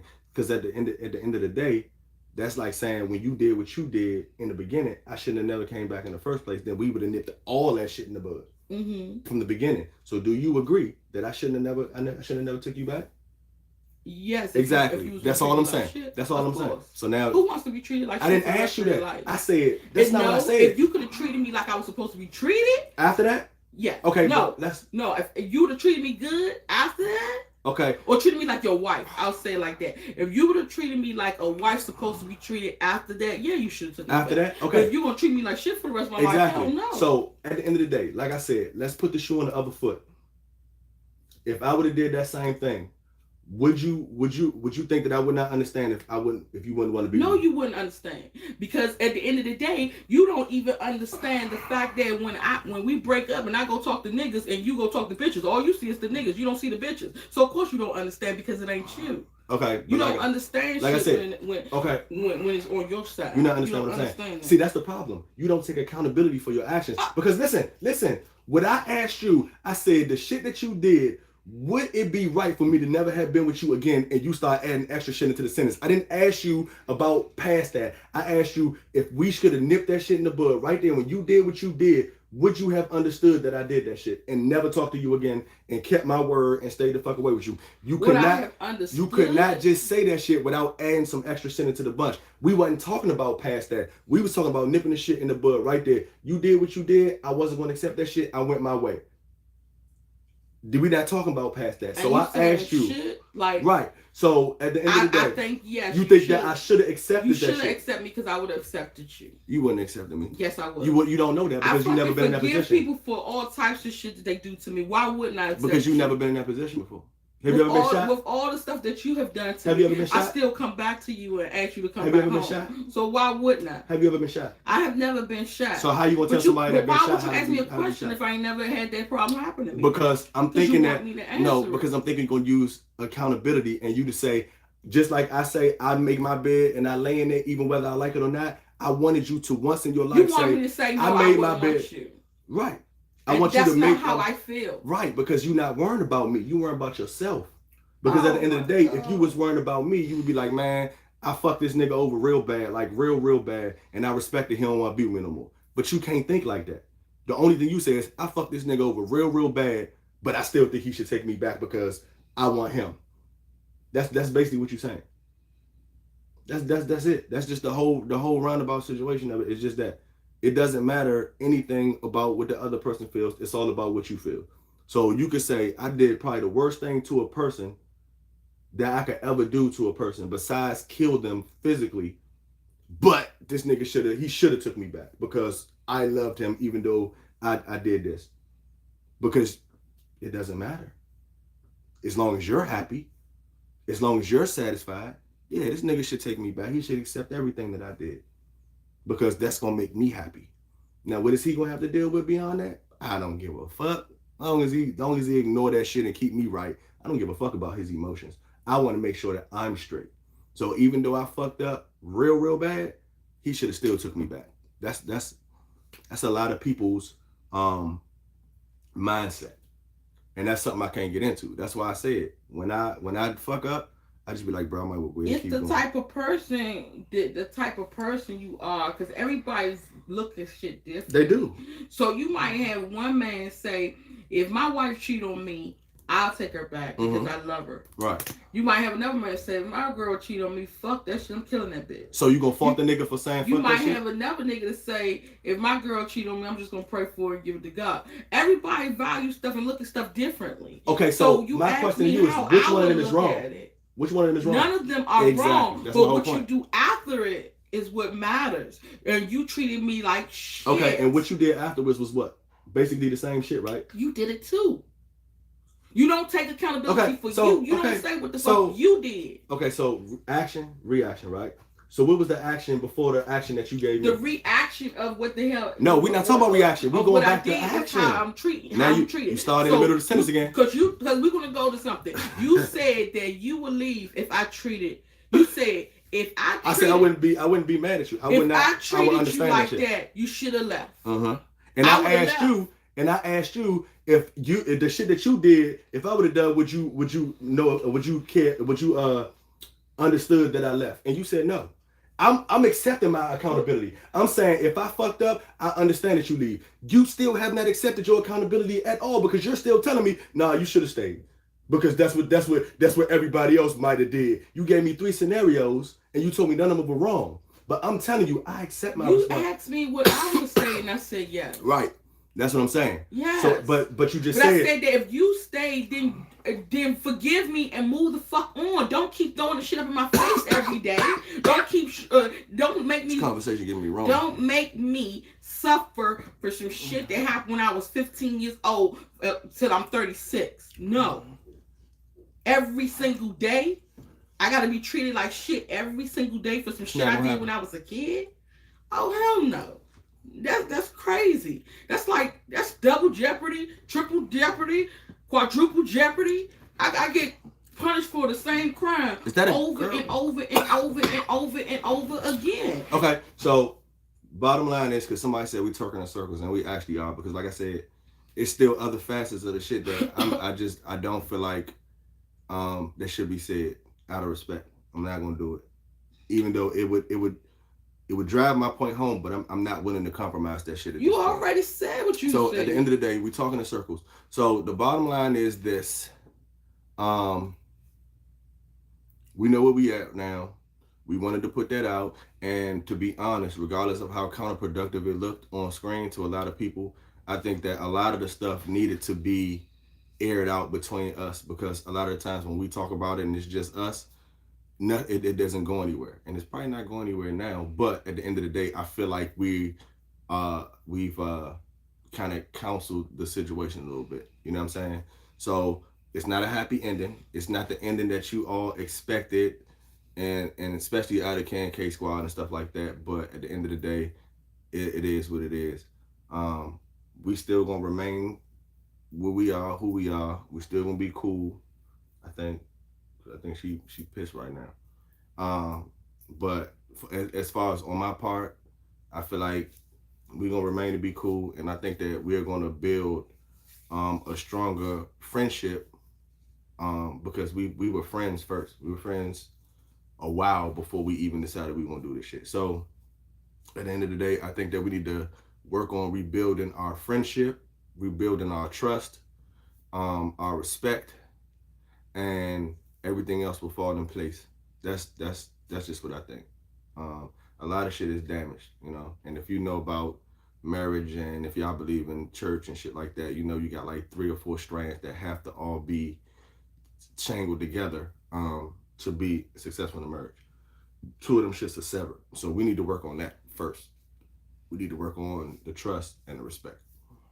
So that's where I feel like I'm at now. I want to be able to earn her trust back, to respect her more, and I've been working on that. She said that you know I'm a different person. I'm being more positive and, you know, more upbeat and stuff like that, which I am. I'm trying to focus on myself. So that's what I'm working on. So I would like our relationship to be built more on the trust and the respect factor that we have towards each other.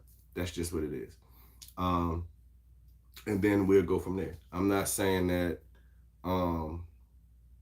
nothing's possible. I'm just saying at the point where we are right now, I can't call it.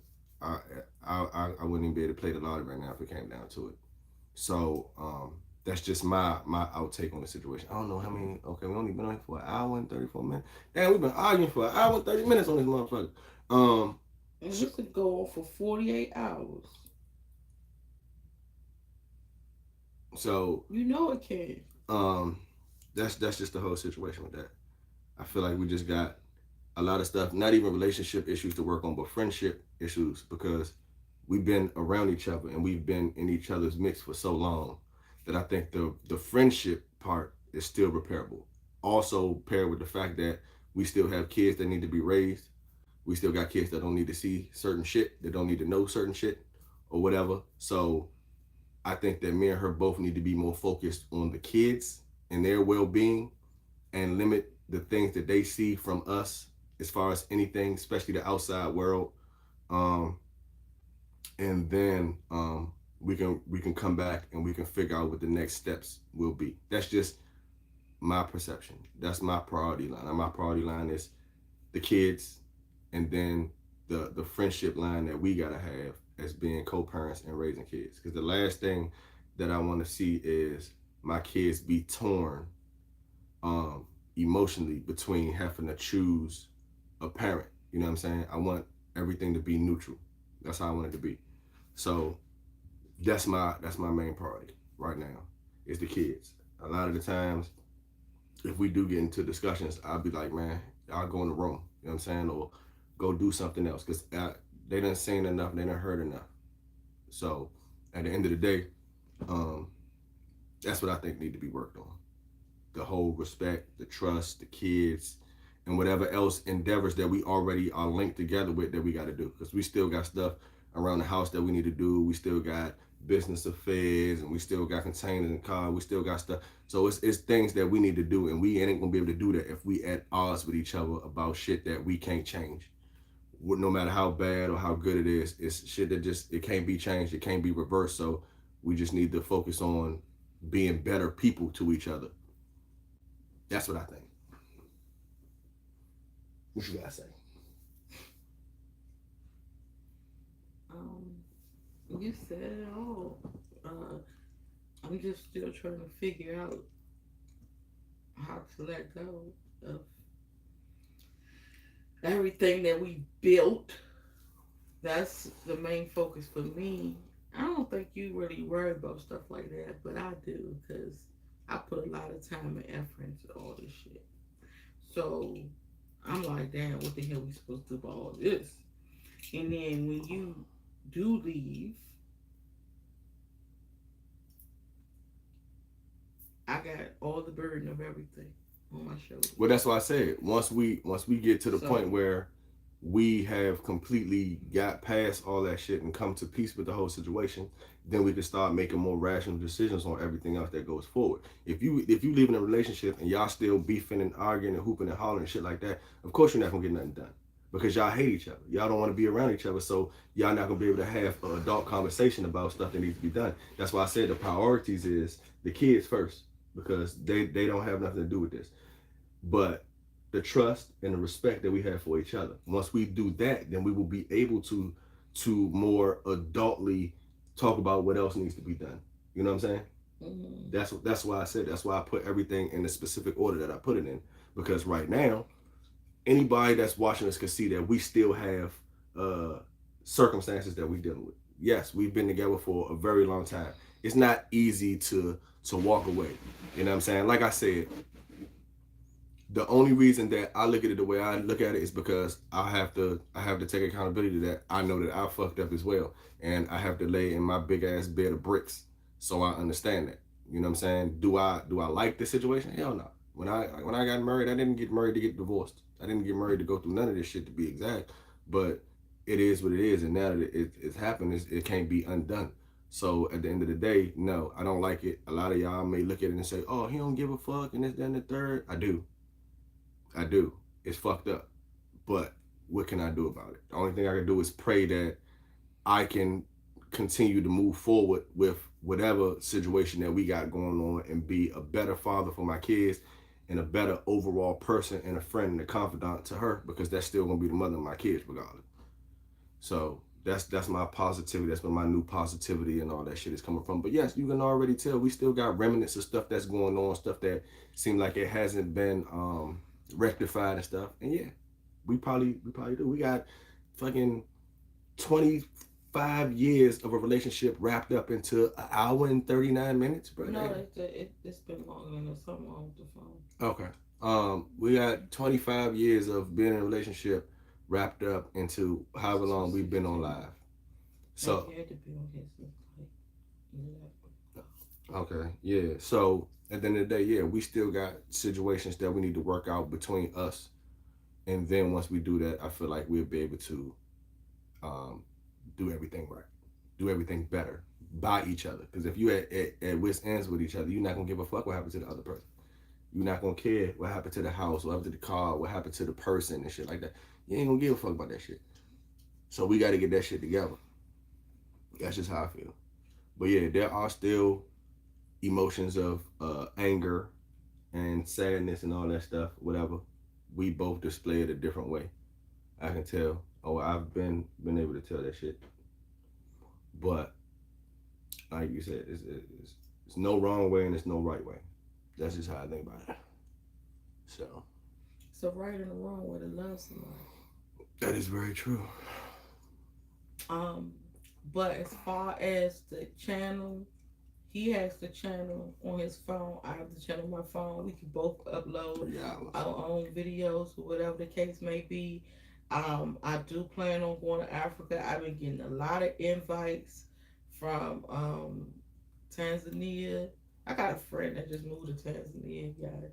So I got invites from Tanzania, Gambia, Ghana, all types of places. People want me to come out. However, because of my arrest and because I'm out on bail right now, I cannot go anywhere until the court date. They said the court date can take up to 6 months. Hopefully, because tax season is almost over, I should be finished about next week. And then doing people's loans and stuff. So I should be finished all that by next week. I'll work on getting my lawyer and getting my court date I need to hurry up and get this court date pushed up or whatever the court gonna be. I need to do it now so I can get that shit past me. And this Amber Alert still happening, so I can get it past me. I cussed. That was my first curse word this night. So I want to get the court date past me, behind me rather, and I could just start focusing on going to Africa and filming and all that stuff there. I am helping a couple friends find love in Africa. So this old lady asked me to go to Senegal with her and take her to find this Senegal man that she's supposed to be marrying. So who knows? I'll show y'all, filming and show y'all what's going on and put it on here and other stuff that I be doing. It ain't just about Africa. This channel ain't just about Africa because I have other stuff too. And I still got other videos that I need to edit and still upload from when we was there. So, I invested a lot in K Squad, y'all. I got big old signs and stuff. I got signs outside the house. It's so crazy because this girl got a radio station, and when I went to her house, I said, "Damn, I think I'm at the wrong house because her radio station name ain't outside her house because I got K Squad outside my house." So I'm thinking everybody's supposed to have their name outside the house. That was just a little funny little joke, y'all. But I spent a lot on it, so I love the brand. I got a gold chain with K Squad on it. So I want to keep the brand going. I want to keep the channel going. I love you guys. I don't want to lose y'all. And that's why I say I have enough respect for y'all to come on here and tell y'all what's going on because we could actually go back and forth with this in the privacy. No, we did. Huh? No, I think we pretty much. No, I'm saying we could go back and forth all day, every day in privacy. Oh yeah. We can do this for 48 hours. Me and him going in circles and all that, and who would give a fuck, But at the end of the day, I was like, for respect for y'all, I want to come on here and tell y'all what's going on because I know y'all want to know what is going on with them. Why they not posting? Why they not uploading?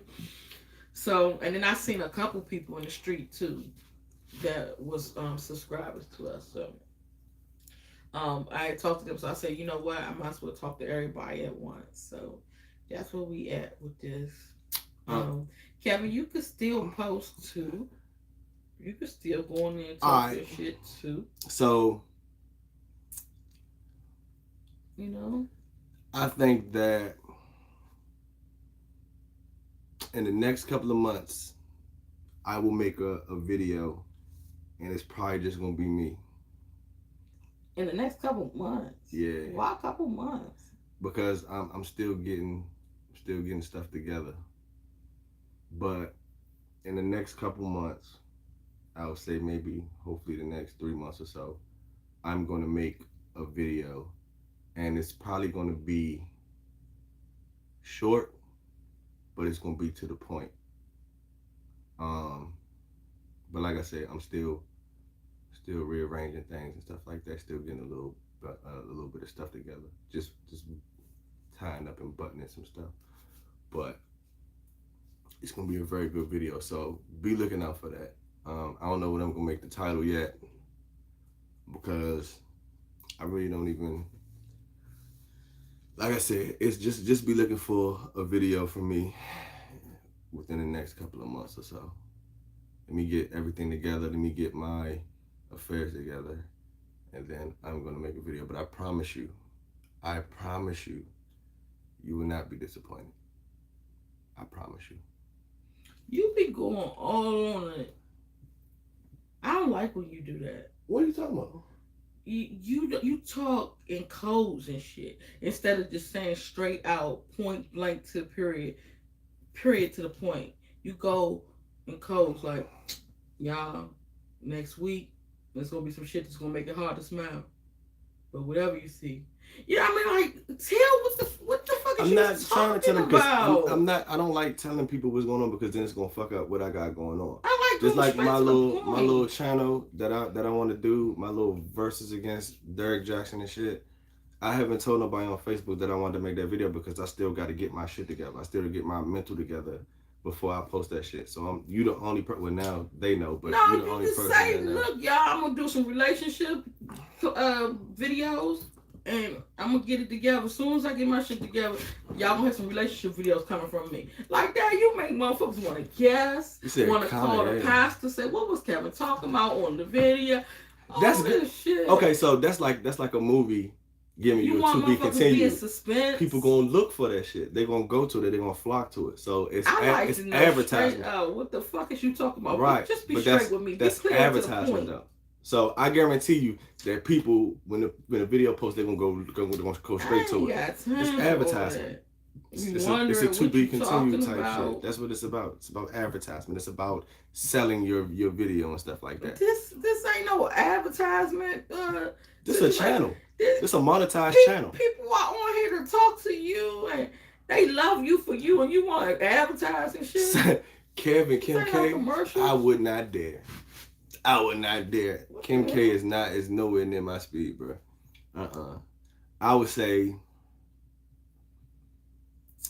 an old lady or some shit like that. You know what I'm saying? I don't like these Why you like old ladies? Because that's my speed. You fucking 38. And you see, you still stuck in your mother. That's what the situation. Men always look for somebody that is representative of their mother. So you want old ladies and shit. Come on now, you need somebody. I like somebody that's mature. Okay, we ain't gotta say an old lady. We can say somebody that's mature, that's settled, that. You want an old lady at home, but you want to look at a video vixen or an Instagram model. I mean, I want a damn my Impala, but I look at Ferraris. That don't mean I will buy one. The fuck I look like spending $250K on a goddamn Ferrari when I got an SS at home that I can motherfucking trick out and do all that shit now. Oh my God. I said men are visual creatures. We look at shit and we really don't even want that shit half the time. We just like looking at shit. That's why niggas look at sports. That's like me looking for an old man because I'm trying to find my father. That's like looking for many men because you're trying to find your father. It's the same shit. Yeah, but when you want to stop it? When you want to stop it? I've been stopped it. So that's the whole thing. Mm-hmm. Men are visual creatures. You stopped it? Yep. You sure about that? Yes. Cool. So men are visual creatures. We look at stuff. Like I said, men are dumb. Like we real fucking stupid. Like we look at shit and we don't even want it. And sometimes when men do it, because there are men out there that be diving and shit like that, them niggas dumb. Especially when you got something good at home. You know what I'm saying? You stupid as shit for doing that shit. And I'll be the first to tell anybody that, like I said, I don't condone none of that shit. That shit don't sit right with me. I don't play that shit. So, but Kim K? Nah, son. I don't need nobody that be that pressed for attention. You know what I'm saying? I like people that are sure about themselves to where they don't need attention. I like girls that's mean. I like girls that's so mean I don't even know if you like me or not. Because if you damn near don't like me, I know you ain't worrying about no another nigga. That's how mean I like my girls. One thing about a nigga and that girl can do whatever the fuck they want to do as long as that nigga know that she's untouchable. You know what I'm saying? She can go to Miami with her friends. She can walk out with a mini skirt on. She can walk out the house damn near ass naked. As long as that nigga knows she's standing on her 10 toes and that she good, it don't even fucking matter. You know what I'm saying? So, yeah, I like them mean and motherfucker. You could be conceited for all I give a fuck, because when you conceited, it seems like you know your worth. So if you one of those people that are unsure about yourself or whatever the situation may be, it's easy for anybody to get your attention and you follow them because that's what you're looking for. You know what I'm saying? But if you're sure about yourself, then a nigga could holler at a girl and she can know that she beautiful all day. And the nigga say, oh yeah, girl, you so gorgeous. She'll be like, yeah. And she'll keep it moving. You know what I'm saying? But you tell a girl that feels some type of way about herself, or she heavily influenced by social media and the need for constant attention and gratification, when the nigga say, oh girl, you look good, she, oh for real? Oh word? So tell me how good I look. Now she following this nigga around like a damn horny puppy and shit. You know what I'm saying? I'm sure if a woman was getting told that by her man at home, she would not be looking for. But at the end of the day, you shouldn't have to have nobody else That's like you telling your Assimilate daughter yourself. every day that she's beautiful. So when a nigga tell her she's beautiful, it wouldn't matter. But she's a because she kid. did That's every conditioning. day. That's conditioning. You gotta condition your wife too. You have to still. If you gotta condition you an still adult, have you to already have a bigger tell problem. your wife these things. No, I'm not saying You that still you have to tell your wife no. that she's beautiful That's- every day, and you should. Okay, so look. So Will I Smith. never get told that. Will Smith said that it's not up to your partner to make you happy. It's up to you to make yourself happy. Yes, but and you in y'all a be toxic together relationship and with a enjoy. nigga ain't making you happy. A nigga ain't making you feel good as shit either. That's still vibes. That's still energy that you have. How can you sit here and tell yourself, damn, I'm the shit? Look, when I get in the mirror and I be like, damn, I look good as shit, you look at me like, why the fuck are you telling yourself that? So you can't say that, because when I validate myself, that's not good enough for you, because you looking at me like, why are you doing Like that I said, at the to end of the day, yourself? depending on how the relationship is, whatever goes on, and it's underlying situations that go on between that shit. Like I said, when I get up and I get dressed and I do this and I look in the mirror, the first thing you say is, "Who the fuck are you talking about?" No, when you get up and you get dressed, the first thing I say, Kevin, you sexy as shit. Look at your fine ass. I tell you that, and you cannot lie that I don't say that to you. Right. Every single day, I validate you. Right. Every single day, I tell you how good you look. I'm an attention seeker? No. Oh, okay. Well, but I don't think that you're an attention seeker because you're getting it at home. You don't need to seek attention because I'm giving it to you. I give it to you. Because so what you need to seek it for? But so when you do say something to me, do I be like, oh, thank you? Do I be like, don't do that, don't say that? That shit. But it boosts your self-esteem, and I know it does.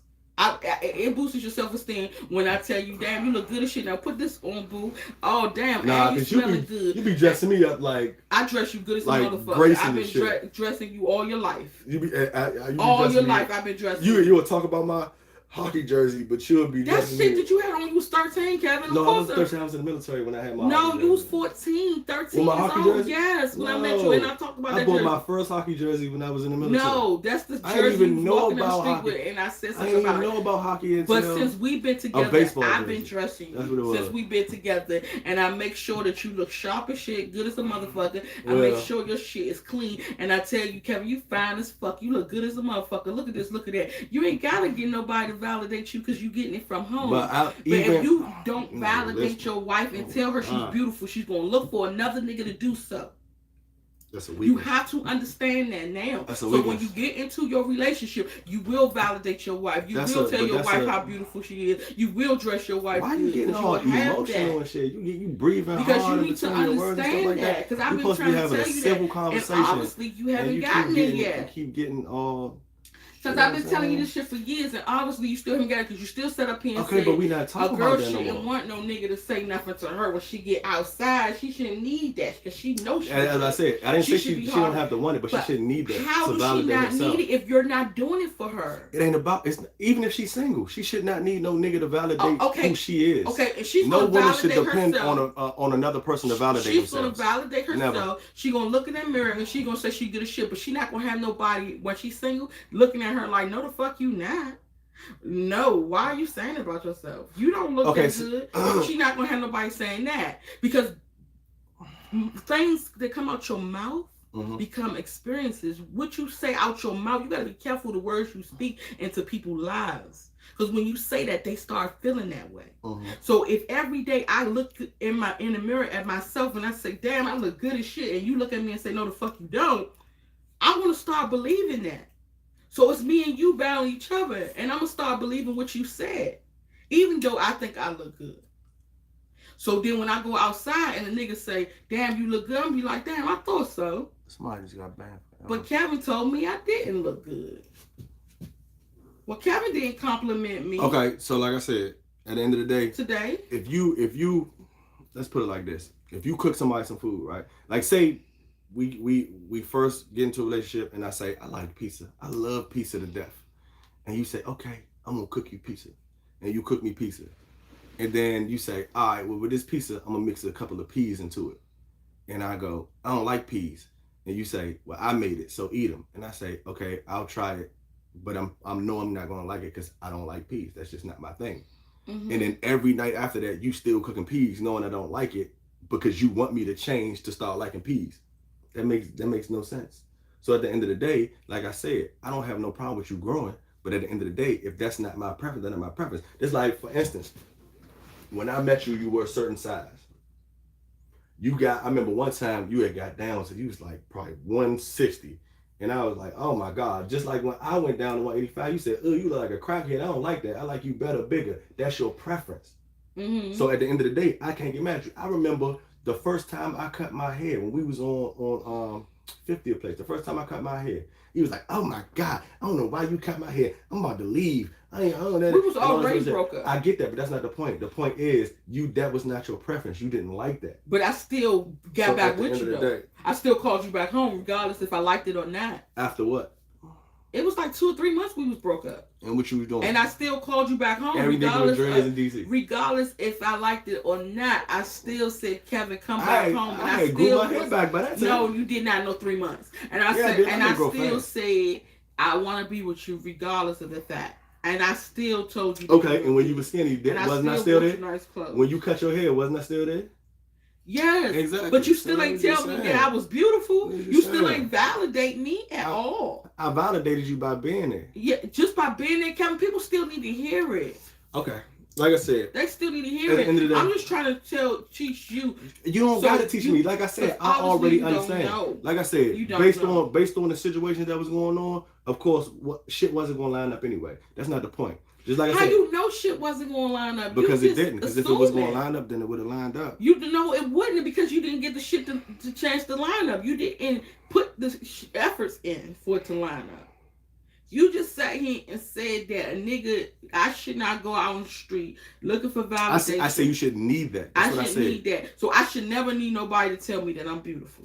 You shouldn't need nobody on earth to validate who you are. I should never need nobody to say you look good today. When you got girls out here that's worth $100 million, that's doctors and shit like that, that's not interested in being Instagram models and shit like that. They don't need no another man telling them, oh yeah, you this, then the third. They already know who they are. They already know they're boss. They already know when I do money. Tell myself that, and you look down on me for telling myself that, I shouldn't feel no way. No, that's not the case.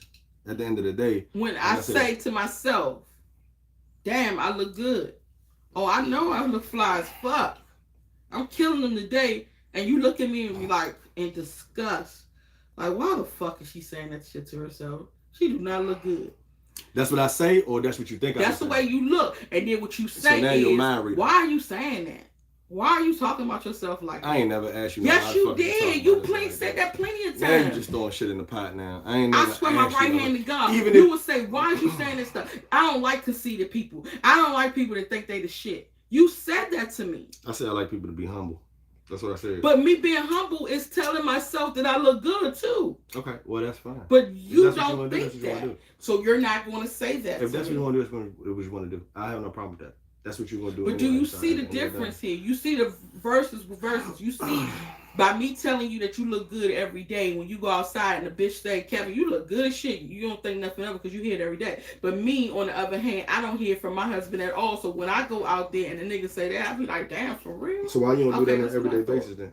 What? Why you don't just go out there on an everyday basis to the shit? Why you say, oh, well, I don't do this, why we together, this, then the I don't do If that's the case, that shit is 24/7, according to you. What you're saying is go out there looking for validation every day. I don't go out looking for validation. I didn't say I look for it. So why are we having an argument I didn't say I look for it. If you talking about something that you don't do. I said, but it's nothing wrong with it. If a nigga call me a rapist, I'm not about to argue with him about being a rapist if I'm not a rapist. It's nothing wrong with wanting it. Okay, well, like I said, it's not nothing if the wrong shoe don't with fit, you ain't got to put it on. You putting on a shoe that obviously you don't fit. Because you was talking. No, you do these things. You'll talk like subliminal. So you was talking subliminal, but you was actually talking subliminal about me. Just when now, when you said girls be going out there looking for validation from a nigga, I want a girl who gonna be hard to get, who ain't gonna need that. That's my preference. That's your preference, right? But do you think that that's gonna work if you're not even telling the girl that she? We gonna find out. Like I said, I'm not perfect. Doing it. I'm not perfect. You gonna? I'm not perfect. You gonna keep doing it. I'm not perfect. Don't you keep looking for people? No, I'm saying you gonna keep up with your bad behaviors. Bad behaviors? You're going to keep up with your lack of accountability. No, because with different people come different emotions, come different feelings, come different experiences. Also, you're going to have a better emotion. Like I said, if I'm dealing with a motherfucker that never crossed me versus dealing with a motherfucker that has crossed me, then of course they're going to get a different reaction. If I know a nigga in the street and I know he grimy as shit, he not going to get the same respect or response that I get from somebody that I know solid. or that I don't know at all. You're going to get my respect until you disrespect me. Then when you disrespect me, it's up. That's what it is. But once the line has been crossed and the disrespect is there, then you can't expect nothing less. You can't get mad if a nigga step on your shoe and the nigga want to smack the shit out you and you say, well, you wasn't supposed to do that. Like, you started the disrespect. So whatever comes behind that shit, you should be ready for. If not, then don't disrespect said person. That's just what it is. That's how I look at it. So at the end of the day, no, just like with you, you gonna be in your next relationship and you gonna see mistakes that you may have made, and you gonna be like, well, I'm not gonna do that. When me and him argue, I'm not gonna go look for another nigga. I'm not gonna be worrying about this. I'm not gonna be doing that. And then you gonna treat him better versus with the situation with me. So at the end of the day, we've both made mistakes. I'm not talking about that. You keep trying to treat him better. Treat him better how? Because I thought I treat you good as a motherfucker. I ain't think it get no better than that. You're not listening because all you trying to do is defend yourself. No, all I'm doing I'm trying to figure out. You say I'm gonna treat him better. I'm trying to figure out what better how. I just explained to you before you start over talking me. No, I just explained it to you. Like I said, if y'all get into an argument, you're not going to make the same mistakes in that relationship that you made in our relationship. So at the end of the day, you're going to, in a sense, treat them better. Same thing for me. When I get into a different relationship, being as though we don't have a history or a past, or like the past that we have, then maybe I will be able to handle things different. Maybe I won't be so emotional. Maybe I won't be looking in the past because this person didn't do that to me. So at the end of the day, when we both move into our different relationships, we're going to essentially treat those people better than we treated ourselves because we've been the crash test dummies for each other. That's what I'm saying. I'm not saying about a better or a good or this and the third. I'm saying we've learned a lot of stuff in this relationship. We've learned our mistakes. We learned our positive sides. We've learned all that shit. Once we get to a new person, we're going to be able to exercise said learned events. In essence, treating that person, even if it's a little bit, better than the last person. That's what I'm saying. I acknowledge my mistakes. I'm not going to bring that shit to the next person because I don't have no reason to bring that to the next person. Same thing with you. When you get into an argument with your significant other, you're not going to need to bring whatever excuses that you have to go do whatever you're going to do in your next relationship because he's not going to be giving you, hopefully, the firepower that you need to go and do that. So in essence, it's going to be a better relationship. That's the whole point of progressing is to do better by yourself. You know what I'm saying? And other people. Now, if you stay stagnant and you doing the same shit and then the other motherfucker don't deserve it, then that's on you. You see what I'm saying? That's on you. If I carry whatever hurt or betrayal that I feel from this relationship to the next relationship and this girl look at me and be like, Kevin, why don't you trust me? I never did nothing to you. You see what I'm saying? Same thing with the dude. If you go into the relationship and you and the dude arguing and he never did nothing wrong to you and you go out here and you go looking for other niggas and he find out, he can be like, what the fuck did I do to you? We just got into a fucking argument. I never did nothing wrong to you. I do what you tell me to do. Why would you do this? So at the end of the day, we've both learned from our fuck ups. Both of us. And in essence, that's going to work out in our favor. That's all I'm saying. It's not about a good and a bad and a blame game and all that other shit. It's about progression for the both of us. We both acknowledge what we did wrong. We know what we did wrong. As I said, I'm not playing a blame game. I'm saying improvement on both of our parts. That's all I'm saying. It's not a competition. I'm not making it a competition. I'm not going and say, oh, well, I'm going to treat my girl better than you treat your nigga. That's not what I'm saying. I'm saying we're both going to progress because we know the mistakes that we made. Now, if there are hidden mistakes that we say haven't talked about, then that's something that we got to deal with amongst ourselves. And the next person may have to suffer because of the trust or the way that we handle shit, whether aggressively or passively or whatever the situation may be. All that shit is in the future anyway. But that's going to be on us. But now we have the tools because we know what it is. We've sat around, we've stewed over it. We've been on Facebook, not Facebook, but what is this shit? YouTube. We done talked about this shit between me and you a billion, gazillion fucking times. So at the end of the day, now we know what it is. Now we got to accept accountability. Once we accept accountability, like you said before, then you can be able to look at the other person and say, okay, I get it now. And then you be positive. And then you say, Kevin, now you're being positive. So that means that I'm progressing, right? That's it. That's all I'm saying. That's it. I'm not trying to make it no competition. I'm just trying to progress. That's all. Thank you. Sure. You try to make shit an argument in the competition and you get the breathing all hard. I know when you get mad. I can look at your facial expression. I can look at the camera and look at your facial expression and tell when you get upset. You know what I'm saying? And like I said, if anybody know you, I know you. I don't give a fuck what you say. I know I can feel your heart right now and tell you everything about what's going through your head. I can do that. I can look at you right now and tell you probably look. I know you. Like you ready to snap. I already see it because your mouth halfway open. No. So at the end of the day, like I said, I know you. I can tell by your feet, the way you crossing your feet right now. I can tell when you do this right here, you like, oh my God, this nigga, you know. I can already tell. But you not mad about it. Trying to read me. See? Didn't I tell you? You trying to figure out that shit? I know. So at the end of the day, I already get it. I know you. You know, I know people, period, first of all. But if anybody I know my kids and I know you. What you shaking for? Because it's cold. You ain't been shaking this whole time. Now you shaking. It's cold on Stanton Road. You ain't shaking because you cold. You crazy. I know I'm crazy. I'm wild as shit out here. Oh my God. Yeah, it's getting late. Somebody says it's getting late. What time it is? It's almost 3 o'clock in the morning. Yeah, so somebody said y'all need a vacation. We never had a vacation. Yeah, we do need a fucking vacation. Never. I don't know. But yeah, like I said, somebody said something about earlier that y'all both need individual therapy. Like that shit should have been. If I could have pushed the little joint on there, I would have started that shit.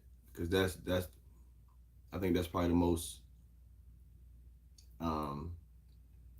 well thought out comment that I've seen on the live. I've seen good, I've seen bad, I've seen a lot of good suggestions, but the individual counseling, I think that's a big step for both of us. You know what I'm saying? Because like I said, we still got kids. So I guess at the end of the day, does anybody have any questions, like actual questions, before we get off? One-on-one time without a kid. Yeah, that's another thing. I've always looked at that too, because we've always had kids. Like literally, we've always had kids, and we never really had people that we trust. You know what I'm saying? To actually watch our kids in a productive way. So we haven't really ever had the time to do the stuff that couples should do, because we don't know nobody really got our back. Simple as that. So we got to do shit ourselves. So yeah, and I've said that before, that was something that probably could have helped a little bit, but we can't take no breaks, because ain't nobody really out here to be trusted, bro. Ain't nobody out here to be trusted. Not with our kids. We love our baby too much, and she is very overprotective, as well as I. So us two put together and putting our kids in the middle, now we don't trust nobody. So that could have definitely been a situation. But like I said, I stand firm on individual counseling, period, for myself and for her, and possibly once everything go down, for the kids as well. Because mental shit, you don't want to fuck around with people mental and their psychological shit. That shit'll haunt you. Like I said, a lot of the situations that we have or that we've been dealing with, wrong or right, stems from our childhood. As it's no way around that shit. And as black people, we've never fixed it. Black people have some of the worst mental health in the world and in the United States. And we, as black people, never fix that shit. We just think, fuck that shit. We gonna suck it up and drive on. Especially with black men, we can be fucked up, but we can't really show that shit. You know what I'm saying? We can't really tell motherfuckers we hurt, because a nigga gonna look at that shit and laugh, or a nigga gonna be like, man, boy, you better get your ass on, or you tough, right? You this, that, and the third. You know what I'm saying? So a lot of the stuff that people go through, that black men go through, we can't express that shit the way we want to express it. So the only way that you can express that shit is through aggression. And then when you express it through aggression, you get yourself in trouble, or you come off wrong. You know what I'm saying? So mental health is a big thing. You know what I'm saying? Being able to have somebody to talk to with no filter, no judgment is another big thing that we don't have. Like I said, when we were going through a lot of our stuff, And I would talk to my homeboys and shit, and they'd be like, man, fuck that shit, bro. Man, this, that, and the third, blah, blah, blah. It's bras everywhere, bro. You could do this, you could do that. And I'd be like, that's not what I wanted to hear, my nigga. Like, I wanted you to actually talk to me like you got some fucking sense. You know what I'm saying? And I started realizing that a lot of people that you think is on your team, a lot of people that can look at your significant other every day and be cool, they really don't give a fuck at the end of the day. You know what I'm saying? The motherfuckers will be quick to tell you, man, look, it's a million girls out here, bro. You tripping all this. And I'm like, nigga, you was just in my house eating, bro. You ain't got nothing better to say than that. You know what I'm saying? And that's because they play the hard role. I tell niggas all the time when I do my counseling and shit like that, which is ironic that I need counseling, but I give counseling. I tell motherfuckers all the time, if you don't start off the motherfucking the statement with "I'm hurt," I'm hanging up. I don't even want to talk to you. If you can't express to me that you hurt by something that they did, then I don't even want to talk to you, bro, because you wasting my time. That's just that. You know what I'm saying? So first thing I do when I get on the conversation by how you feel, and they say, bruh, I ain't worrying about that shit. I be like, all right, bro, but you can deal with it yourself. Call me back later.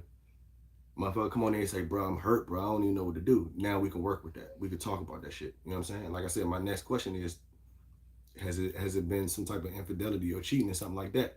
If they say yeah, you know what I'm saying? I'm gonna tell you, boy, you better thug it out, roll out, because at the end of the day, it's always gonna drag along, regardless of however you think that you can fix the shit. Especially for men. For women, I see that it's a little bit different.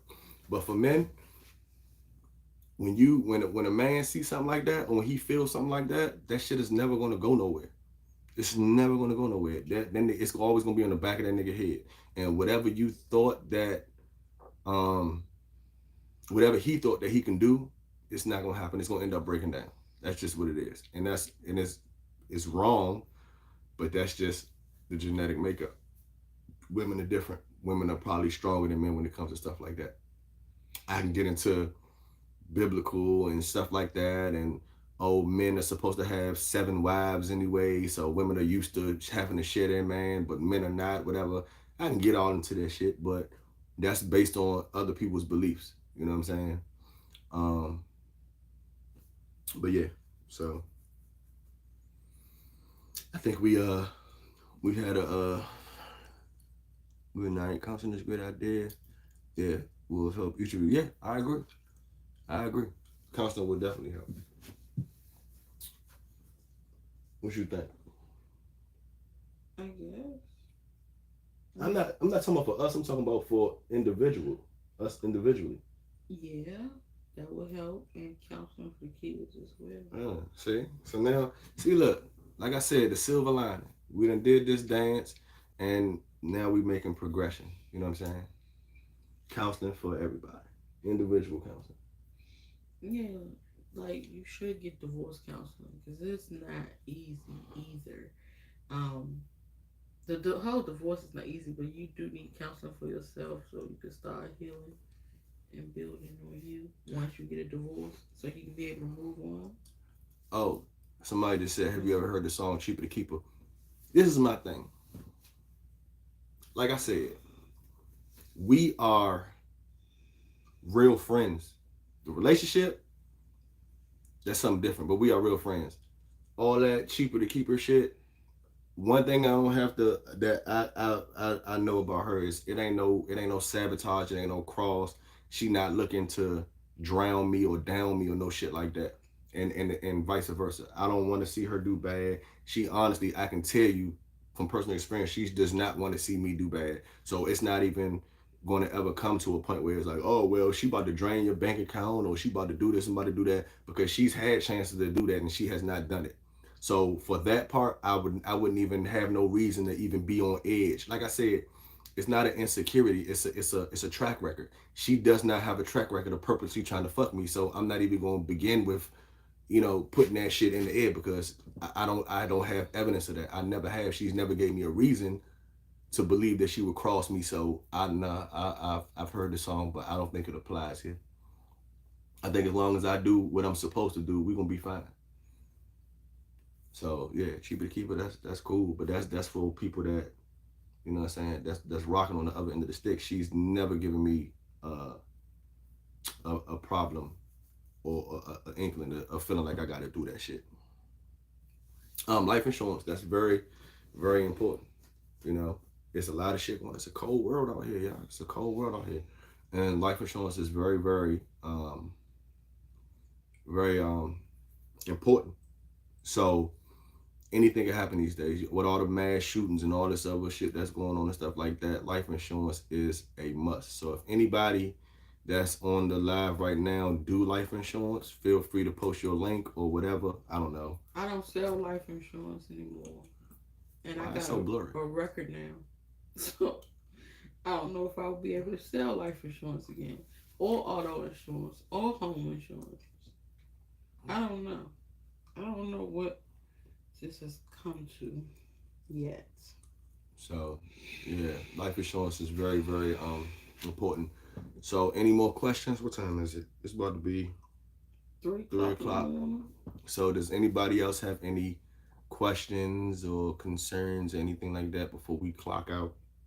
We got about 6 minutes before we make that shit square. No problem, Lucky.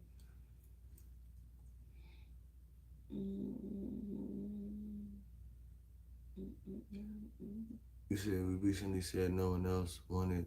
I didn't even see what it said. Somebody saying no one else wanted a job. Yeah, I've been through too much to break up. I don't necessarily remember it being worded that way, but yeah, like I said, at the end of the day, we try. We have tried. We have pretty much ran through everything that we possibly can. But if neither of us are willing to budge, then there's nothing that we can do at this point. So yes, it's been plenty of times that we have tried to pull through. It's not about neither one of us budgeting. It's about the damage that's already happened. Well, yeah, that too. And the relationship being so toxic, it's no repairing it, and no way that we can try to fix the situation. Right. And we already divorced, so it's like it's already over now. But yeah, at that time we were. It's kind of like sometimes you just gotta let it go and stop holding on to what's already done. You gotta let it burn. You know, it's a bad situation, but it's true. You know, we come to terms with it. It's more so, like I said, I don't want to hurt the kids, and I've been trying to talk to them and tell them that, you know, this transition is gonna be hard, but you know, I got y'all back. I'm here for y'all. I mean, like somebody said in the comments, I'm not the first woman that had kids that got a divorce, and I commend those who was able to do that and move on. And I'm happy that I'm financially stable, and I'm in a situation where I'm not going to be messed up, because a lot of the times that's what be happening when people get a divorce. They was depending on their husband's income and depending on the husband to take care of the household and pay the bills and do everything. So then when the husband leaves, the wife is fucked up, and I just cursed. I'm sorry, guys. The wife is messed up, and she like, dang, how I'm gonna feed my kids, or how I'm gonna do that. And I'm glad that I'm able to make that happen for them, so they don't need to worry about that part. Somebody said Ariana Van Zant. Yeah, I wanted to call Ariana for my family, to fix my family situation, but all my family dead now, so I don't need to worry about that no more. But like I was saying, it's like, don't start drinking again, please. Who? Somebody said they about to start drinking again. Y'all breaking my heart. Don't start drinking again. Yeah. No, I'm just trying to just figure out how to transition my children through. I'm gonna be all right. I know I'm a soldier. You know, I've been going through shit my whole life, so I'll be okay. I'm just worried about those children. That's all. That's all. I'm gonna take it easy, but I'm gonna go through it. It's gonna happen for us. It's gonna happen, and we're gonna peacefully. Somebody say y'all both be fine. Yeah, man, sir. You know what I mean? We thuggers. You know, we thuggers. And like I said, at the end of the day, I'm still gonna fuck with her. I'm still gonna rock with her. You know what I'm saying? That's my homie and shit like that. You know, that's something that can't be where it can be, but it has yet to be broken. you know what I'm saying, is my love and respect for our friendship. You know what I'm saying? Like I said, the relationship and the friendship are two totally different things. So I'm always gonna rock with her. I'm always willing to step on shit. You know what I'm saying? Like even when the shit happened with her being locked up, I went and bailed her the fuck out ASAP. You know what I'm saying? I was out 4 o'clock in the morning, knocking on the motherfucking bell bottom. Was like, man, get Shorty up out of here ASAP. You know what I'm saying? Drove up to the jail and shit, whoop and all that other shit. You know what I mean? I'm always gonna have her back. But so yeah, we gonna be fine. We gonna be fine. So, but don't start drinking. Don't start drinking. Whoever said that, don't start drinking. Kev, do you think Shrek was ahead of his time? I do, bro. We was just talking about that shit the other day about Shrek, and I was like, "You not making no sense, bro." But then when the nigga broke that shit down, I was like, "This motherfucker's a genius." But that's a whole nother topic. You trolling like shit. First Quavo on the now, y'all. Now Quavo cheated on her supposedly. I don't know. I haven't really seen any evidence on that, but apparently Quavo cheated on her. So at the end of the day, bro, like I said, I don't condone that shit. Never will. Never will condone that shit. But you can't say that, Kevin. Yeah, I can. No, you can't because you will contradict yourself. Because you say that talking to women is cheating. Mm-hmm. And you talk to women, so you cheated too. I'm talking about sexually. That's what I said. Did you forget the part where I said I lowered my standards to saying that this is acceptable? You gotta keep it a buck. If you say cheating is talking to people, then cheating is talking to people. Mm-hmm. Sex is cheating too. Mm-hmm. Being in a relationship with a girl is cheating. Right. Being on dates is cheating. Right. So if you saying it's cheating, keep it that way and say it's cheating. I get that. If you can't fuck with people that's cheating, you can't fuck with yourself neither. But you said the same thing. But you said that you wasn't. But cheating, I never said that I don't condone cheating. I never said, I don't fuck with people who don't cheat. You said you wasn't cheating at all, though. I said you said it wasn't considered cheating. But you said it was. So if you said it's considered cheating, then it's considered cheating when it comes to you too. Right, but you said it wasn't. That's what I said. I'm not the one who's sitting here saying. So who's right or who's wrong? I'm not the one who's sitting here saying I don't condone cheating. So if it's cheating, then you should roll the fuck out. I didn't say that. You said that. Well, let's rearrange that. If you decide that you want to have a sexual encounter with somebody else outside of your relationship, I don't condone that shit. Now, if you slip up or whatever the situation may be, and y'all on ends and y'all decide that that's what y'all want to do in y'all relationship, then that's completely fine. However, like I said, it's a line that needs to be drawn and it needs to be understood by both parties.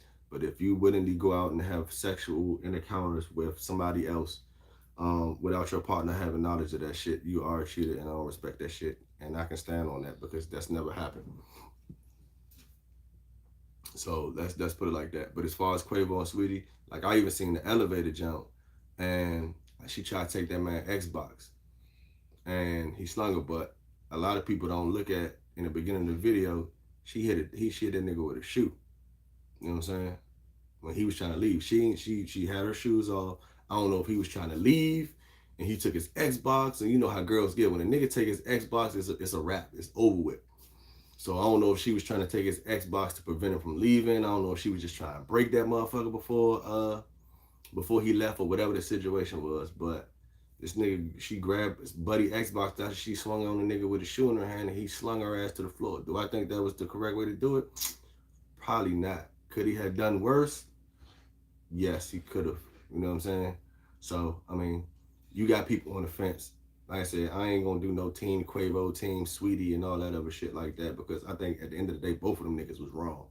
They could have handled that shit a different way, but I know for a fact that shit could have been way worse on both ends. If she would have connected with that motherfucking shoe, it would have been a wrap.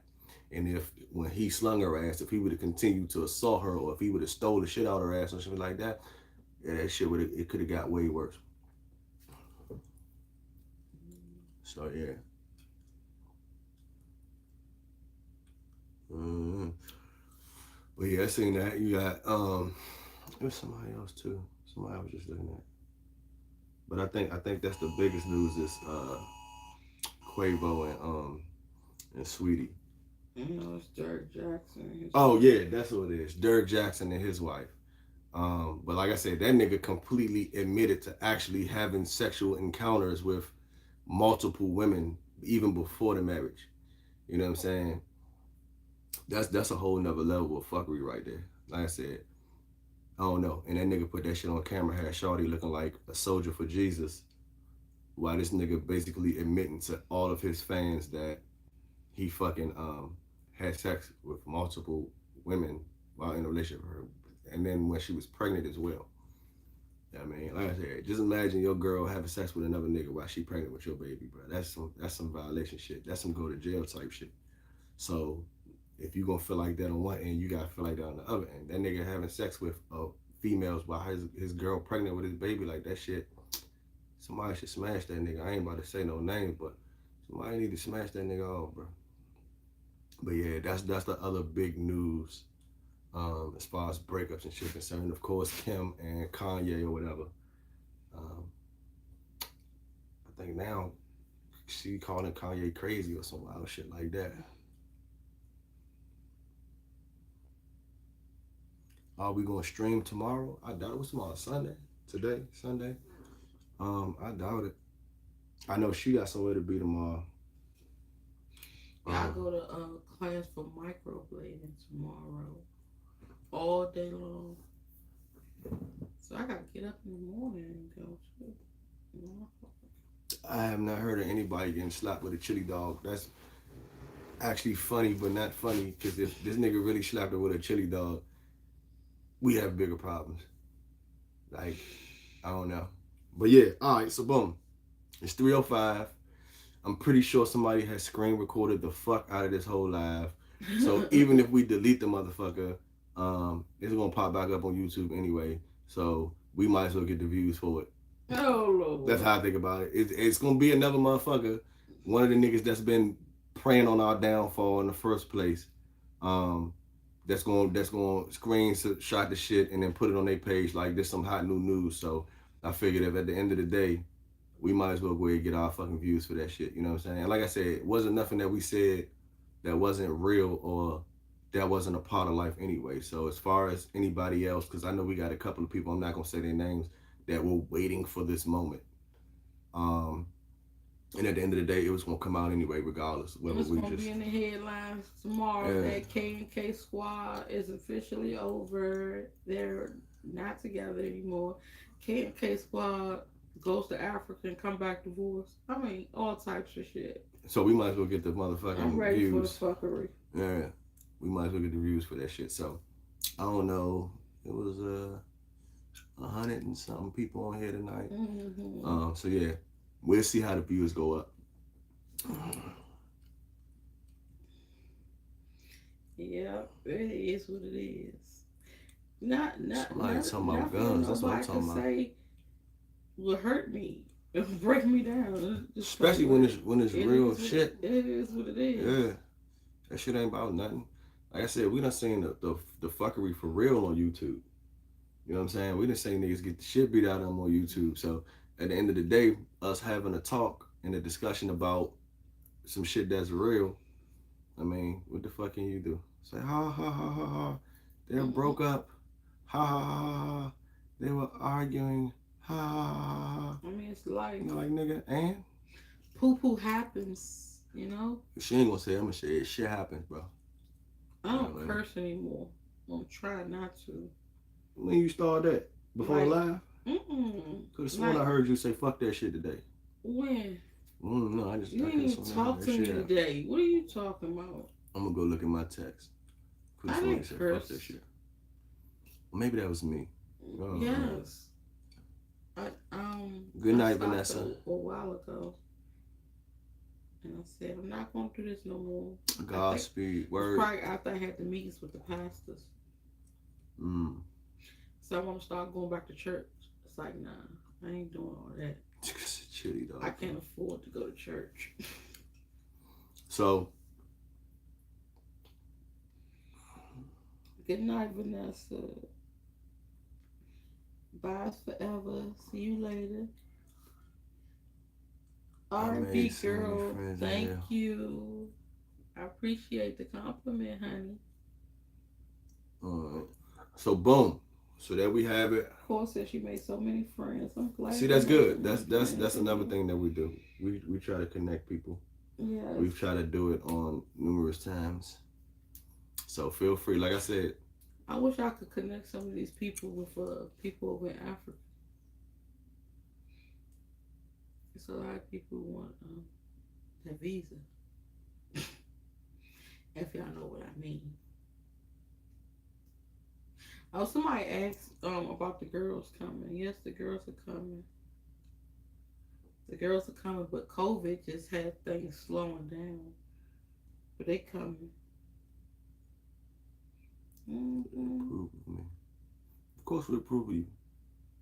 Mm-mm. I mean, especially if you talking that talk, you know what I'm saying? If you on here just trying to talk shit or whatever, then of course we're gonna have the admins or moderators or whatever they call on YouTube smash your ass real quick and get you up out of here. But at the same time, we always open up for a discussion.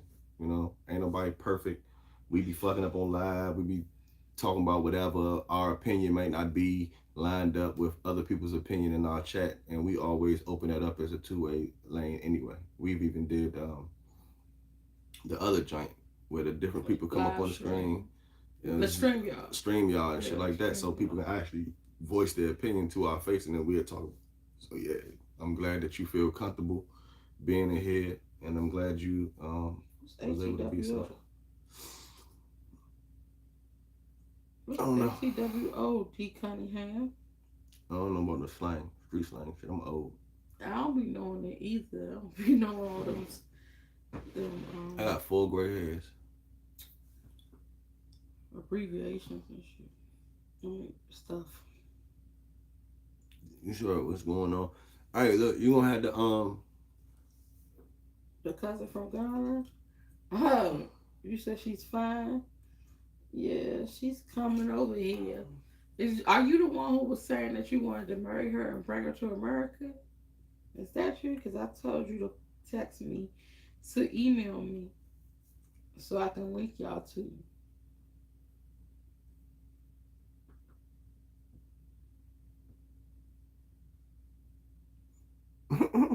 do the dirty. Yeah, when people plow your damn downfall, they do set themselves up for their own. My mother used to tell me all the time, be careful who you dig a ditch for, because you might fall in it yourself. That always happens. Oh, thank you. You got your mother going vegetarian. I'm so happy. That is so good. And I'm telling you, it feels so good too. Your whole life changed. After the life, you're going to do the dirty. You know, you Marriage do ain't about nothing haters, but paper. It's not the paper. It's not the paper. It's the emotions. You know, it's the feelings and the love and all that stuff. And where do you draw the boundary? You know, if you're going to get a divorce, where do you cut it off at? You know? If you've gotten a divorce, do you still go back to your significant other and still, I said significant other, do you still go back to your ex-wife or husband and still have sex with them? Do you still do that, or you just move on?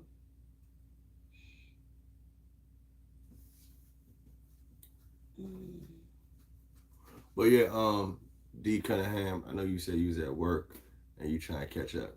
You gonna have to scroll back, big dog, because it's been a motherfucking roller coaster ride of a night. I envisioned this shit going the exact way that it did. Like I did. I came in here and I was like, bro, I've been drinking. You know what I'm saying? And we had scheduled to do it yesterday.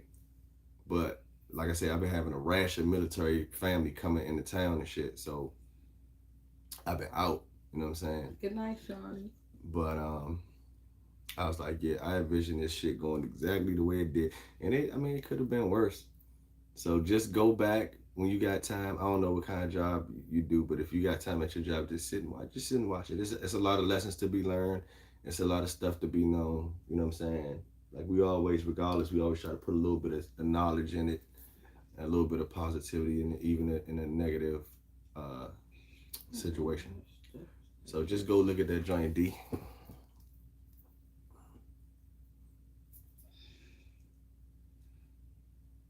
Oh, you think so? I did see Quavo look at the camera and shit, but I don't think he was gonna kick her though. I think he just looked and was like, damn, I know I'm going to jail for this shit. That's what I think. I don't think he's gonna fuck her up though. Quavo don't seem like that type of guy, but you never know people. You know what I'm saying? He said, Kev, these people I got came in here defending you. What you mean defending me about what?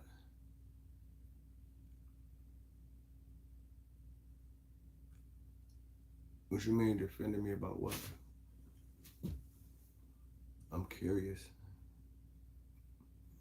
But yeah, I don't think Quavo was gonna do nothing to her. I think he just wanted his fucking Xbox.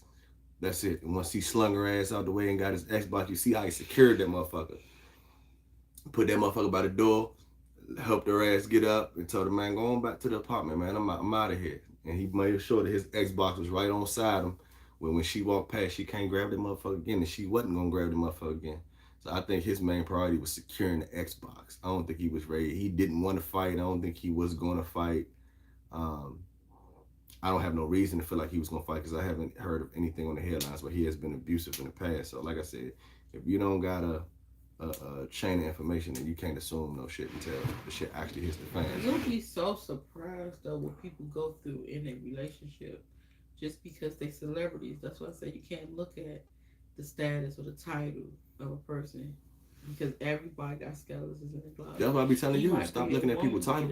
Because I know so many celebrities that beat on their wives. Like for one, the dude, remember the dude that I met at the basketball game? Young Dro. I'm cleaning this bitch. Now I'm finna shoulder-lean this bitch. He beats on his girl all the time. Remember the girl who I think her name was Bianca. The girl who I was telling you got the ugly boyfriend with teeth. Oh teeth. yeah, the one that looked Chinese. Yeah, on Love and Hip Hop. He beat on her all the time. Cuss her out, disrespect her. Remember the Kenan and Kel? Kel Mitchell. Yeah. From when we was growing up, we seen as a kid. He done beat his wife, done got her locked up, done owed all this child support money, got all types of stuff going on. You would look at him and you wouldn't even think that. You never know what's happening behind closed doors. People put on a smile when they walk out, but you don't know what a person's going through. You can't ever say that, oh, I don't think they would do that. You know? I don't think this person would do Well, it. no, I'm just saying, I can't say what he would have did unless either he did it or he has it's been proven that he's done it before. You know what I'm saying? Like, I'm not saying that he's not capable.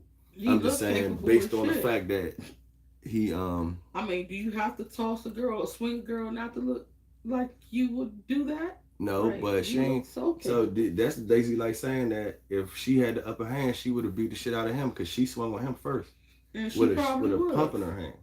She probably would have. So that's why I said I'm at this point I'm really neutral because she actually was the aggressor. Like that's already understood. Like she swung on him first, and then she tried to take his possessions. You know what I'm saying? Now was he right the way he handled? Like I said, probably not. But at the same time, what you supposed to do if somebody swing on you and then try to take your shit at the same time? That's like a strong arm robbery right there. You know, and like I said, sometimes I just feel like people need to get their emotions in check. Oh, thank you, mommy. So you gotta get your shit together. They beat on their white brother, you know, because I ain't see what that said. But yeah, you can't get fixated with these titles and shit like that. Huh? But you mad at me because he bring her flowers. I don't know what they go. Okay, somebody tweaking. She said he learned martial arts before. I know that's right. R&B here. And you need gun training too. Fuck that shit. Nigga do something, gun his ass down. Stop playing with these niggas out here. Plain and simple. But anyway. It's 3:17. Yeah. I got microblading class in the morning. So, at 9 o'clock. Like I get me some kind of sleep. But it was so nice talking to y'all. Everybody have a good night. I can't believe it's 127 people on here.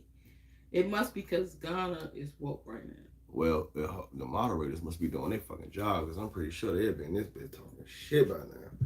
So the moderator, whoever the moderator is right now, you must be ruling this motherfucker with an iron fist. Moderators in here. But yeah, his shawty just went to sleep. So we'll holler at y'all though. Cutie misbehaving Friday. Well, why didn't I do laundry? Oh, Heaven's still here. Heaven? Yeah. Oh, hey, Heaven. What are you doing up, honey? She been here. She ain't been saying nothing. Damn, Heaven, I thought you would be having fun or being asleep or something. Heaven is not here with us today, y'all. I miss my little mommy. I can't wait to see her tomorrow.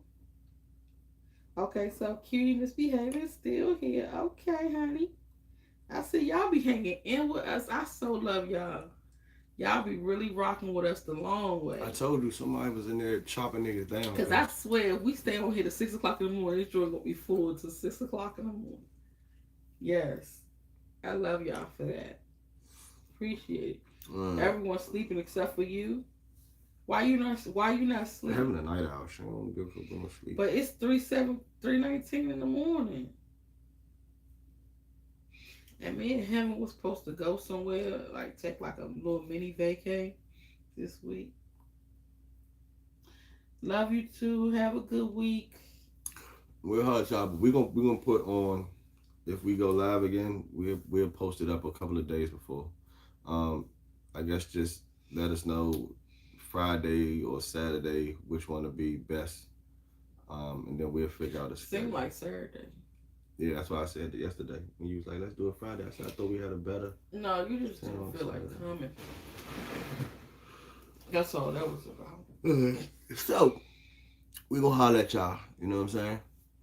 Oh, you want to talk to me before you go to sleep? Okay, let's do that, honey. So, we'll holler at y'all. All right? You got anything you want to say? Somebody said, Corblazer says, is it ever appropriate to hit a woman? Like, what if she says, the baby's yours? Put down the baby, start looking like another man. Or a mailman. Like a mailman? Yeah. Nah. Even, I mean, like, I don't see it, bro. I don't see it. Now, like I said, emotionally, sometimes you can't even control that shit, bro. Like, everybody got emotions. See, the thing is, people expect for men to carry their emotions better than women, but we all pump the same blood. You know what I'm saying? So just as what if a nigga come home and he say, I got so-and-so pregnant, you know what I'm saying? Or I was been fucking the babysitter, and his wife go to fuck off and smack the shit out of him and the babysitter. And they'd be like, yeah, that's right, because this nigga cheated on you and this, that, and the third, blah, blah, blah, blah.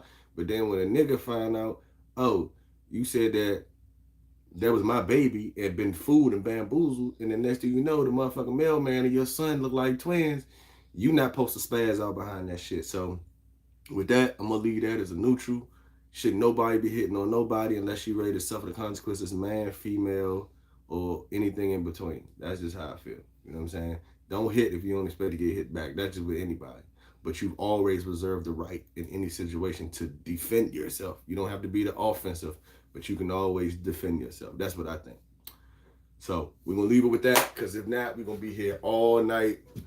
We're going to holler at y'all. You got something you want to say real quick? Good night, y'all. Good night. Oh, shit. I almost knocked over all the snacks that we had. How you stop the live? Is it this? Boom. Nope, that's mute the microphone. Is it this? Boom. Cameron, you still